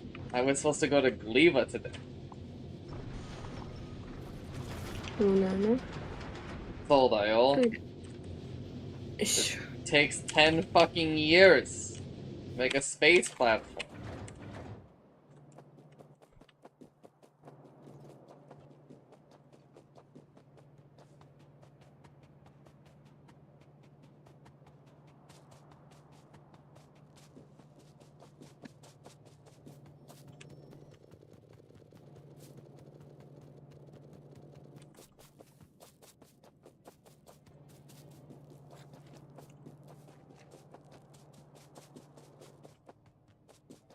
Okay.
よいしょ。ただいま。Alrighty.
Don't Oh, hit it it's fine. again to respond to me. Why shouldn't I? Alright, that's how you want to play it, I'll remember that. But know that your reckoning is your own from your own actions. I'm dying over here. I've been No, I think it'll be fine. There's never been any consequences for any of my actions ever. I've been building a goddamn fucking space platform for like 10 million fucking years, bro.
Why would you tell a lie that's so annoying?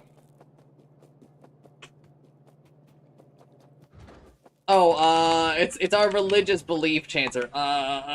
We don't eat until it's been 4 days since we've taken a life. That does sound annoying, but I mean, I guess how often are you gonna take a life? He's an adventurer. Like actually all the fucking time. I don't know about that.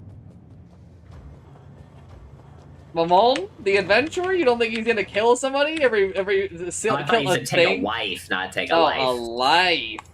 Yeah, a life's a lot rarer. A life, probably not that common. Probably pretty common.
Like, what's the end game for Overlord?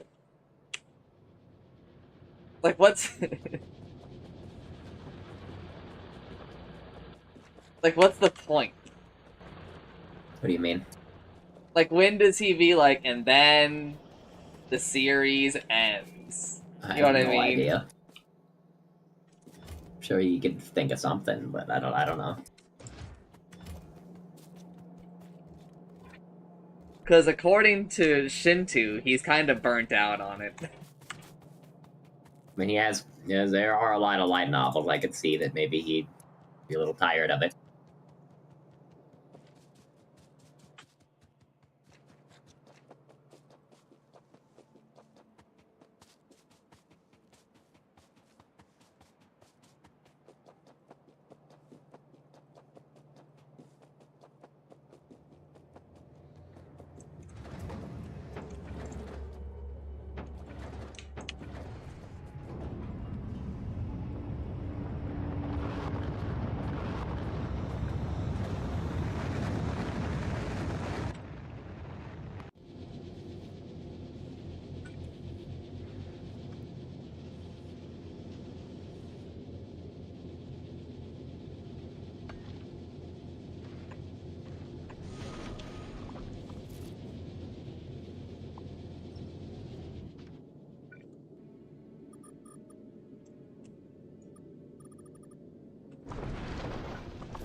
The urge to open up like some sort of fucking debug menu and just turn off the goddamn fucking aliens, man.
Kutsumi on the right, Chancer on the left.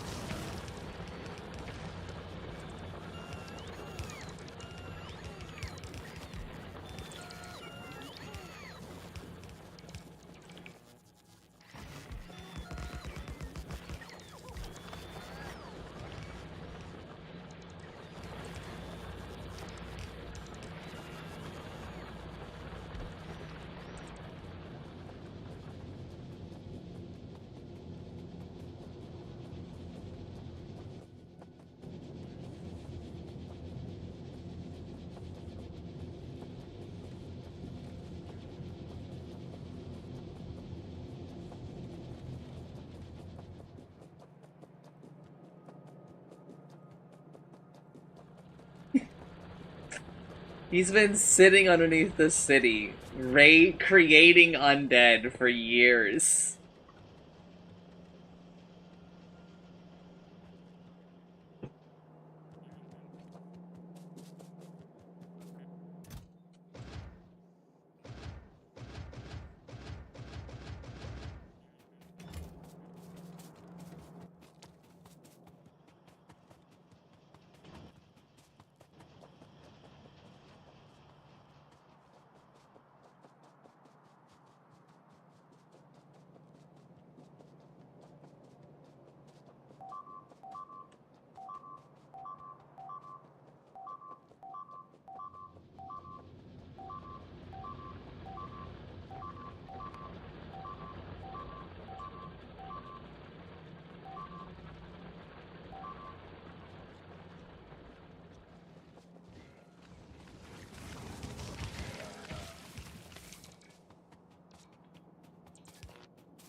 Don't you give me your love and passion, Chancer.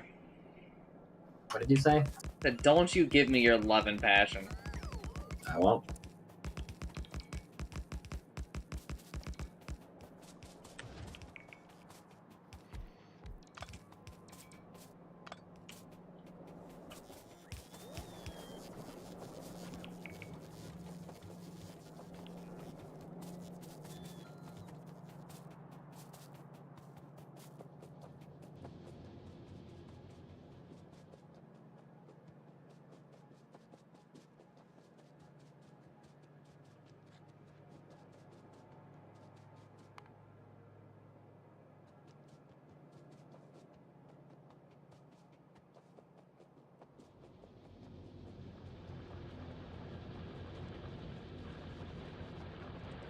Chancer, he's like, I think he's 70 hours into his playthrough. And he's about to hit blue science. He's gotta be going crazy at this point. He's researched the insanely late game tech of efficiency modules. Oh. It's a whole new era.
Me going to upgrade, some belts on the map What are those weird red dots that are moving towards my bait? Oh no.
The best characters in the whole goddamn series.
Doesn't anybody think it's really weird that Mamone and Ainz showed up around the same time and they're both pretty crazy strong?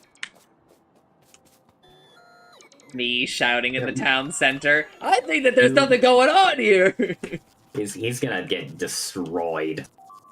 I wouldn't be saying those things.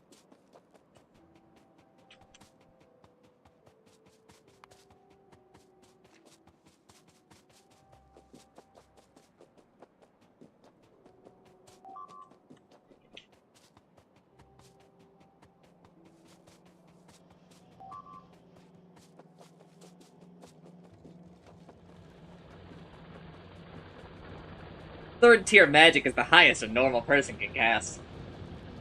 No.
I forgot that this scene existed.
So, May, did you accept that gift I sent you back like a while ago with the nuclear nightmare? わかんない。待って。 Steam's telling me it hasn't been accepted yet, and it'll get like refunded soon. Oh, I didn't notice that. Oh, this is accepted, so it doesn't get like refunded, and then we have to pay like more money because it was on sale when we bought it.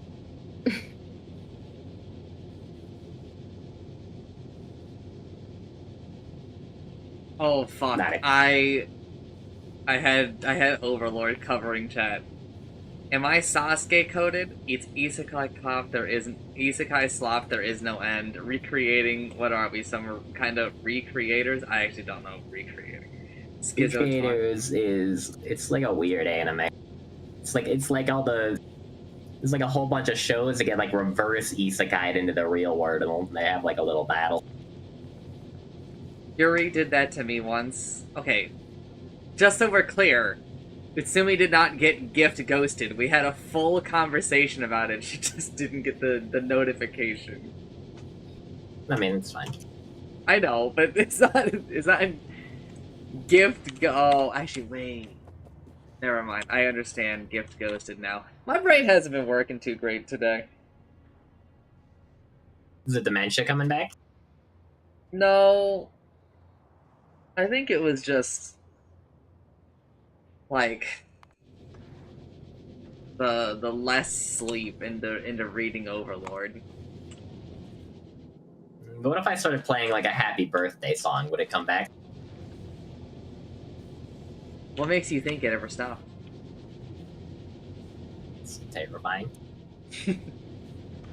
Tansy, you don't hear it anymore? Oh no, I don't. I'm free. Happy birthday, dear Janser. We are free. Manaroth singing the happy birthday song to Hell Scream. Yes. Warcraft, but every time the demons were doing evil, actually they're just kind of being chill dudes. But everyone still acts like they're awful. So they're just like, hey guys, how you doing? We're game to visit. They're like, oh fuck, it's the demons! I fucking hate these guys. Archimon throwing confetti and throwing like He's a big... actually just building a sandcastle. He wants to show it off to the wizards. He's showering the city with, like, you know, confetti and, you know, giving them, like, a great feast. Oh, fuck, we gotta get rid of this demon dude! He's like, what the fuck? The fuck? They didn't like the sandcastle? That's me when I enter a chat room. Okay, but that's not you when you enter a chat room, Love. You type awful shit. Like, a lot of the time. I saw you today!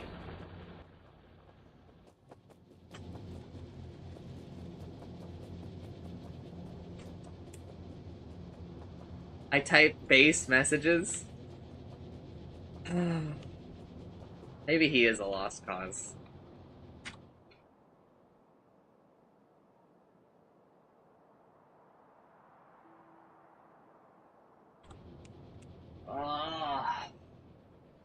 Name one bad thing I've ever posted. Maybe tomorrow.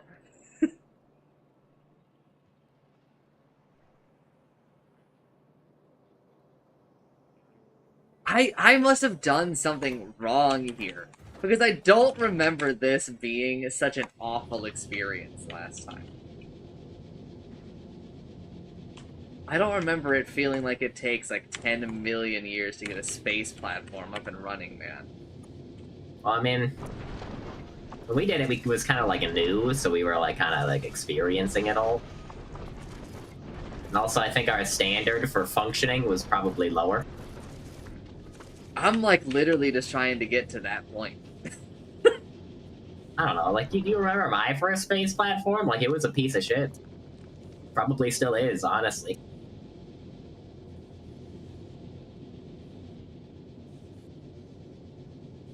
I mean, maybe more of that time was just spent, like, kind of thinking about stuff than actually doing things.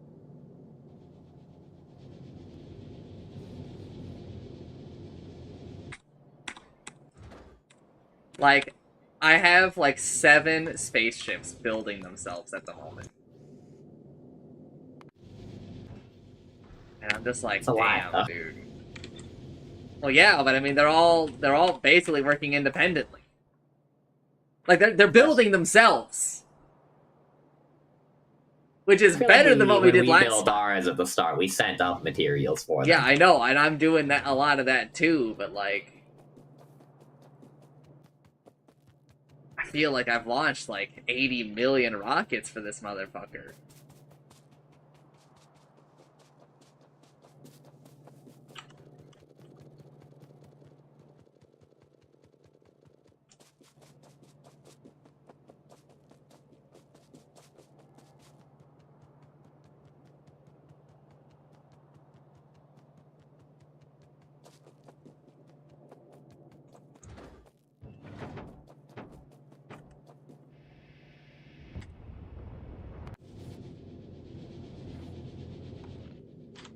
I don't need this. I don't need this.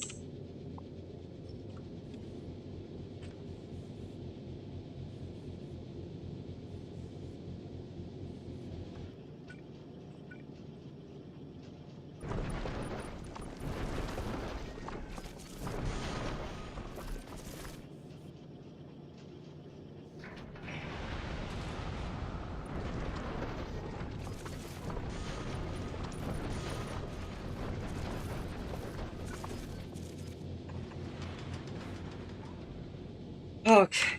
Do I have lasers on this bitch? I do.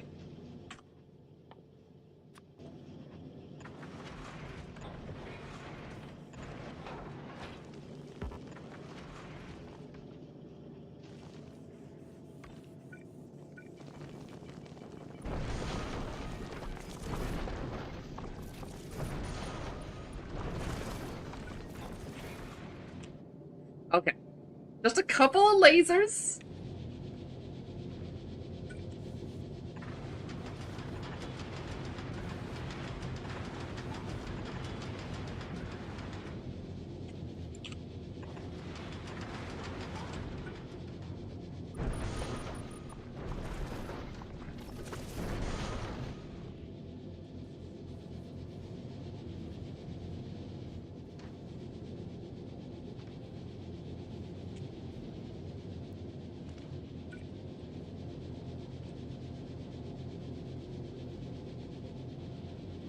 Okay. So now let's send up some chemical plants. Which I think I only need 2. You know, we'll send up 3. Sure, why not?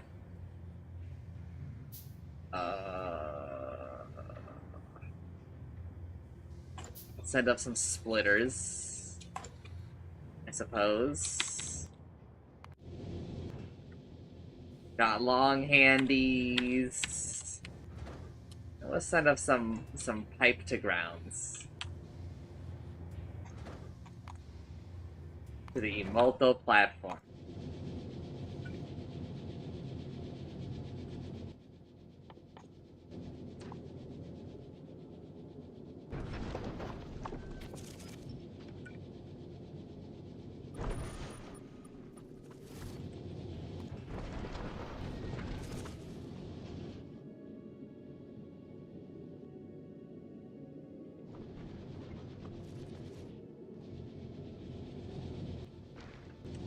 Alright. Now give me a thruster.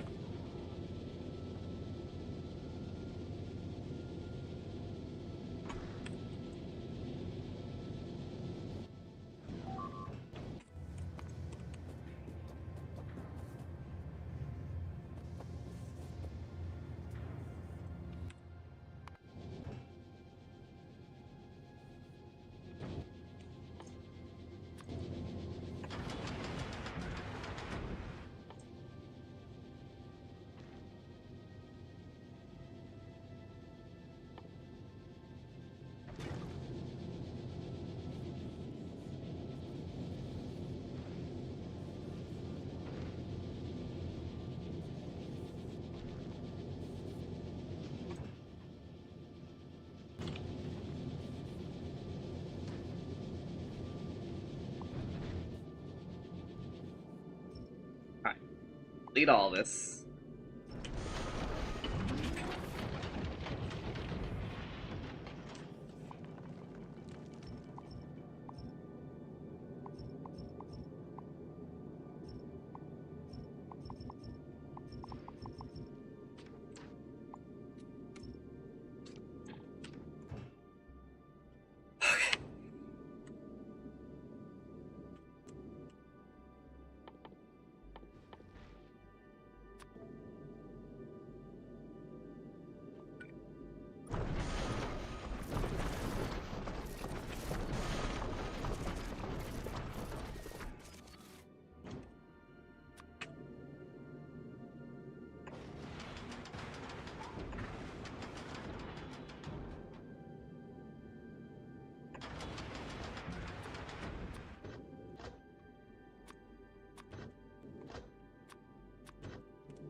Really?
There's no fucking way that I just did this.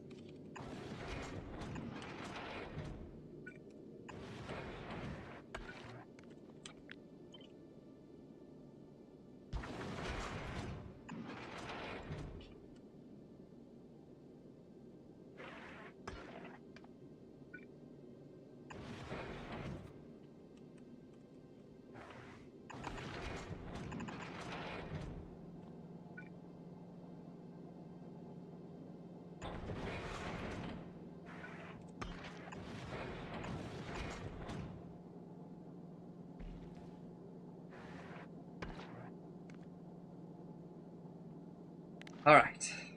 Now, the one that goes in. The one that goes in needs a filter on. Or it needs to go into the circuit network. So that we don't overload the inventory. So like for this, what is up, chat? 1 or 2? 2, brother.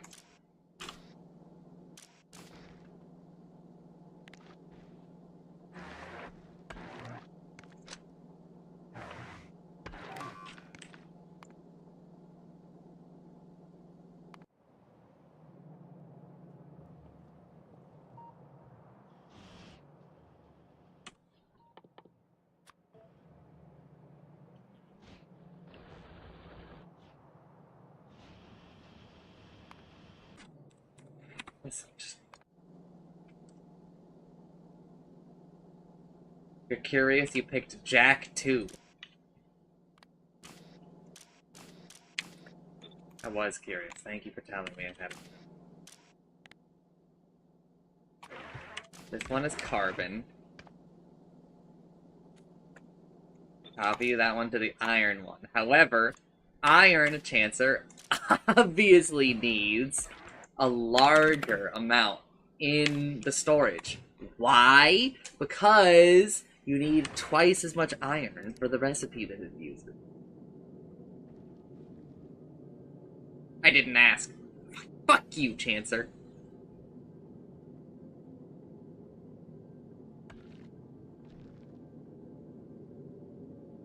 Always fucking naysaying.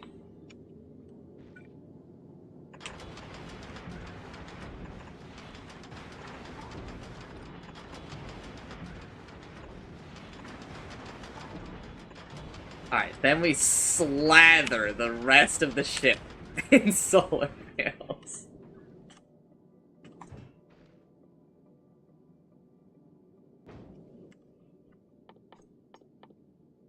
Alright.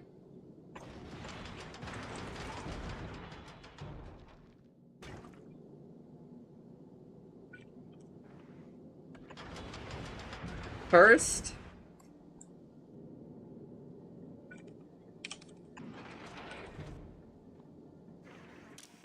fucking stop.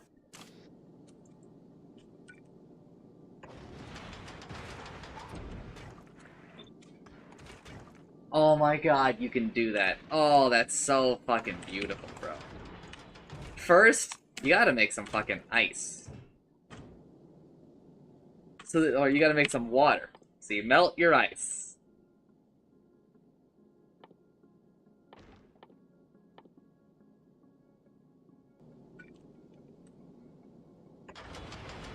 Then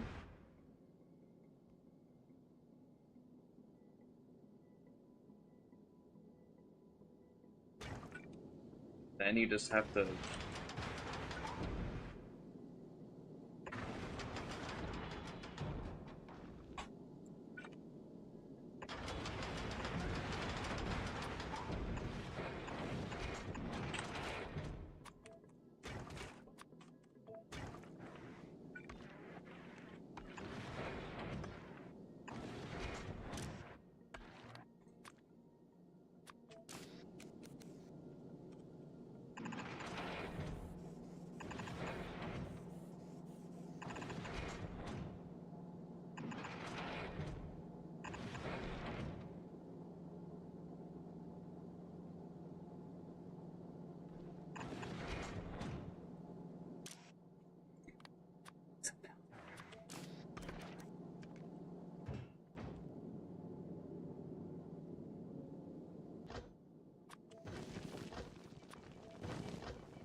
Alright, and then, like, literally, whatever room isn't being used, just throw a solar panel.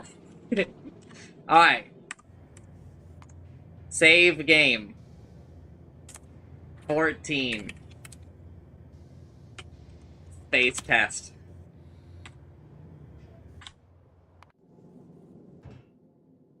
Add station, Gleva. Go!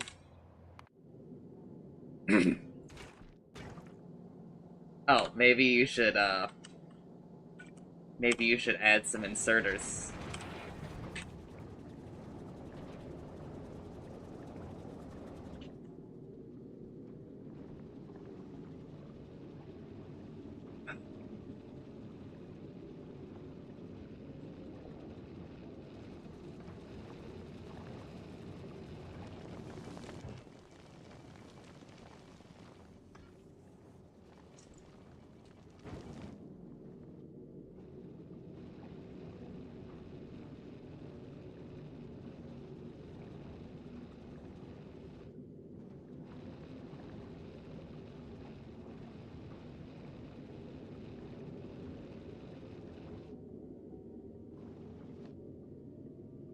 Alright, everybody, here is the true test.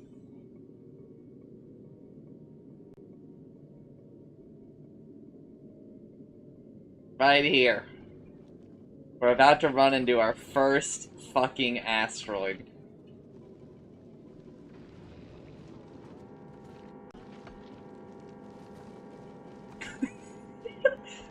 Ah!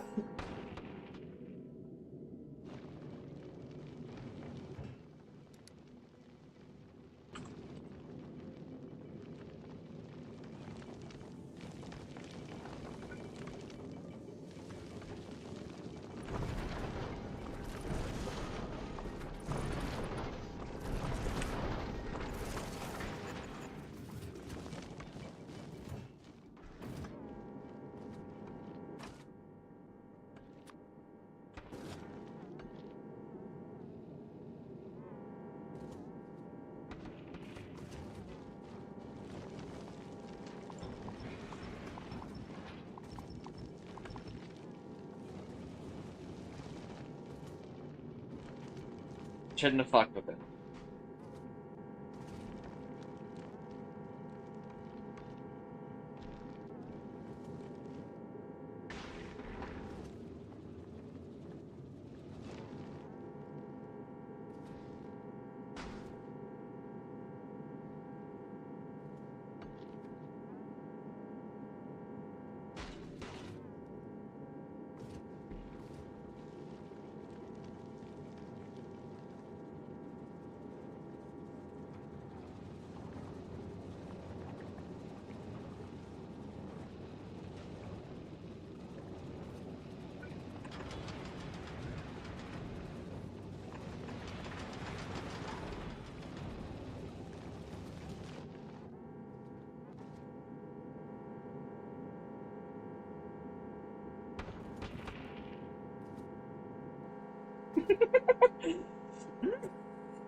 Never punished, never punished. Streamers are never punished, bro.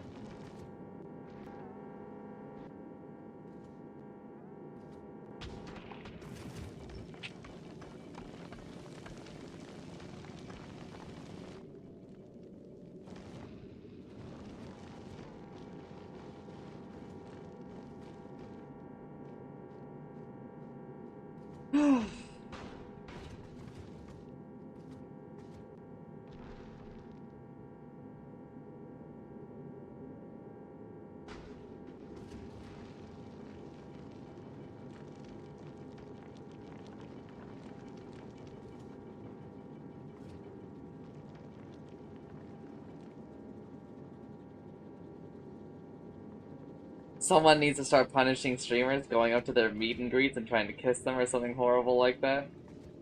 No. I think we should just eat the top 1%, the top 0.5%. Almost got myself. Well, you don't want to eat there. Northern Lion? I mean, NL is I gotta protect your streamer.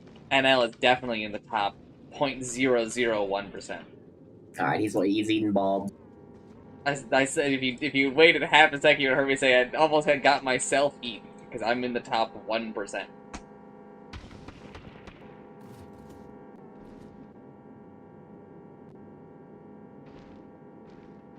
See what Northern Lion. You should definitely eat NL. He's a millionaire. Okay, A many maybe we should millionaire. just not eat people. No, eat him. He is ranked 102. So, you know, if you just eat the top 100 people.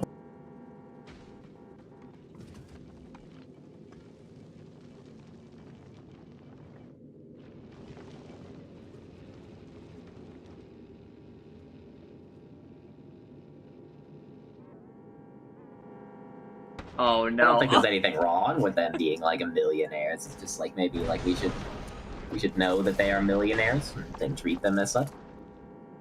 Nah, eat them. We don't need to eat them. Hi, my name is Chancer, and I think we need to eat them. No, You were the one who said it. I did not say that. He's the one who said it. It's pretty fucked up. Oh, fucking goddamn it, man. I'm still not ready to go to Gleba. Fuck me. I'm fucking done for the night. Ruining his partner chances? Chancer's kind of crazy for saying that. Yeah, you're... Nothing could ruin my partner chances. I'm this close. You are this close. Real. See those 2 streams I've done? The third one is going to be the one that brings it home. Mm-hmm.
When your doujin artist posts their manga that they're working on, and you're like, I recognize all of these characters that you have given slightly different appearances, brother.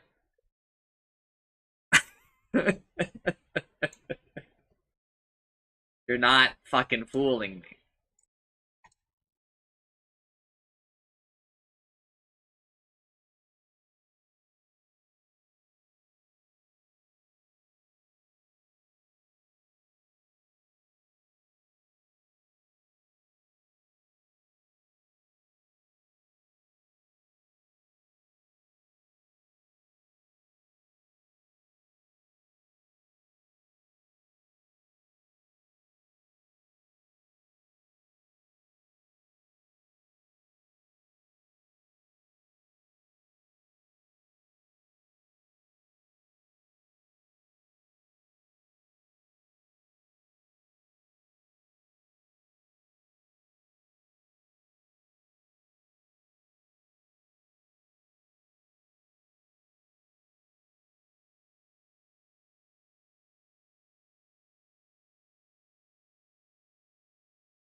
Itsumi, did you get drawn next to other Eden characters in that tweet? She is an Ellen character.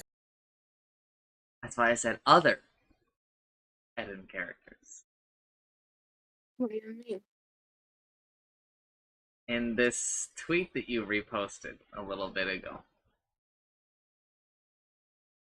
なんかツイートしたっけ？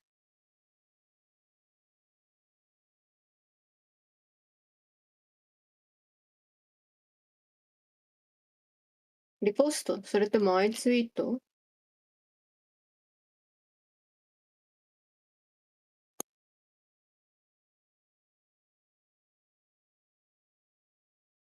？Hello? Hello, just ちょっと待って。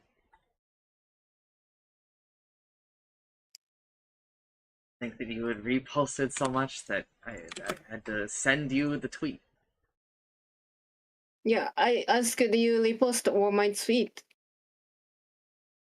A tweet that you repost. So I am dumb. I don't remember what you said right before. You're fine. You're fine. This is like a one player drawing little sister, snow leopard, and other adventure.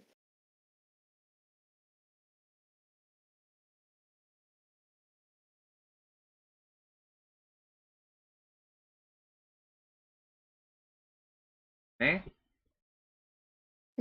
And what are you asking? I was just asking, are these other Eden characters? Like, did this person draw you because you're in Eden?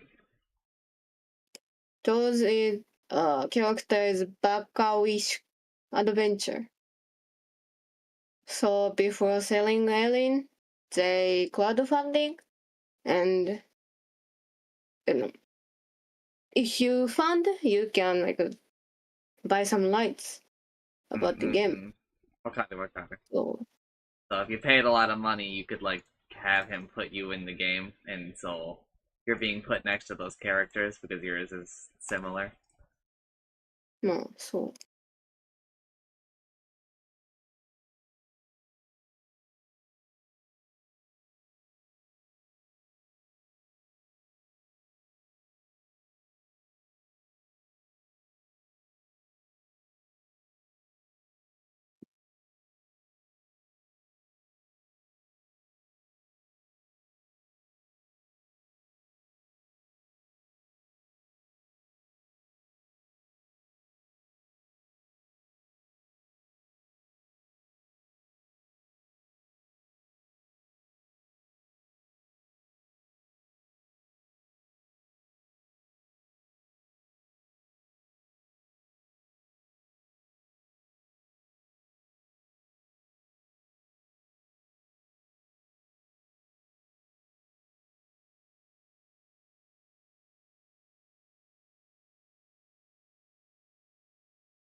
Did Jet ever give you their request?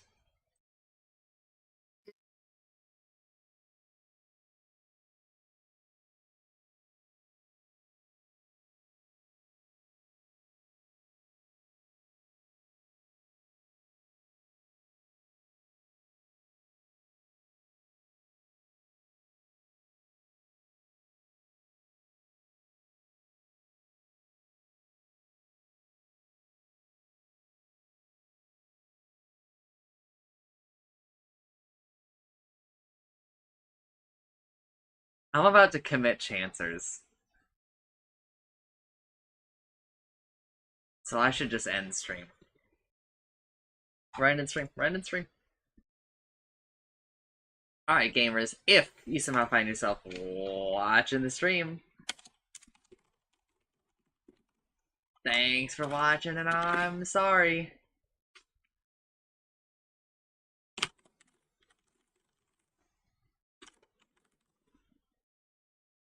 Today we did Overlord reading of most of Chapter 2. And Factorio. Wow, I still haven't fucking gone to Gleba yet. But I've done a lot. And it's gonna be a lot better in the future. Probably, hopefully. I'm gonna ask a Jinsen what the fuck I did wrong. Like why it feels like it's taken so long. Uh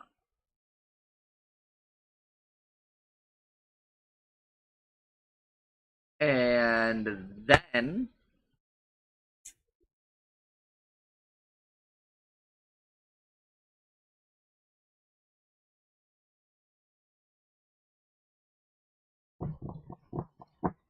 and then there was Dota, and then we went back to Factorio. But if you still find yourself watching the stream, then which I'm sorry. Bye. Also, tomorrow's the in-house. But if you still find yourself watching the stream, then which I'm sorry. Bye.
'Cause every time we touch, I get this feeling.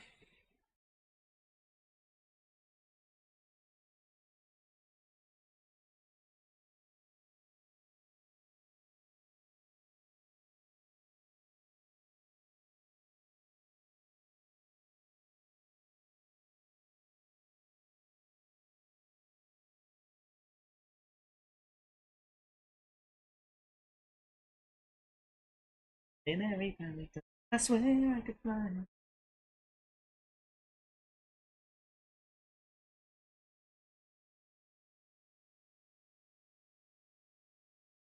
I'm really...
Like, Jet, you know what I'm saying when I'm like, the vibes early on are like way different than they are later, and Shintu's like, no, I think the series been very consistent.